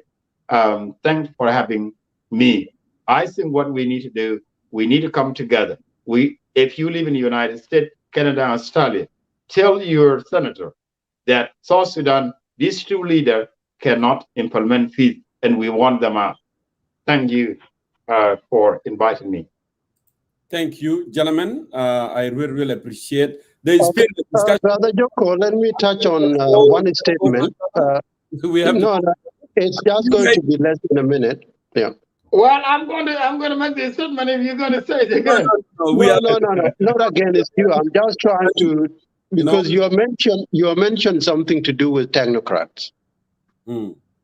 Yeah, so I was just going to say something about it. But if you just want to shut it down, then let's go on. No. Okay, say it in 30 seconds. Just go ahead. All right. What I was going to say in regard to technocrats, I know those supporters of Pagana Mum will be in jubilant force. Okay.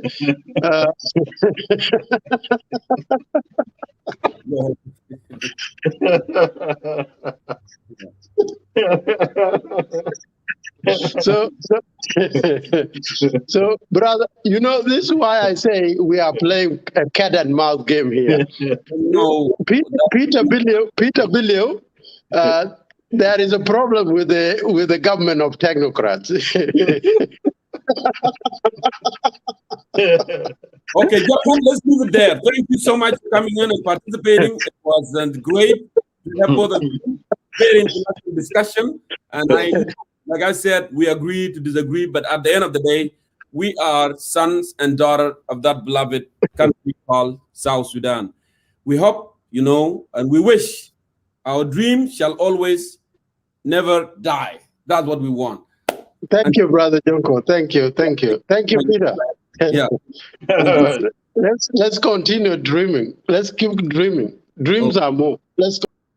Thank you, Chankwat. It was good having you on the program, and Peter Below as well. And now we got our dear brother, the journalist and the writer, Dengdi Dayog, to join us. Dengdi Dayog, we have a really heated debate tonight, and sometimes we get out of the topic and we come back, but it is okay. So I welcome all of you. I welcome you. I know it is late where you are staying, and I apologize, to our viewers as well. But that's the spirit, we cannot leave with unturned stone. We got to continue doing this very important topic. Tonight, we are discussing this topic here, formation of a state government. Is it implementation of RCS or a policy of a time buying? One more time, welcome Ustad Dengdi, and I yield floor to you. Thank you, Mr. Jonkur. You may get to the camera. You may get closer. Yeah, thank you. I like the two brothers. Yeah. That is how people talk. Yep. Is it clear like this now? Very clear, yes. All right. Thank you very kindly, Jonkur Mayol, my brother, my compatriot, and my comrade in the struggle for a better South Sudan for all of us. I salute you, and I salute all viewers of concerned citizens of South Sudan who have tuned in tonight, this afternoon, and this morning from different parts of the globe. Yes. To follow the show and the issues that are being discussed here on this magnificent political forum. Allow me to salute, appreciate, and commend the outgoing speakers. Mr. Walding Atak, the UCC chairman, Mr. Moses Makerkinjok, Mr. Emmanuel Wani, Mr. Wayne de Marial, Mr. Chankwat. His name is a long name. Yeah, I can read his name. Chankwat I know. Chankwat Nyatongwang Gadnyamiran. Yeah, Gadnyamiran. That's how he wrote. Yeah, it's a very long name. Yeah. I think that is not his real name, but he liked it this way. And Peter Billiu. The debate was amazing, and this is like a free democratic atmosphere where people can come and express their opinion agree and disagree. I like what was going on. I was following it with excitement. I'm elated to be here and make my contribution, which is part of our collective efforts to create the necessary political awareness for our people and prepare them for the great day of a drastic political change in our country through this forum. We appreciate them. We also appreciate our viewers, the viewers of Concerned Citizens of South Sudan. We appreciate them for their nice comments always under the video. For most of those comments are important and constructive at the same time, I think, in my personal opinion. We also salute those who disagree with us, such as Dr. Aldo Ajo Ding Akwe, an elder and a veteran politician, and others. Before I proceed on to talk about the topic we are addressing tonight and answer the questions on the formations or establishment of a state government in the Republic of Presidential Degrees last week, the question said, is implementation of RRCs, is the formation of this state government, is it an implementation of RRCs or a policy or a tactic of time buying? That is the question tonight. Before I come and talk about this, may you graciously allow me to take this juncture to appreciate and commend our brothers and comrades and compatriots. Number one, Mr. Edward Andrewachek, the talk show host of Voice of the People's Forum. Yes. Number two is Mr. Engineer Dominic Akwe, a public speaker and a political activist. Number three is Emmanuel Ajawin, Ambassador Emmanuel Ajawin, Chairman of National Democratic Movement, Patriotic Front.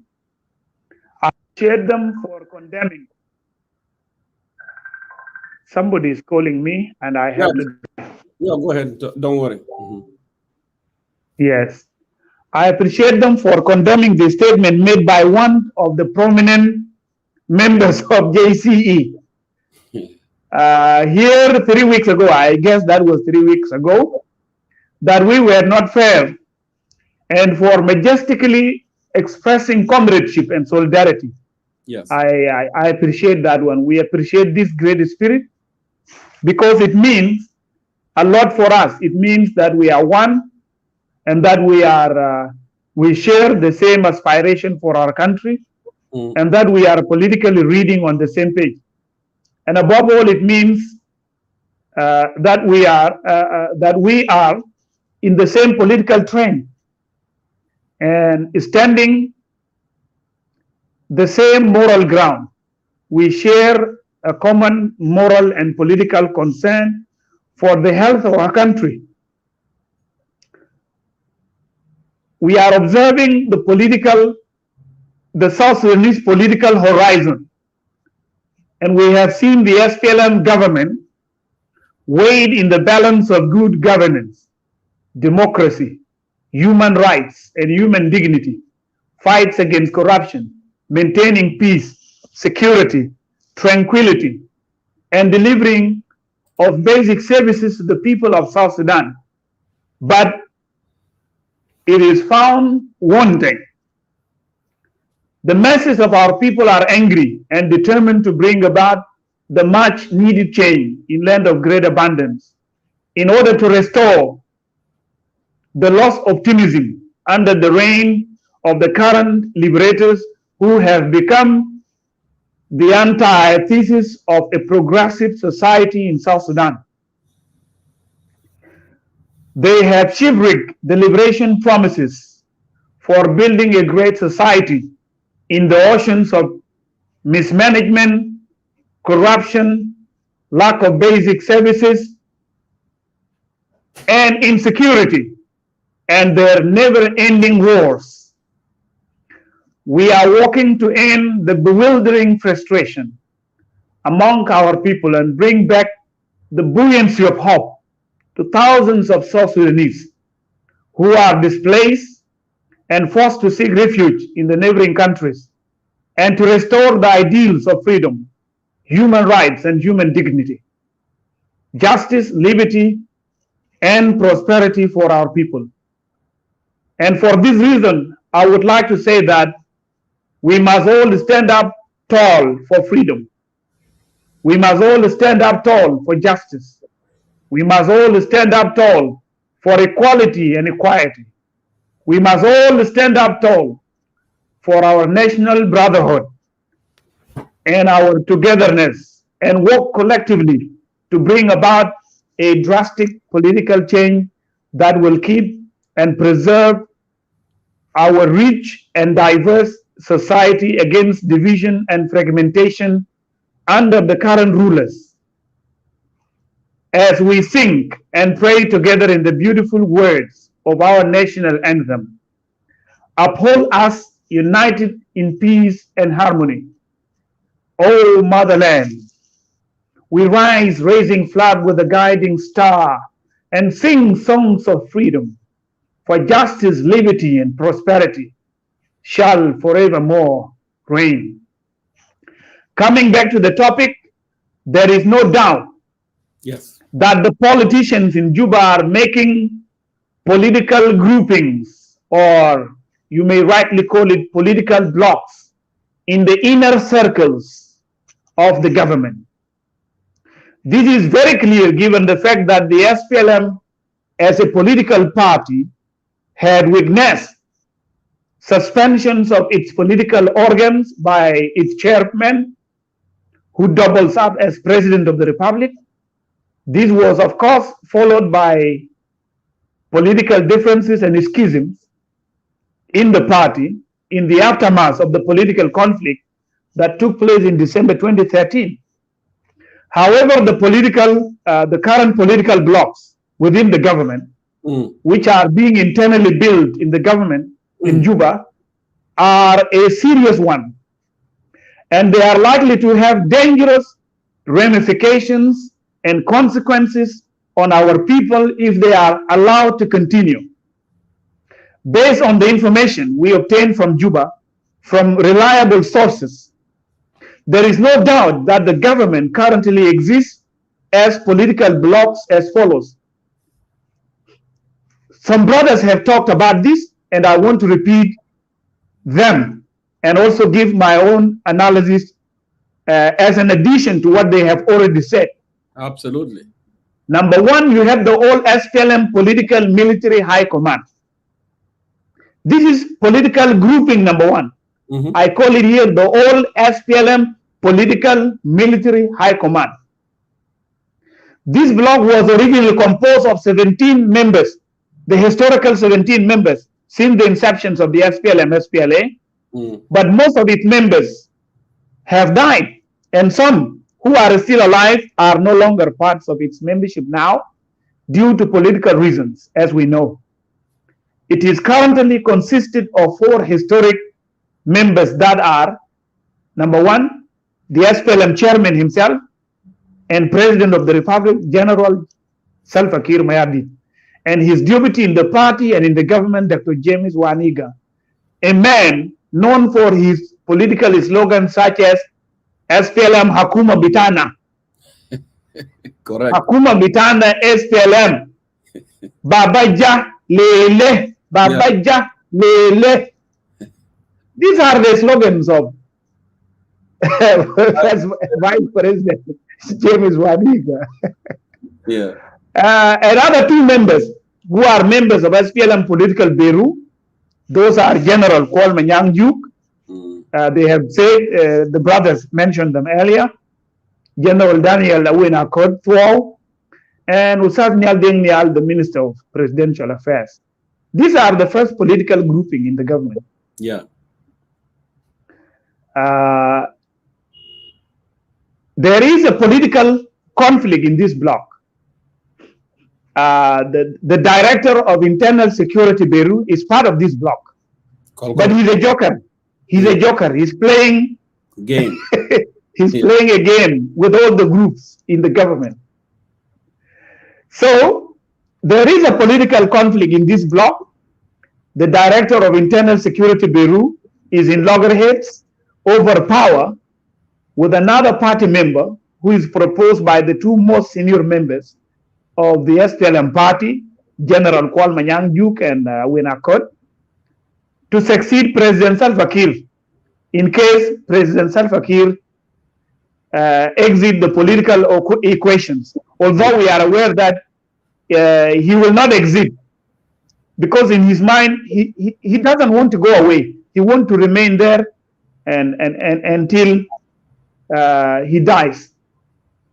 The loggerhead is clearly seen in the personality of the director of internal security, Beirut, and the minister of presidential affairs. Everybody is aware of this.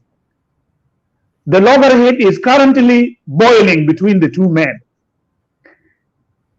And the possible scenario that may happen here, the possible scenario is that this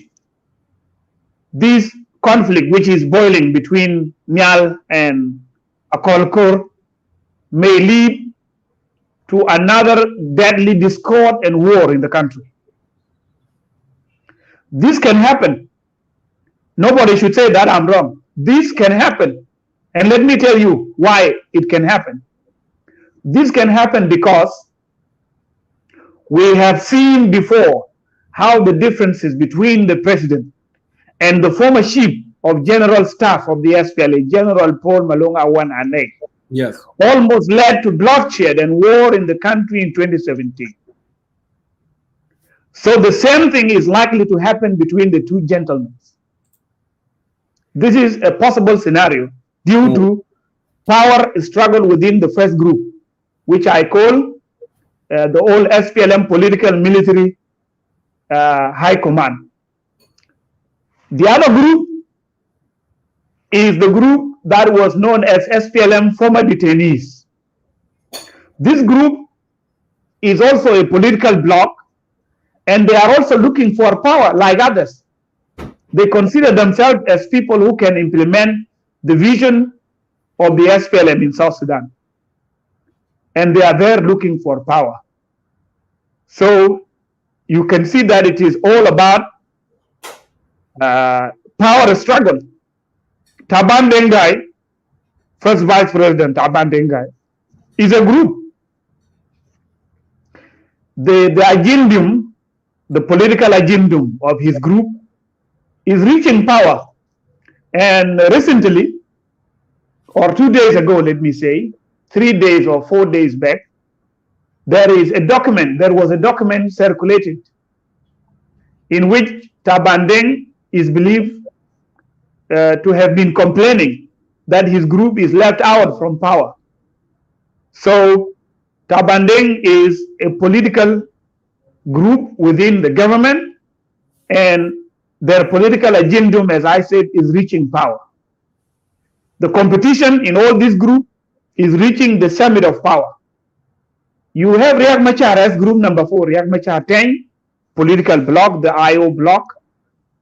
But I call it Riek Machar 10 bloc, not the IO, because IO is something else now.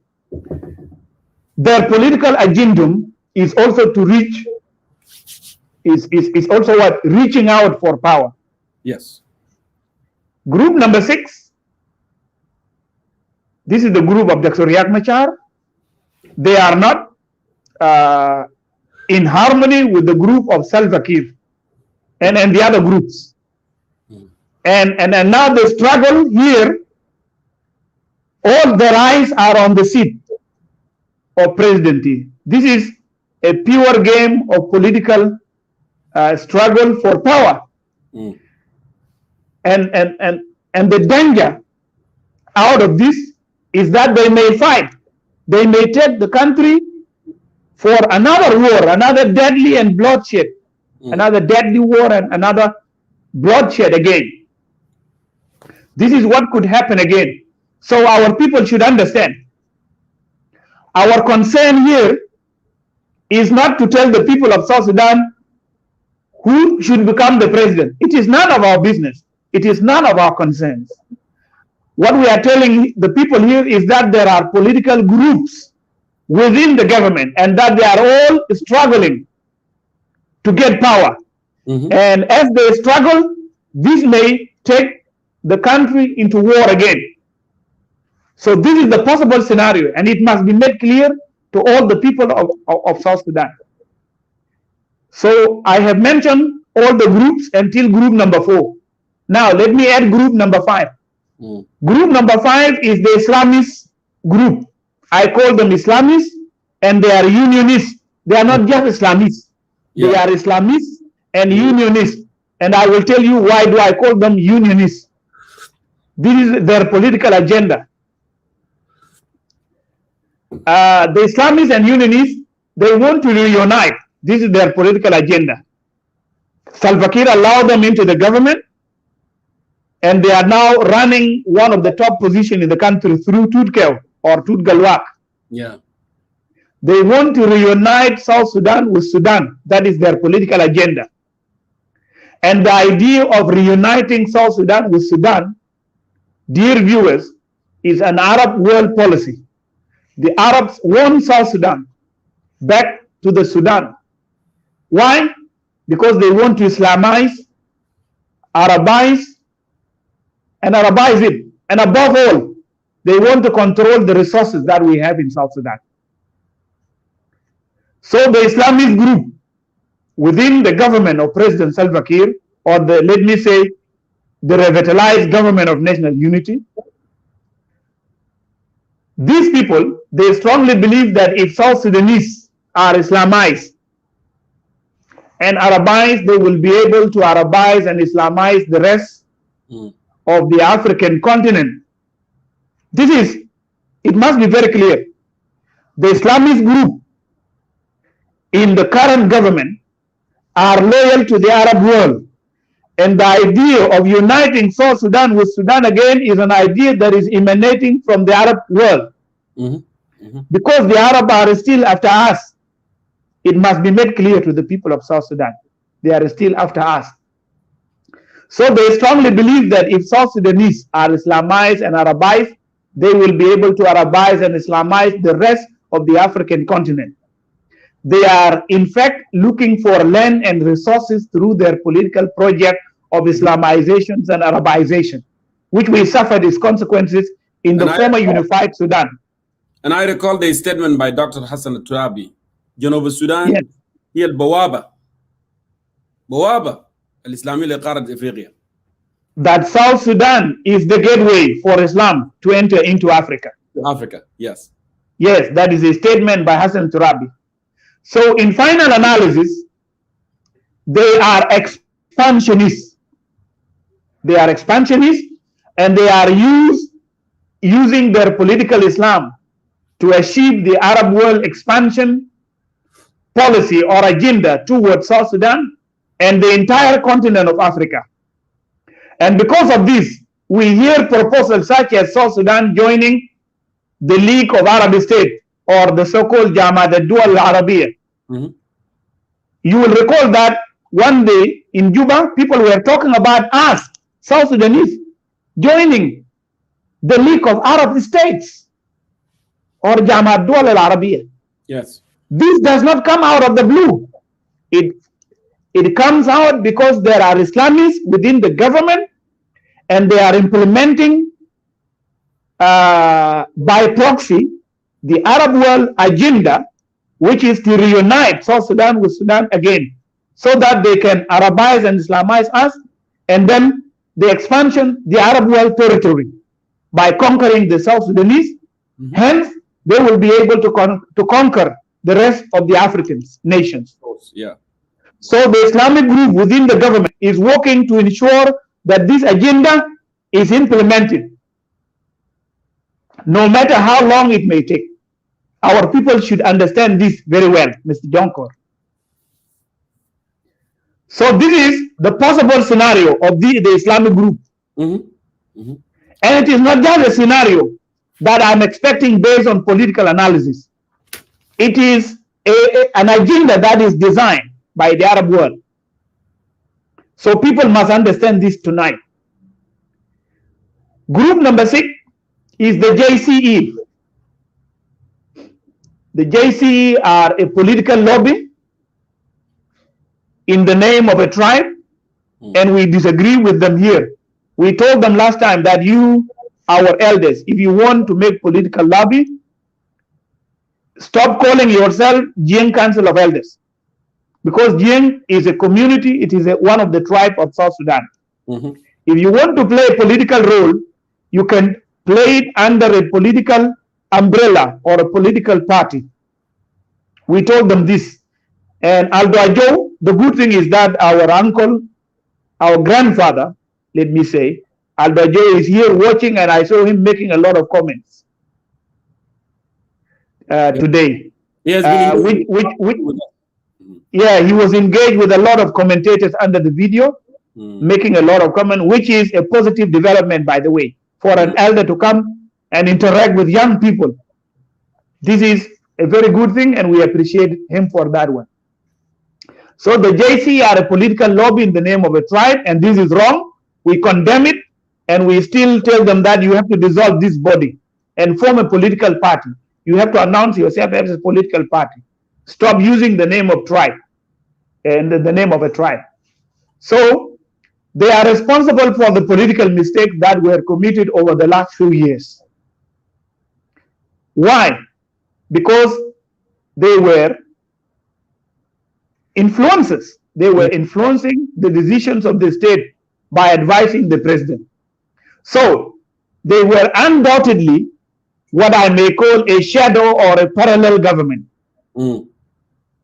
Now, after their fallout with President Salva Kiir in 2017, and as I quote, I'm quoting this from their first statement, which was called Breaking Silence, which was issued on January 26, 2021. So after their fallout with President Salva Kiir in 2017, they held their peace until they recently broke their silence by issuing that statement. These people are a political group, and they have power in their agenda also. Although they appear to be reformists, calling for reform and telling us the way forward in their last document, which was called Breaking Silence number 2, and Breaking Silence, the way forward. The 7 pages long document that we read. So these are the groups in the government. We have 6 groups in the government, and these groups are in disagreement. They appear to be one government, but they are not one government. Yes. And the good thing is Chankwas was here. And because he's part of those political blocs in the government, that's why he was saying that there are people who are trying to vilify Dr. Riek Machar through this forum and accuse the other speaker, Peter Billiou, of vilifying Riek Machar and accusing you and all of us who speak on this forum as people who are engaged in vilifying others. All right? So that one was very clear. In fact, he predicted that war may break out if the peace agreement is not implemented. And this is what we are telling our people here, that there are political blocs in the government and that there is no harmony between those political blocs. The result in the end could be what? War, another war. And the Jiang Council of Elders, although we differ with them, have predicted in their last document that they see another war looming on the horizon. Yes. Before they issued their statement, there was the Arabic newspaper Al Mawqif in Juba, came out with one of the headlines, I think 3 weeks ago, that the UN expect actions of violence in the country. What does this mean? It means another war is looming on the horizon. And if another war is looming, then the South Sudanese are going to be the victims again. The victims under the power struggle by all these political groups that we have mentioned earlier. So these are the possible scenario. I think I have to stop here because I have already sent the message that these groups are likely to lead the country to another deadly war. Now, the next thing I want to talk about is the prospect for a drastic political change in South Sudan. Because we did not touch this topic, and I want to go deep into it now. Yeah, we did not. We all agree that there is a need for a political change in South Sudan. This need must be translated into a real program on the ground. And I must make it clear here that we are not seeking to make a halfway change or what others may call reform in our country. We are not seeking to make this a halfway change or a reform. Yes. We are indeed seeking to make a drastic political change in our country, a sweeping change, a complete, comprehensive and drastic political change in South Sudan. But before I talk about the prospects for this drastic political change, allow me to share with you some thoughts for change and which we think cannot work in the current political environment. There are lots of ways that people are now talking about that these ways can bring change to the country. One of these things is election. And I saw our grandfather, Elder Joe, making comments under this video an hour or 2 hours ago, talking about election, that election is the way forward. But I have a different view, or we have a different view. Election as a democratic process for power transformation is a good idea. Election means selecting a leader. Election could be defined as a formal group decision-making process by which a population chooses an individual or multiple individuals to hold public offices. It can be done in South Sudan. Election can be done in South Sudan. I'm not saying it is not possible to be done. I'm saying it is possible to be done in South Sudan. But the question is, can elections be conducted in the Republic of South Sudan at this time? I believe it is impossible for election to be conducted in South Sudan in this time because there are no people in South Sudan now. What do I mean here? What I mean is that more than half of our population is in refuge in the neighboring countries. Insecurity is rampant in the rural areas, and the electoral process in those areas will definitely be interrupted by armed violence. So the political environments for conducting general election currently in South Sudan is not there. This is what I'm saying. And this makes the process or the electoral process that can be conducted an impossible thing in South Sudan.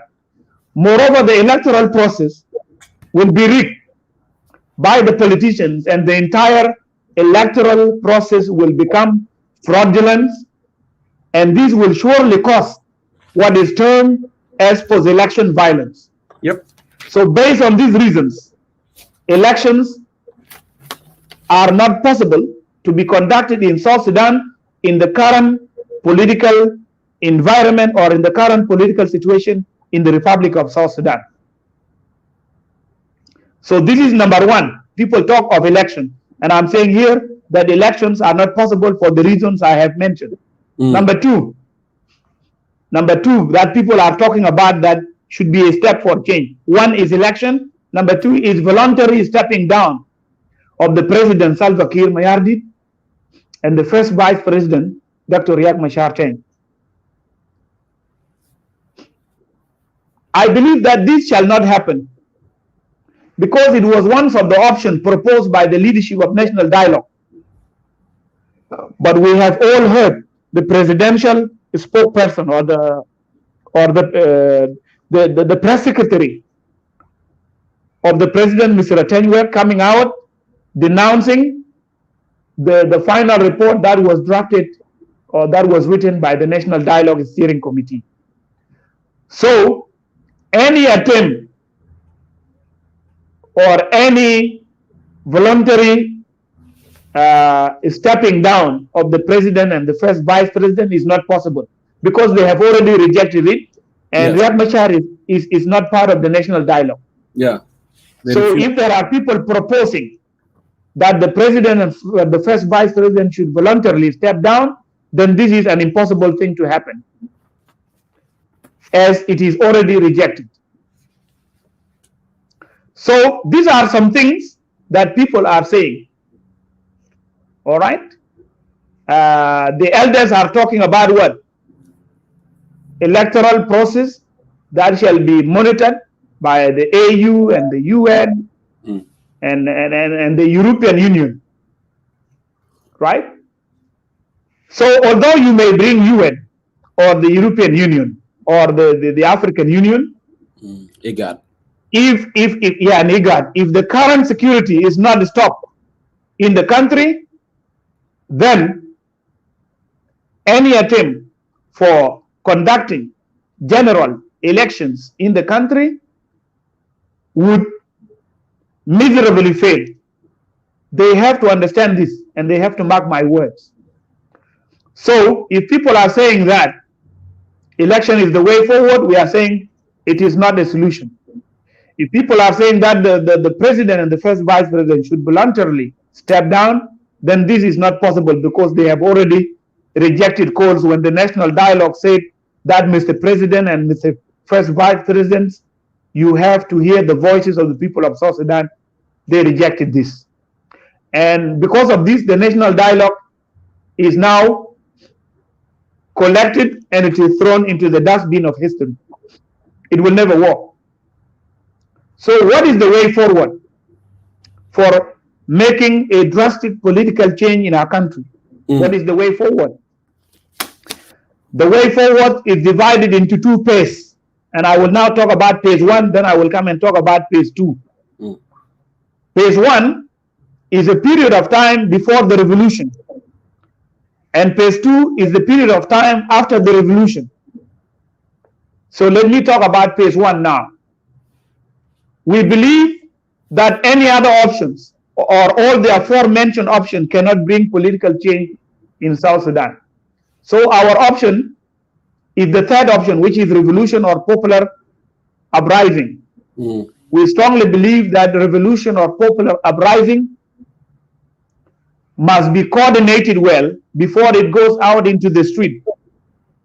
We believe in this option as the way forward because it will break the current political deadlock in the country and bring a drastic political change that is needed by the people of the Republic of South Sudan. And I must say that this drastic political change will bring about a new political dispensation. This political dispensation must be consisted of new faces, new blood of a young generation to take the country to the next level of development and prosperity and ensure justice, freedom, and eradicate injustice and all its current forms in the country. And these options or this mechanism, which is popular uprising for political change in the country, is a process. It is a long process that will take time and it needs to be organized very well. Now, there are so many voices calling for change in our country, and this is very good. So it is a process. It will take long time.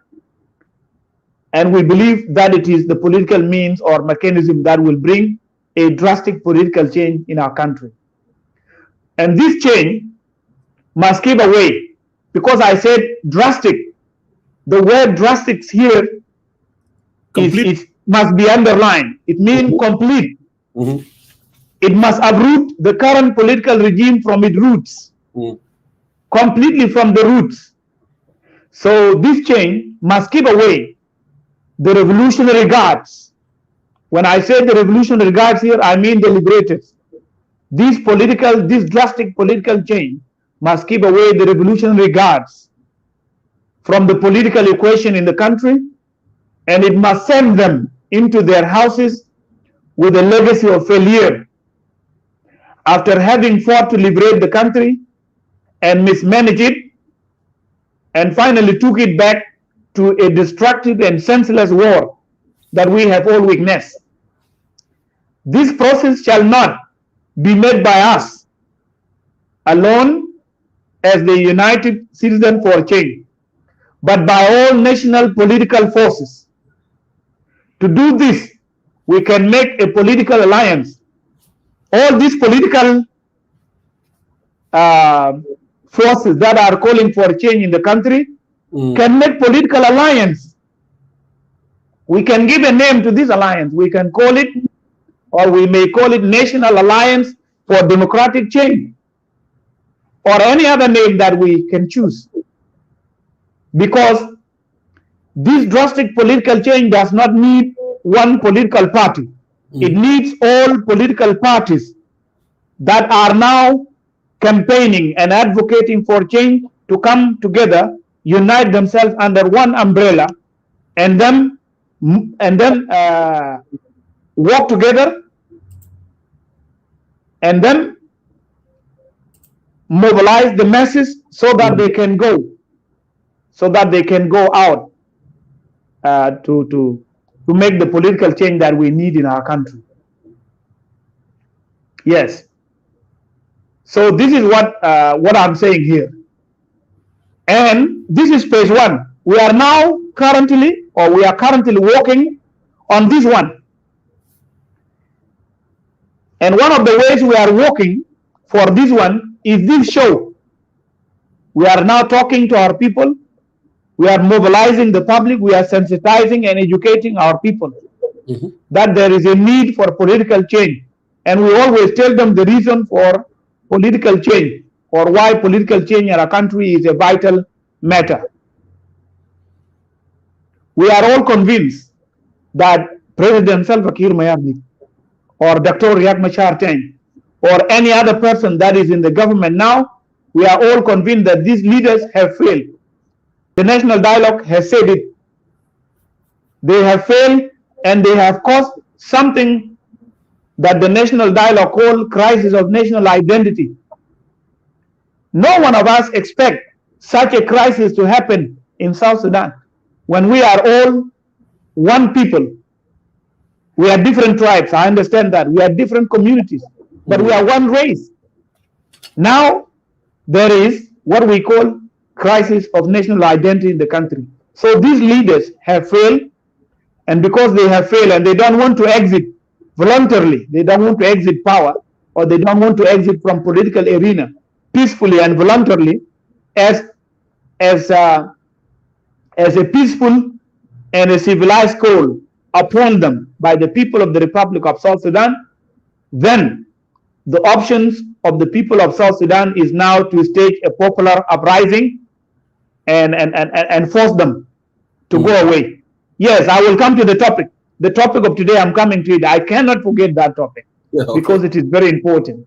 I'm addressing the issue of political grouping, which we could not complete last week. So I'm done with phase one. I will now go to phase two of this change, this drastic political change, the new political change. If achieved, this new political change, if achieved, shall do the following to the people of the Republic of South Sudan. We must talk today about the South Sudan we want, guys. And I want to put a few things across here. If we make that political change in our country, that revolution will do the following to the people of South Sudan. Number one, the revolution will restore security and stability for the country. We all know the sources of insecurity in our country now. We know them. And they were said, they were determined, or they were mentioned in the national dialogue. The sources of insecurity, or the threat that cause insecurity in our country, are things like cattle raiding. There is child abduction. There are frequent and deadly communal fights or violence between communities. These are now the sources of insecurity in our country, plus guns. Guns are spread all over the country. So if we make that political change, the first thing that shall be addressed is restoring security and stability for the country. Then the issue of cattle raiding must be addressed and stopped for good. Child abduction, frequent and deadly communal violence, arms needs to be collected. Disarmament, a comprehensive disarmament will be done throughout the country. And if peace, security, and stability are achieved, our people who are now refugees in the neighboring countries will automatically come back home, because they will see that there are no more threats or factors of insecurity are no longer there. Then they would come back without even the new government telling them to come back. So number one is security. Number two would be reconciliation and healing. You know, reconciliation and healing has been a long time song sang by the current political leaders, but it was never implemented. So we need reconciliation and healing. This will put an end to hatred and fragmentation of social fabric caused by the current political leaders now. This will bring back our good relations that are lost, such as trust. We will be able to trust ourselves again. So it will bring back our good relationships that are lost, such as trust, love, harmony, and unity. The Nuer will not be killed again just because they are Nuer. In the new Republic of South Sudan, the Cholo community will have no problem again with the Padang Dinka over Malakal town or any other land in Upper Nile State. The people of Upper Nile will not speak Sholo, Dinka, Nuer only. They will not speak these three languages, but they will also speak Maban, and they will speak Maban and Koma languages. Because the people of Upper Nile always claim to be one, because they speak these three languages. When there are 5 communities in Upper Nile State, we have Cholo, we have the Dinka, we have the Nuer, we have the Maban, and then Koma. 5 communities. We want to see a new Upper Nile where all the 5 communities speak languages of each other, not only the Nuer, the Dinka, and the Cholo. We want to see a new Upper Nile State where there is peace, where there is love, where there is unity, where there is a unity of purpose. In that new South Sudan, the post-revolution South Sudan, the people of Tony will not fight against themselves again, as it is the case now. The various communities of Jonglei State will not fight against one another. The various communities of Jonglei State will not fight again with their brothers in Greater Pibor administrative area, because there will be peace and security. Number 3, restoring the rule of law. In the post-revolution South Sudan, there will be restoration of rule of law, and the lost rights, the rights that are lost, will be brought back to all South Sudanese. This means that any land grab by any land grabber would be restored back to the rightful owners, such as the Bari community and Made community, who are affected by this practice, this illegal practice. And we hereby condemn all the land grabbers that are grabbing lands of other South Sudanese, whether in the Bari land in Central Equatorial State or in Nimili, the land of Madi community. So in the post-revolution South Sudan, there will be no land grabbing, and all the stolen rights, all the lost rights will be given back to their rightful owners.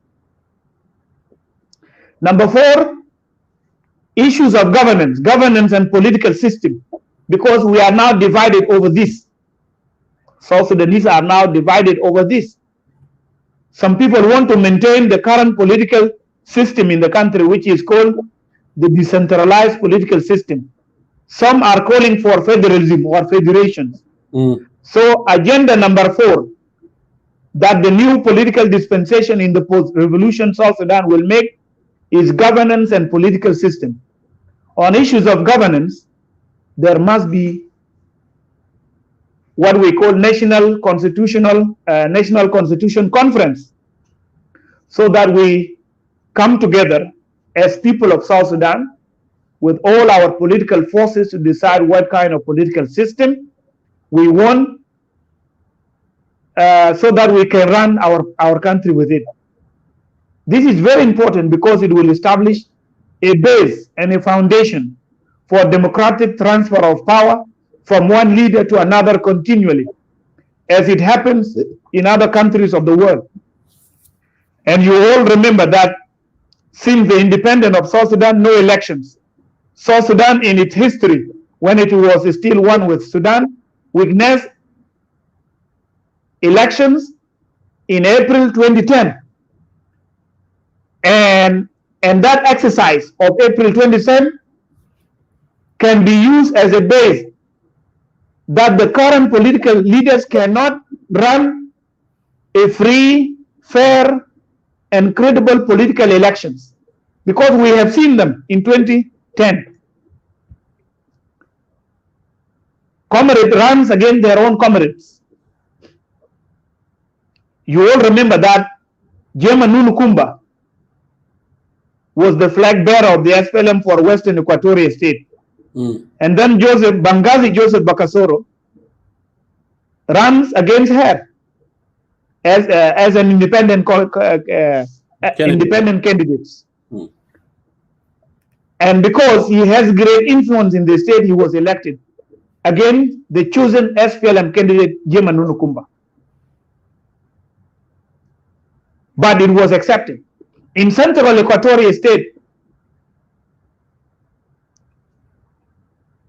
we know that it was Alfred Lado Gore running against Kelemen Wani Konga. But again, there was fraud in that state. In Northern Baragazal State, it was General Paul Malong against General Dao Aturjong. But the election was rigged.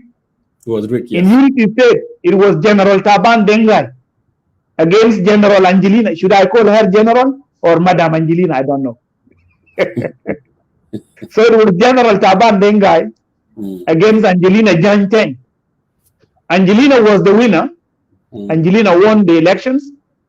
But because Salva Kiir wanted Taban or favored Taban, Angelina was victimized. And a crisis happened in the state. So you could see that SPLM, the current leaders, cannot conduct a free, fair, and credible elections. That was their exercise in 2010. And if the same exercise is repeated today, they will repeat the same scenario again. That's why we said earlier that election is not a way forward. Under the current political leaders, election is not a way forward. We need to make political change first in the Republic of South Sudan, and thereafter, we shall introduce elections. So, this is on the issue of governance. Number 5 would be building strong national institutions capable of delivering basic services to the people. These institutions must be capable of fighting corruption in all its forms, such as employing. There are people in the public institution, they are employing people based on social, tribal, or bloodshed relations. This one is called nepotism. This one is nepotistic, it is tribalistic, and it is clannish. Mm-hmm.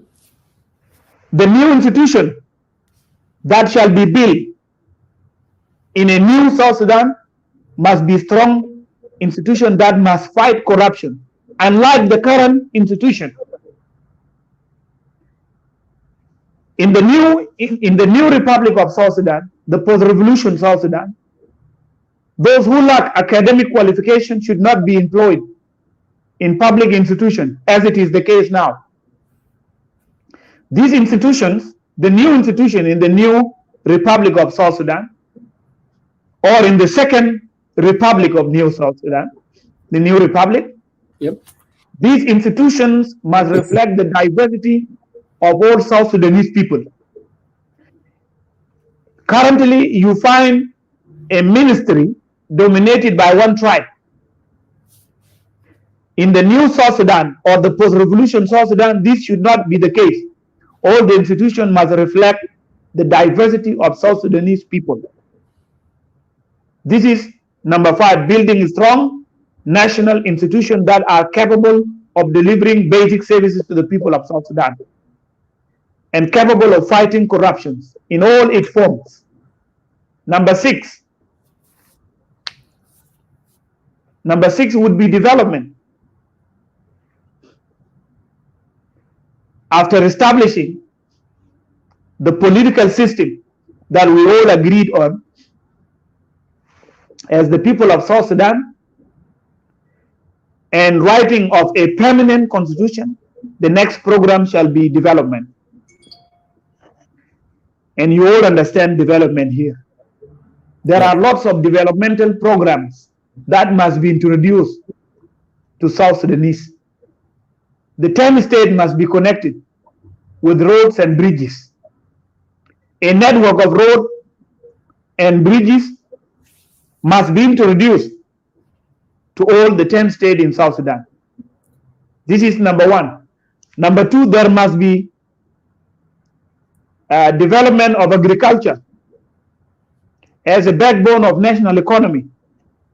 This is very important. In this development of agriculture, electricity also. Yes, like building of dams to produce what we call hydroelectric energy or power. Because South Sudan is now in darkness, such program must be introduced. And then number 3 should be exploitation of natural resources. This will lead, if we exploit our national resources, this will automatically lead to establishment of factories or companies, private, whether they are government or private companies or factories. This will what? This will create job opportunities for all South Sudanese. And by the way, the current government lack a policy for creating jobs. Since 2005 until now, this government never created jobs for South Sudanese. So in the new republic, in the second republic, right? In the second republic of South Sudan, all natural resources shall be exploited, and then we will establish factories and companies, and this will pave the way for job opportunities to be created for all South Sudanese. And by the way, one of the factors that is causing insecurity in South Sudan is lack of jobs. Citizens are engaged in communal fights, in child abductions and other practices that cause insecurity across the country because they are jobless. Migration. Yes, migrations to other countries. If jobs are created, people would be engaged in their jobs. They will be engaged in breadwinning for their families, and they will not have time to go and fight one another in Tony or in Gogrial or in Upper Nile State, or in Greater Pibor and Jonglei communities, or even in Eastern Equatorial State, where there are tribal fights or tribal feuds sometimes. Number 5 would be development of our cultural values and heritage, and encourage thinking and creativity. You know, Jonkur, in South Sudan, our cultural values are not developed. Our cultural heritage is neglected. Yeah. Young people who can think are not encouraged to think. Creativity is not encouraged in the young people. How can a nation develop? They get intimidated by regime. Yes. By the way, we have great cultural values. If you go to the Cholo community, they have social values. If you go to Nuer, if you go to Dinka, if you go to Didinga, if you go to Bari and Pari, if you go to the Azande, all these tribes of South Sudan, they have great cultures. And those cultures are now neglected. So there must be a national program to develop our cultural values. And by developing these cultural values, those cultural values must be reflected in our school syllabus so that our children study them and value their culture and be proud of their people and their nations. These are some thoughts that I would like that I wanted to share with you, dear South Sudanese, dear compatriots. And this is the picture of the new South Sudan that we are calling for. This is the drastic political change that we are talking about here tonight. It is a change that will send the current leaders into the dustbin of history, into their houses, and never come back again. A new generation of leaders, a new blood, a young blood must take over the country. We have great and strong people, great minds, great young people who are eager to save this nation. Yep. They must be given opportunity. Moses was here talking that we have reached our 40s. Some of us are in the middle of their 40s. Why should the destiny of the nation be connected to these two gentlemen? President Kiir, who is in his 70s. The same thing with Riek Machar, who is in his 70s. And by the way, Riek Machar has been in the political arena for more than 30 years now. It is almost 40 or maybe 40 years. If you counted it from 1983. It's 40 some years. All 80s and 90s and the 2000s and the 2000 something until now. We are now in 2020s. So it is 40 years. Enough is enough. He has to step down and go home. The same thing with President Kiir. These two gentlemen, and I'm here adding my voice to all my brothers and to brother Peter Bilu, who was saying the same thing here. These two gentlemen must voluntarily step down. And if they don't want, then they have to be swept out by a robust and a drastic revolution that will be led by the people of South Sudan. The future of nations should not hang on these two gentlemen. Our mother South Sudan is a great woman that has given birth to ingenious minds, energetic people that can replace Salva Kiir and Riek Machar and take this country to the next level. Unite the people of South Sudan. Eradicate hatred that these people have sown, the seeds of hatred that they have sown in the people of South Sudan. This is our plan. This is our idea for breaking the current political deadlock in the country. It is not through elections. It is not through voluntary stepping down of these two gentlemen. It is through popular uprising that will sweep them out and bring in a new generation of leaders that is capable of leading this country.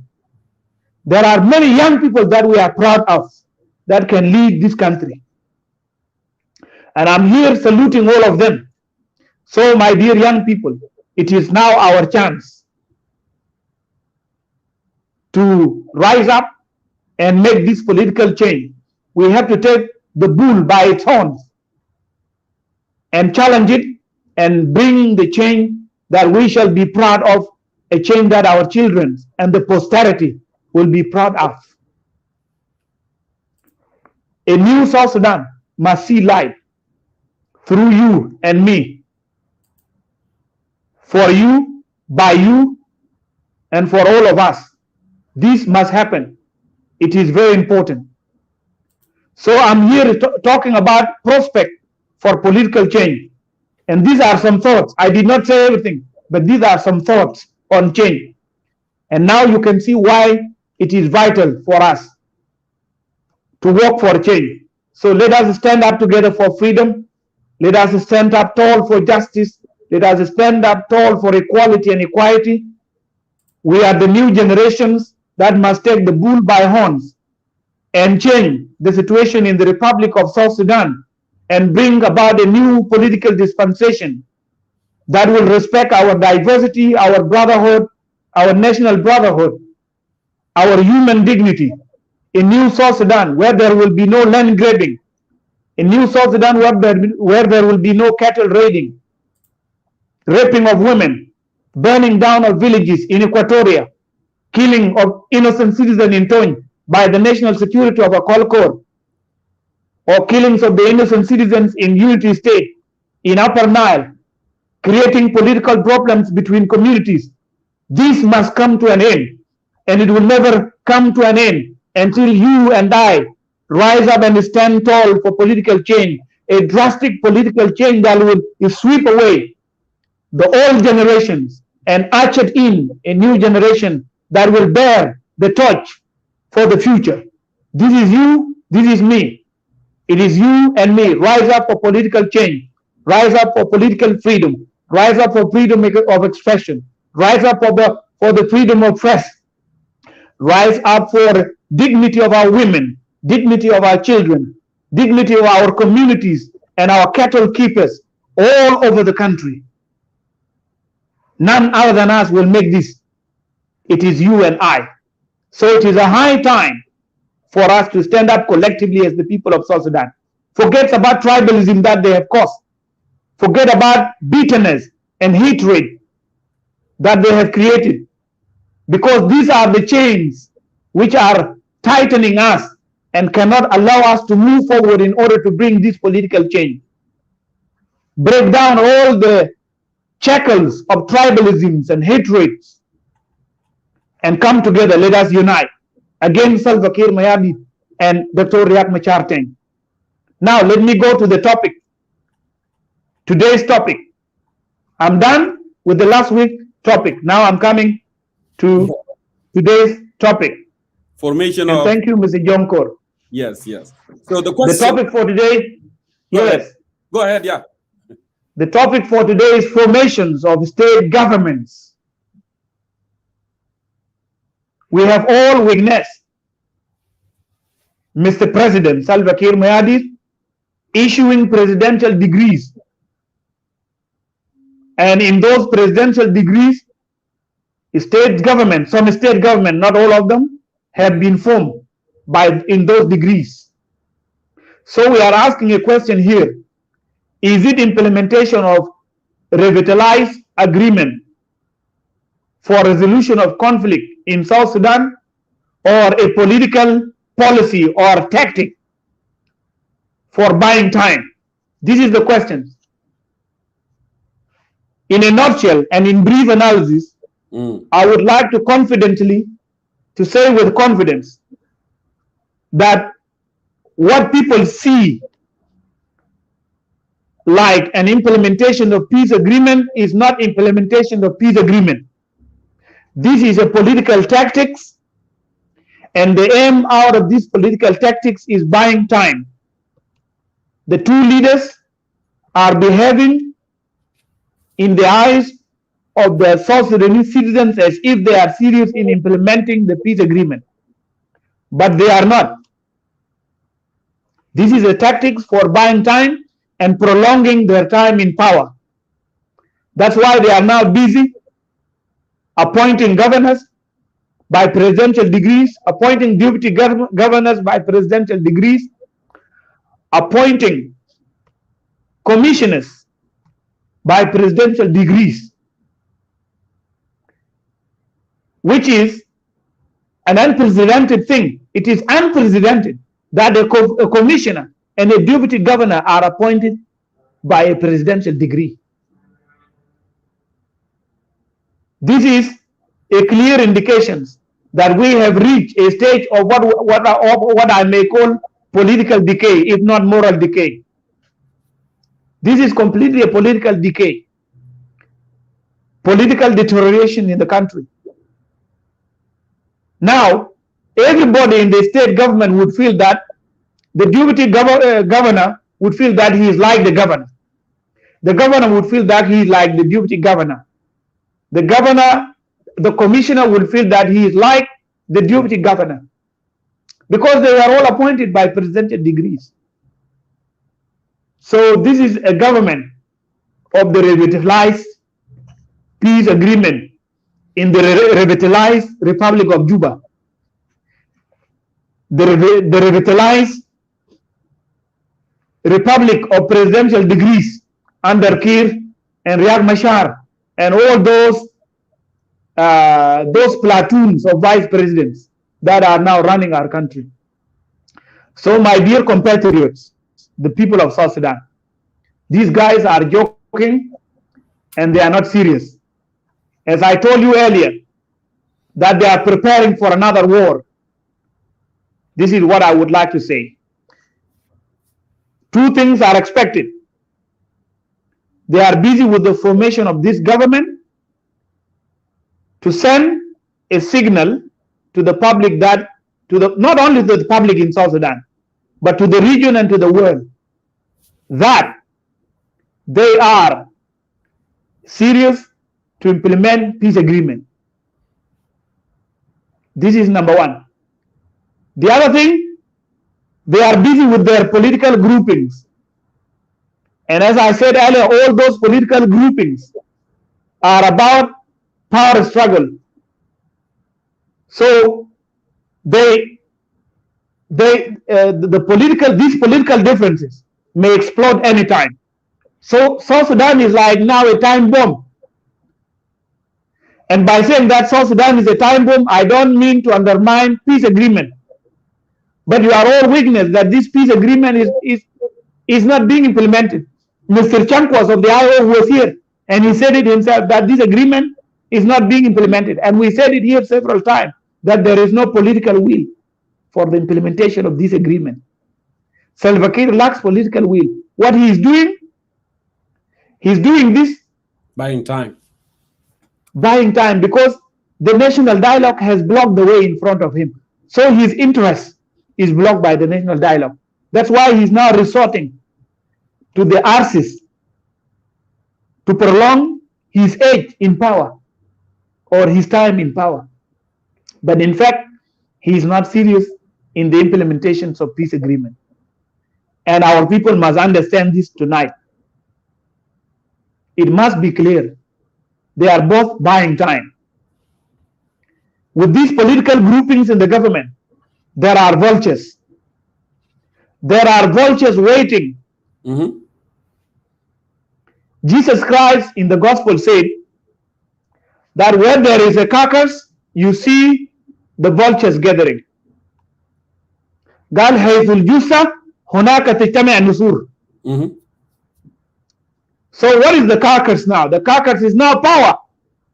And because the carcass is power, that's why we see all vultures hanging up. And they are ready to land down anytime. They are now fighting over the carcass. Fighting over what? Fighting over power. So those political vultures should not be given an opportunity to continue in power. They must be overthrown. They must be toppled through popular uprising. Popular uprising is the only solution. You have seen one of the elders of the GM Council was speaking here. And he said that these arses was a peace that was designed in order to take the country to a wrong direction, in order to create more problems. And at the same time, he's calling on us to embrace the same peace. He's saying it is a time bomb.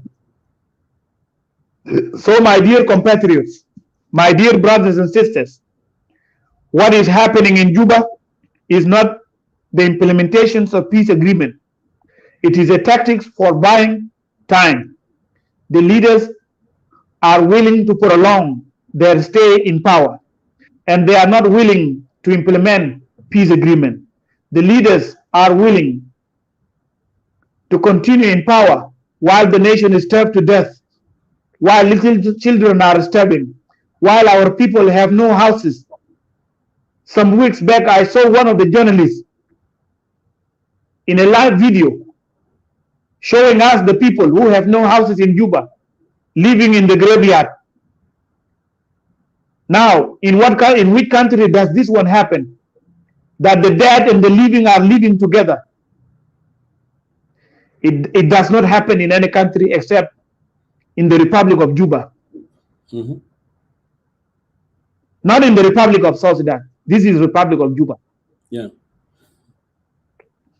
Now the dead and the living are living together. People are living in the graveyard. This must come to an end. And it is us who will bring this one to an end. So, in final analysis, the leaders appear to be implementing peace agreement, but they are not implementing peace agreement. They are buying time. They are prolonging their stay in power. They are telling the international community and the region that we are serious in implementing peace agreement, but they are not. All what they are doing, all what they are using now is that they have resort to tactics of time buying. They bought time through the national dialogue.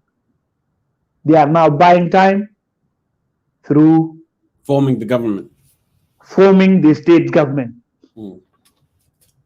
And then they're going to buy time forming the national legislative. Yes, again. Mm. They will take another long time, because when we say buying time, you can see that the government, the current government was not formed on time. It was formed last year in a month like this. Mm-hmm. And then it took 1 year to form the state government. And it will now take maybe another 6 months to form or to reconstitute the national legislature. Mm-hmm. And it will take another time, maybe another 1 year, for the graduations of the joint forces to take place, which is there in the agreement. So this is a game of buying time. Yep. My dear people. There is no peace agreement being implemented. This peace agreement is already dead. And I'm glad that Mr. Chankwas was here and he was asking critical questions. He was saying why Riek Machar is not speaking publicly on the matters that concern the implementation of peace agreement. Why people like Taban Dengai are not speaking publicly. This is an indication that nothing is going forward. So my dear people in South Sudan, the message is very clear. These people are buying time. And the time they are buying is against the aspirations of change that we have talked about. So we have to rise up in popular uprising against them.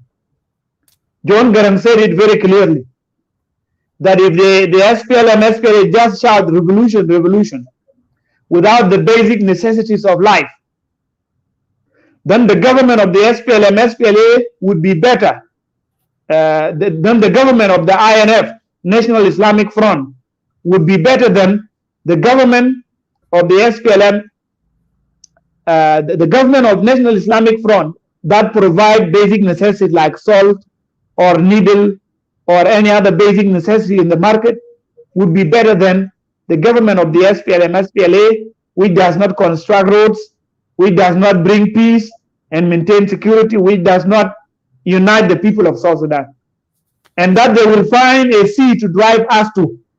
So time has come now for that, for that political prediction, for that political prophecy to be fulfilled. We have to drive them into the sea now. So popular uprising is the way forward. I will stop here, Mr. Jonkor, and I thank you very much. Thank all the viewers. If you have some question you want to ask, I'm ready to answer. Otherwise, if you don't have any questions, I will quit the show. You cover everything with Sadengida Ayok, so phenomenal. Always having you on the program. My pleasure. So enthusiastic. Thank you for having me. Yeah, I really appreciate you, Ustad Dengit. You made it clear to the people of South Sudan, here are ways. That bad way that got us to this situation, which is created for evils for the last 16 years, now the choices are clear. Do we want to keep suffering, continue with the person that created for evil, or we want to take the right path to get out of this mess and live with the decency as the people of South Sudan, people of common purpose, people of common ground, people who fought for justice, liberty, and prosperity. You know, Ustaz Dengit, there is a quote from a daughter in American politics who said, "You may not be interested in politics, but politics is interested in you." You know, some people, they may wonder. And that's why we keep saying that the less understanding South Sudanese need to understand that they may not be interested in politics, but politics interested on them. All the decisions are being made on their behalf. And they say, oh, no, don't worry about it. And their children are suffering, right? And this is the time for them to realize that this is my country.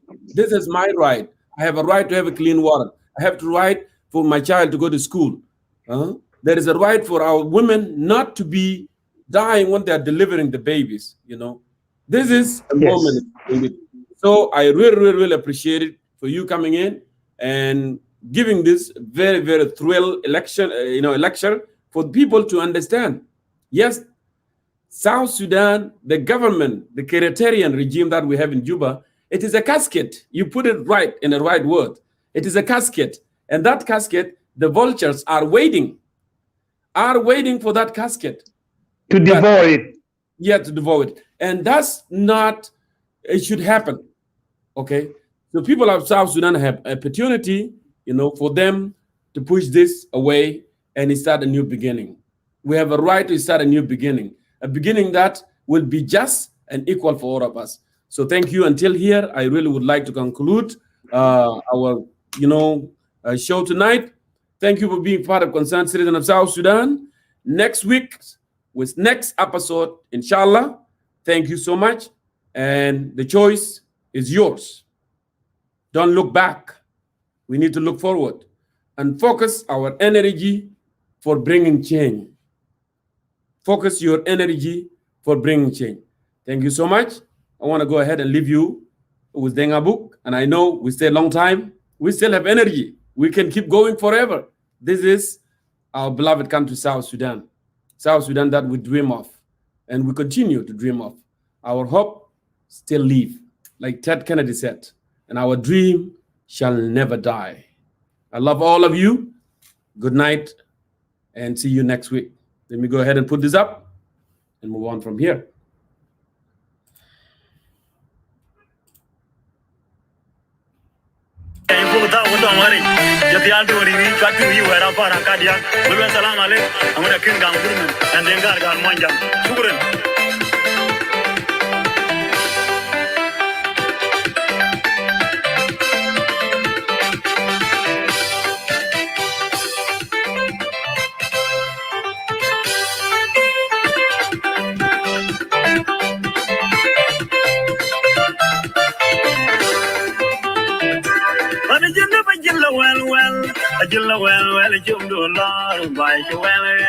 ونحن هسه خاشين للشهر السادس ما صرفنا مواهب. إحنا آخر مجية صرفنا مجية في شهر 1 شهر 2 3 4 5 دخلنا ل6 5 شهر صح؟ ما صرفنا مواهب.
Yung manja di yang we beben dio gitu. Jagru da di yang we jitung nyai. Tinggal chona di yang we beben dio gitu.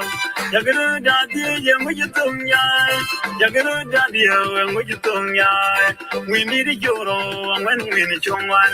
We yang and when yang the we be yang dio go by. In another turn.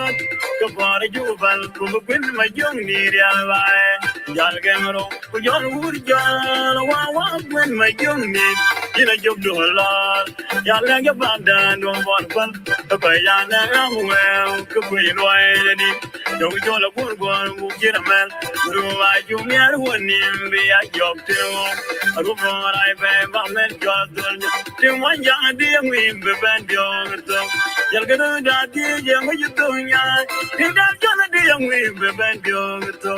You're gonna die, dear, what you doing? You're gonna die, dear, what you doing? We need a joro when we need one. We young when young the way, be young the go by. In another turn, go for a juval, who will my young need a Yal Gamero, who young wood jar, wow, when my young need. In a job to a lot. Yal like a bum down, don't want fun. Why Yana, I'm well, could be right. You got a good one, move to the man. Do I you near one name me? I jumped in a walk. I look what I pay, but men shot them.